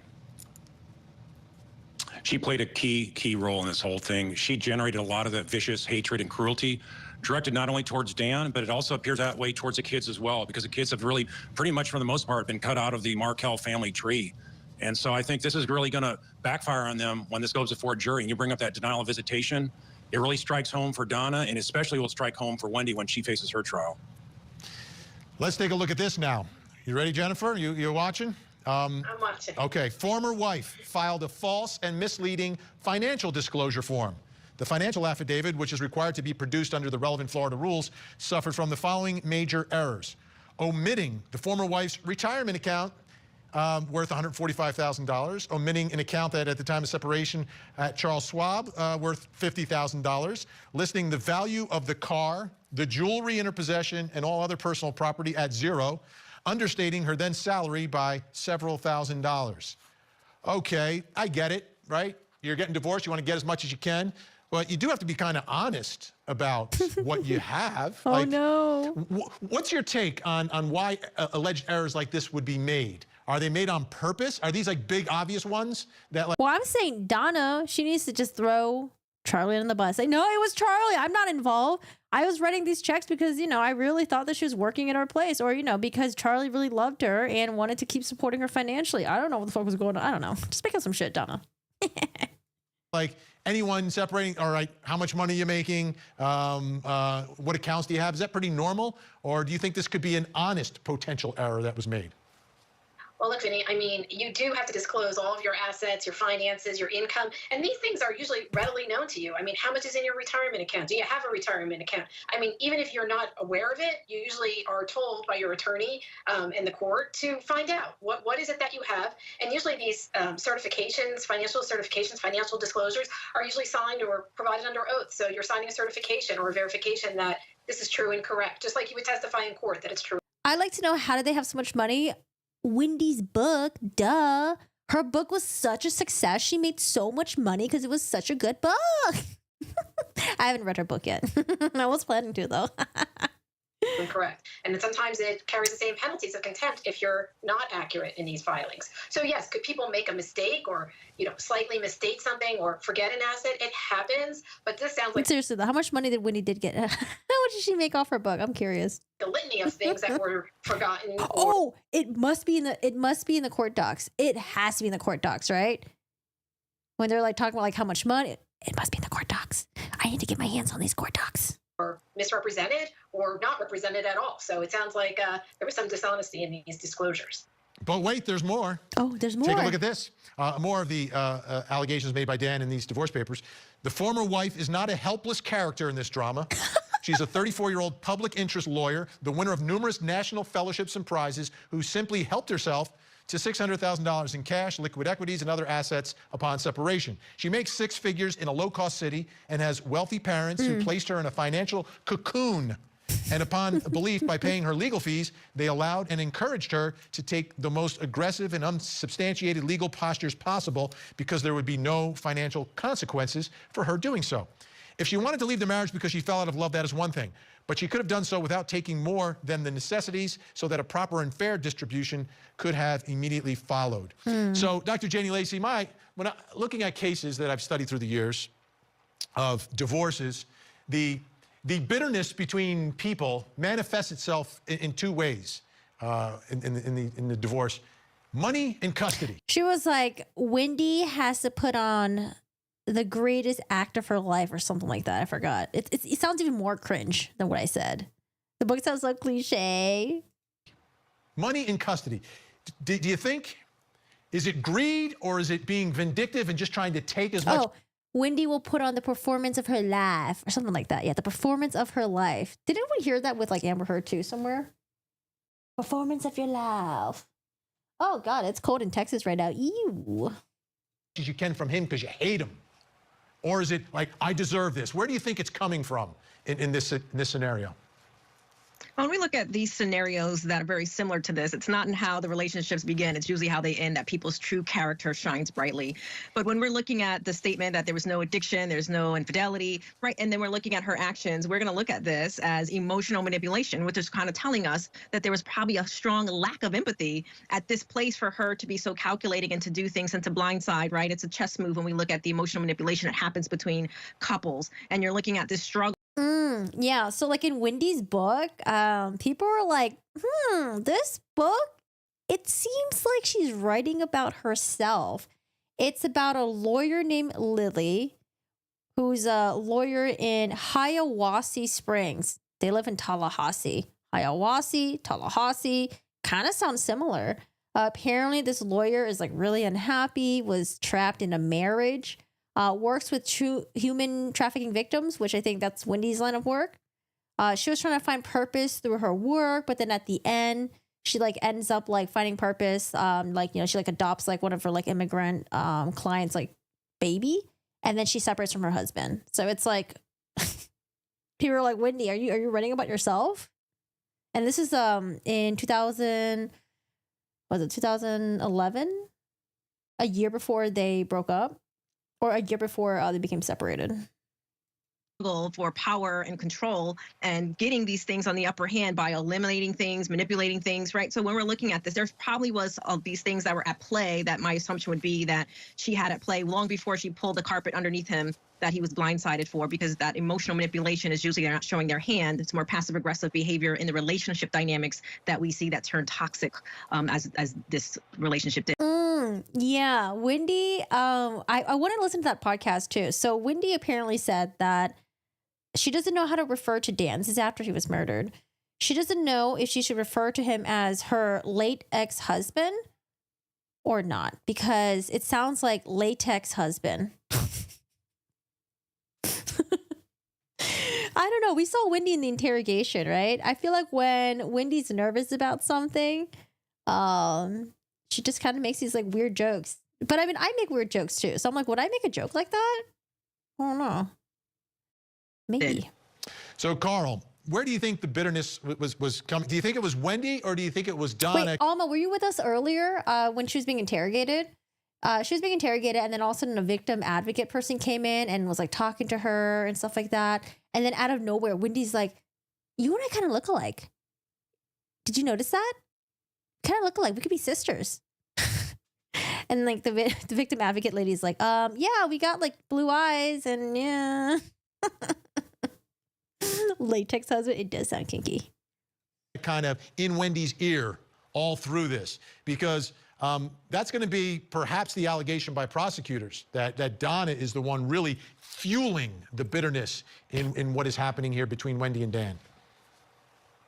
Right. I think Donna had more of the uncontrolled rage towards Dan, but Wendy was the one that was feeding her all the details to get her to that point of rage and to the point of wanting to get Dan murdered and executed in his own garage. So if you really think about who was starting the whole chain of events, it was really Wendy more than anybody. Fascinating. Fascinating. She hasn't been charged. Just have to always got to remind folks. No. She's been a witness with some level of limited immunity when she testifies, but she has not been charged yet. And we shall see. All right, everyone's staying where they are. When we come back, we're going to talk about the other big issue in this case, which is custody and the relocation of the children. Was that the motive for murder? In order to provide a better quality of life for the children by increasing their access to close. I don't know. I'm thinking of like remember, do you guys ever watch American Horror Story season 1? There was like the dude like dressed in latex. It was like so creepy. There was like that guy that was like dressed in black latex. I don't know if it was like a ghost or what. That's what I'm thinking of. Latex husband. Family and providing more stability and consistency. Who is the close family in South Florida? The close family would have been my mom and my dad and my brother. And which brother is that? My brother that's here today. Charlie Adelson? That's correct. Okay. That's what it's all about. Wanting to get those kids down to South Florida, away from Tallahassee. Who wants to live in Tallahassee? We live in South Florida. That's where Grandma is and Uncle Charlie. All right, so let's take a look here. This is the order that was filed by the judge in response to the wife, Wendy's petition to relocate to South Florida with the minor children. This court does not find that wife has met the burden of proof that a relocation is in the best interest of the minor children. The court orders the parties to mediation to resolve the remaining issues pending final hearing in this case, currently set for July 31st and August 1st of 2013. Let's take a listen to more of Wendy Adelson now, talking about an email that her mother sent her. Oh, the email. It reads, however, the rest of your life and consequently Dad's, mine, and yes, even Charlie's will be affected by how well you can perform/act before July 31st. You need to be a good actress you can be a good actress when you want to. I've seen you in action. You need to put on the performance of your life. Jibbers hasn't beaten the Adelson family yet. Who's Jibbers? Jibbers, she's referring to Danny. So in this, again, your mom is referencing how everyone's life is being affected. What is a Jibbers? That sounds like a hamster name or something like that. Like a name you would give to a rodent. Jibbers? Jibbers? by this relocation, including your brother, Charlie. Do you agree with that? That is what she said, yes. All right. Is your mom overprotective of you? Yes. All right. And is it fair to say she's, a little... Yeah, she's still trying to do the likable thing, like adding giggles here and there. On the controlling side? I don't think she's controlling, but she's definitely overprotective. All right, Carl Steinbeck, what do you see as the significance of this email from Donna to Wendy? Right. I think that the email shows a level of hatred and the desperation really they had to win this case. The Adelsons were not going to lose. The Adelsons had to win against Dan, and they were going to lose badly against this judge. This judge was going to see through exactly what kind of shenanigans Wendy was playing. She was not acting in the best interest of the children. I think Dan went into a lot of good jibber jabber details explaining how he was denied the first right of refusal for visitation for the two boys. And so you get this whole flavor that things were just really being viciously and intentionally directed against Dan, just to really get under his skin, just really to upset him. And, you think of the irony of it. It's like the Adelsons, Harvey and Donna, they could have easily moved up to Tallahassee. They were pretty much ready to wind up their practice and whatnot. So that's what I was saying. I was like, I know that they had their dental practice down there. I know Charlie was down there. But if they really, really want to get close to their grandchildren, just fucking move up to Tallahassee. Y'all are rich, okay? You guys have the monies. You guys got the financial means. Just fucking move up there. Like, nah, man, we're just going to murder. That's easier. Let's just murder. instead of doing that, they thought, it's better to kill Dan Markel to get the kids down there. And everything worked beautifully for many years for them that way.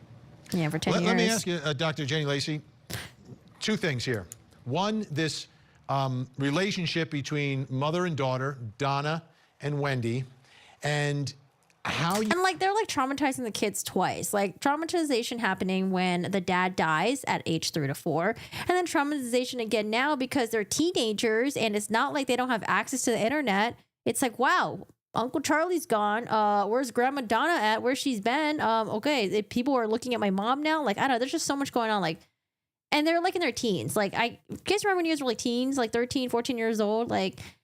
It's tough, okay? You get to high school, everything's new, all these hormones and stuff like that, new friends, you're trying to be cool, you got so much going on, got to get ready for college. It is a stressful ass fucking time. But to be held down by this family drama here, that's hard.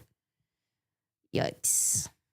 You can get to that point because at a minimum, Charlie ordered this hit. Got so many pimples. How do you go from a battle in a courtroom to hiring a Latin king and his buddy to perform a hit and a drive? How emotionally does someone get there? Well, emotionally, people do get there, and they start with that, as we just heard my co-panelist mention, with this hatred, and then they almost look at this person as an object to be removed, and this lack of empathy and this dehumanization of them that can occur. And when we hear this, what happened with Donna, right, we're hearing that she's putting this fight as almost as if it's her getting divorced.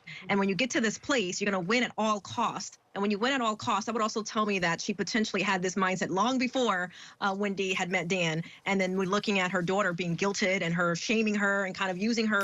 Donna, she got way too much time. She had way too much free time in her hands, man. I don't know, dude. Way too much free time on her hands. In a sense of probably being in control and created this dynamic, this narcissistic family dynamic from these when they were very, very young. So her getting to this place, she's probably not lost a lot of things in her life, so to speak, and been able to use money, power, and control to do that. And as we heard the language, she was taking on this fight as if it was her own.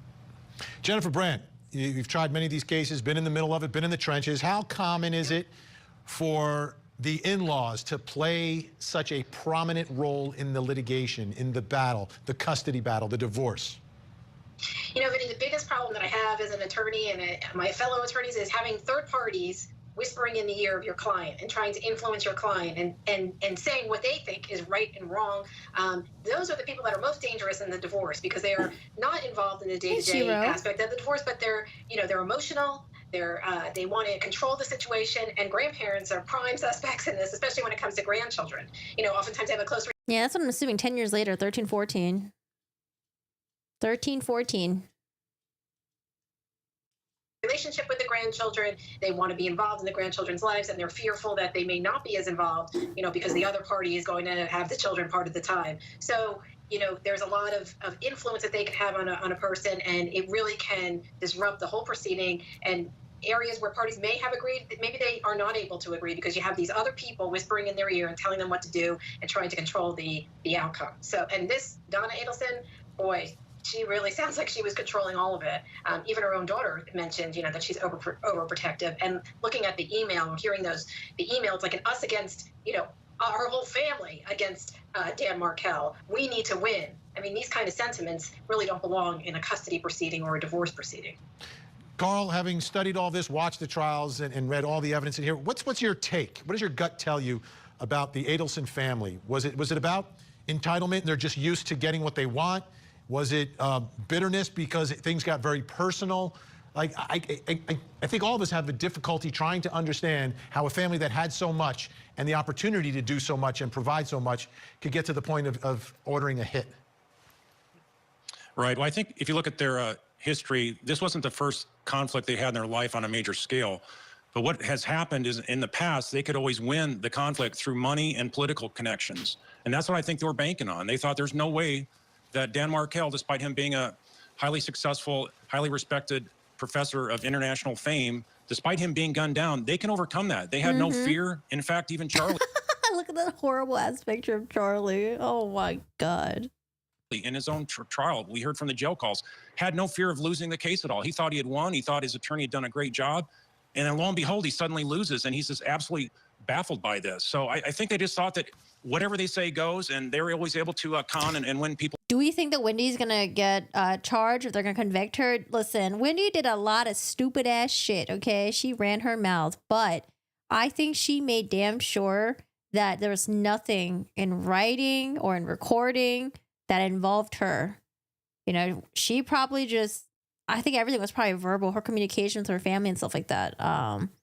Maybe Donna will turn against her. We'll see. I mean, I seriously doubt that though, because Donna's like in her 70s. She got compared to like Wendy's got like to take care of her kids, or like the grandchildren, right?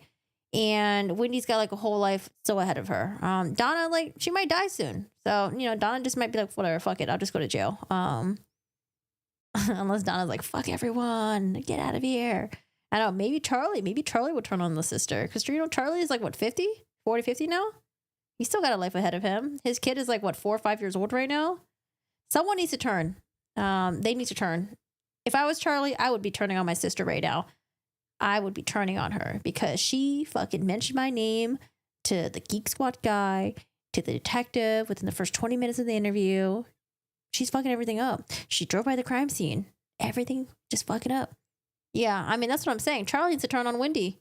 Charlie needs to be like, you know what, Wendy? Screw your kids. I'm going to put my kid first. I'm going to be there for my kid. And, I don't know if it's too late now, but it's probably too late. I don't know. I don't know if Charlie would be able to get like, they do it in appeal or something like that. Like, I don't know what would happen in appeal. I don't know what's going to happen. What did Catherine McBanwell get for testifying in Charlie's trial? I don't think they can go back and like readjust her sentencing or be like, oh, hey, we'll take off like 10 years if you testify in Charlie's case. Like, what does she get? Does anyone know? I actually don't know the answer to that yet. Nothing? Like, why did she do it? Hi, Kiki. How are you doing today? Let's see. What did Benoit get for testifying against? Because she rejected the plea deal.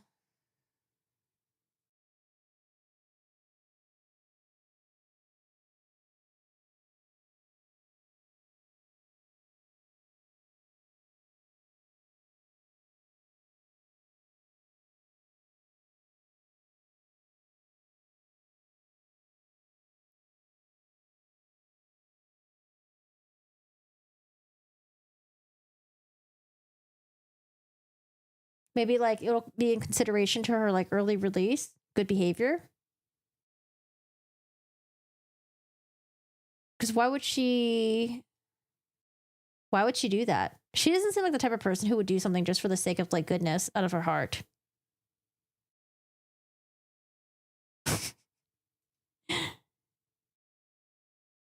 Oh, so we don't know. I mean, maybe we don't know anything yet, and the state hasn't said anything yet.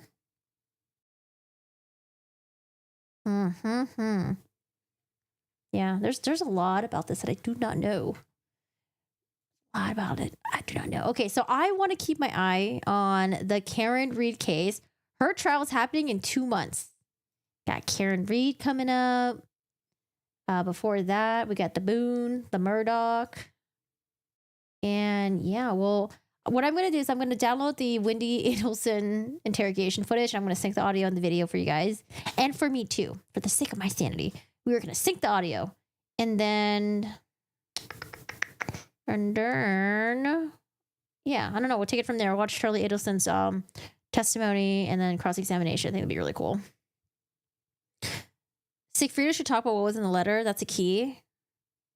Live for 4 hours, missed a lot. We're live for a long time today, weren't we? I was like, we're going to do a short stream today, but I know we just got sucked into Court TV. Court TV got the drama. Getting sucked in. I heard about that. I'm like, dude, you were offered like a plea deal. And she didn't take it. She probably thought the Adelsons were going to bail her out. Get the best attorney or something like that. That she was going to beat it. Nah.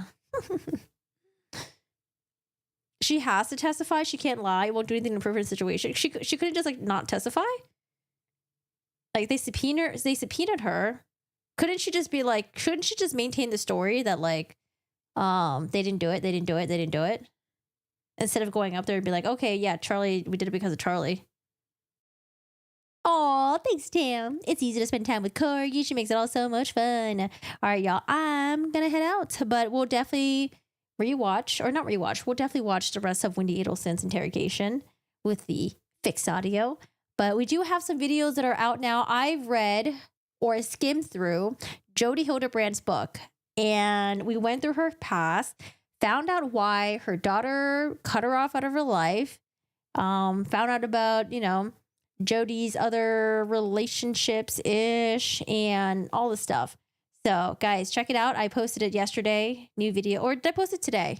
I don't know, yesterday or today. I forgot when it came out. Also, the new vlog is out as well. Feel free to check it out. And yeah, thank you so much for letting me entertain you this afternoon. I hope you guys have a good one. Oh, any updates on the girl with the baby? Oh, you mean Alexi Treviso? Alexi Treviso, I saw that there was like a polygraph done a couple months ago. And then I just saw the trial was set for like in 9 months from now. Very, very long time. Let me look it up. Let me see if there's anything going on with Treviso.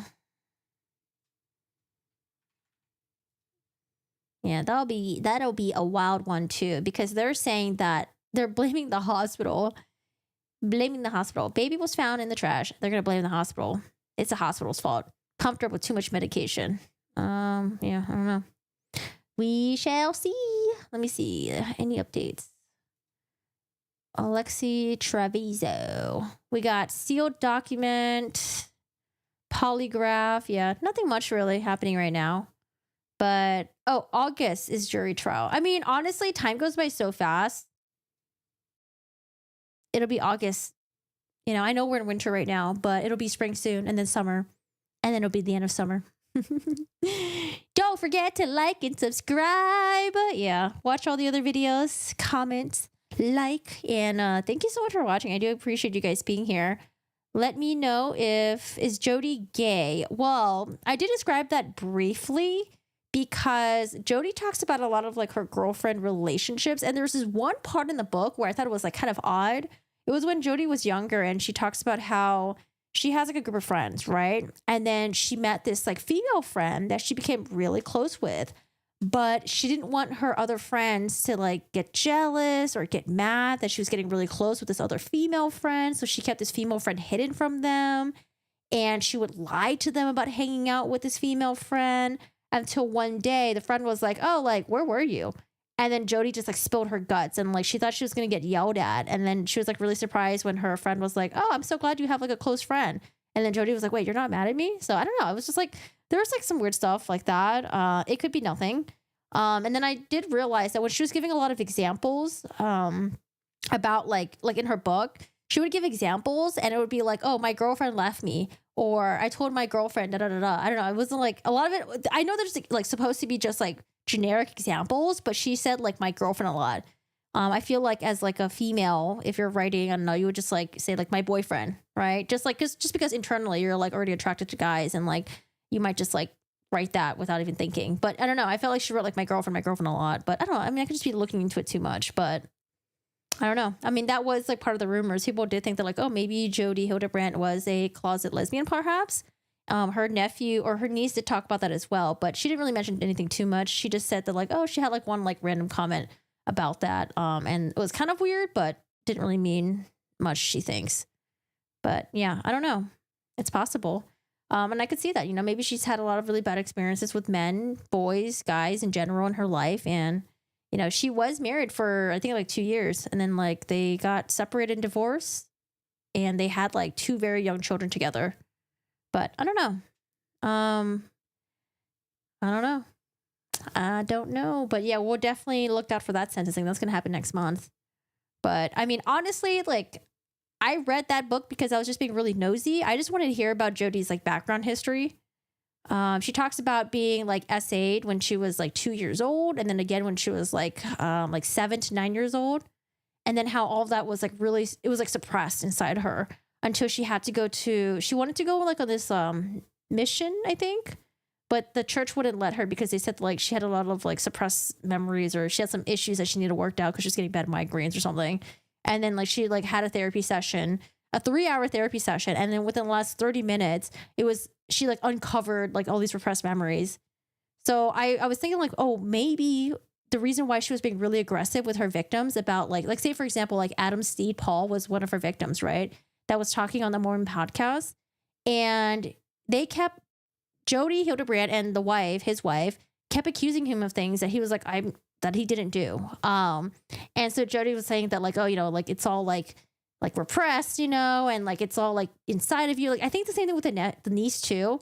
They were trying to say that like, or Jodi Hildebrandt was trying to say that like, you know, you have like these like repressed memories, or like, you know, there are things that you've done that are bad and all that stuff. And I wonder if Jodi Hildebrandt, the reason why she took this approach is because to her, the therapy, that type of therapy worked for her, where it's like you have someone that's like really aggressive and try to like, you know, make you confess your sins or things that you don't remember. And that's why she took what happened to her and her revelation and tried to apply it to everyone else. Although it's not something you can just copy paste to everyone else, right? Everyone has different experiences. Some people might have repressed memories and some people might. And I don't know if her approach with everyone was like, oh, okay, you know what? This therapy worked for me. Now all of you guys probably have repressed memories, and I'm the one who's going to take it out of you. You know, like, I don't know if that's why she was being so aggressive with her like approaches with her victims or what, but it seems like she was always trying to convince everyone else that like, oh, these victims were bad. They need to be isolated. They need to do this. They need to do that. Right. But yeah, I don't know. Whew. I nearly turned straight off and it kept going. Ha ha. Love it. Love it. Yeah, I mean, we're ending now. We're ending now. If you guys miss any parts of the stream, I will upload it maybe tomorrow. Yeah, tomorrow. And then today I'm going to work on getting the audio lined up for Wendy Adelson.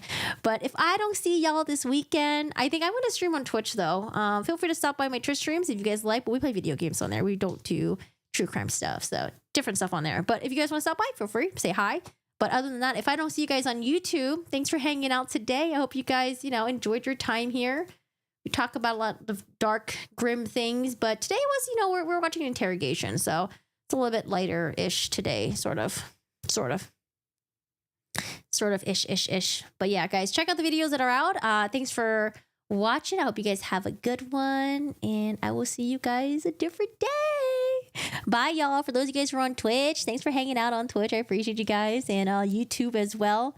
Y'all are amazing. Thank you for the support. Thanks for chatting. Thanks for keeping me busy, and thanks for having me in the background and whatever the hell it is that you are doing. I don't know if you're cleaning right now. Maybe you're just on the toilet. You know, maybe you're taking a bath. I don't know. Maybe you're just driving a long drive right now. Hi, Shiro.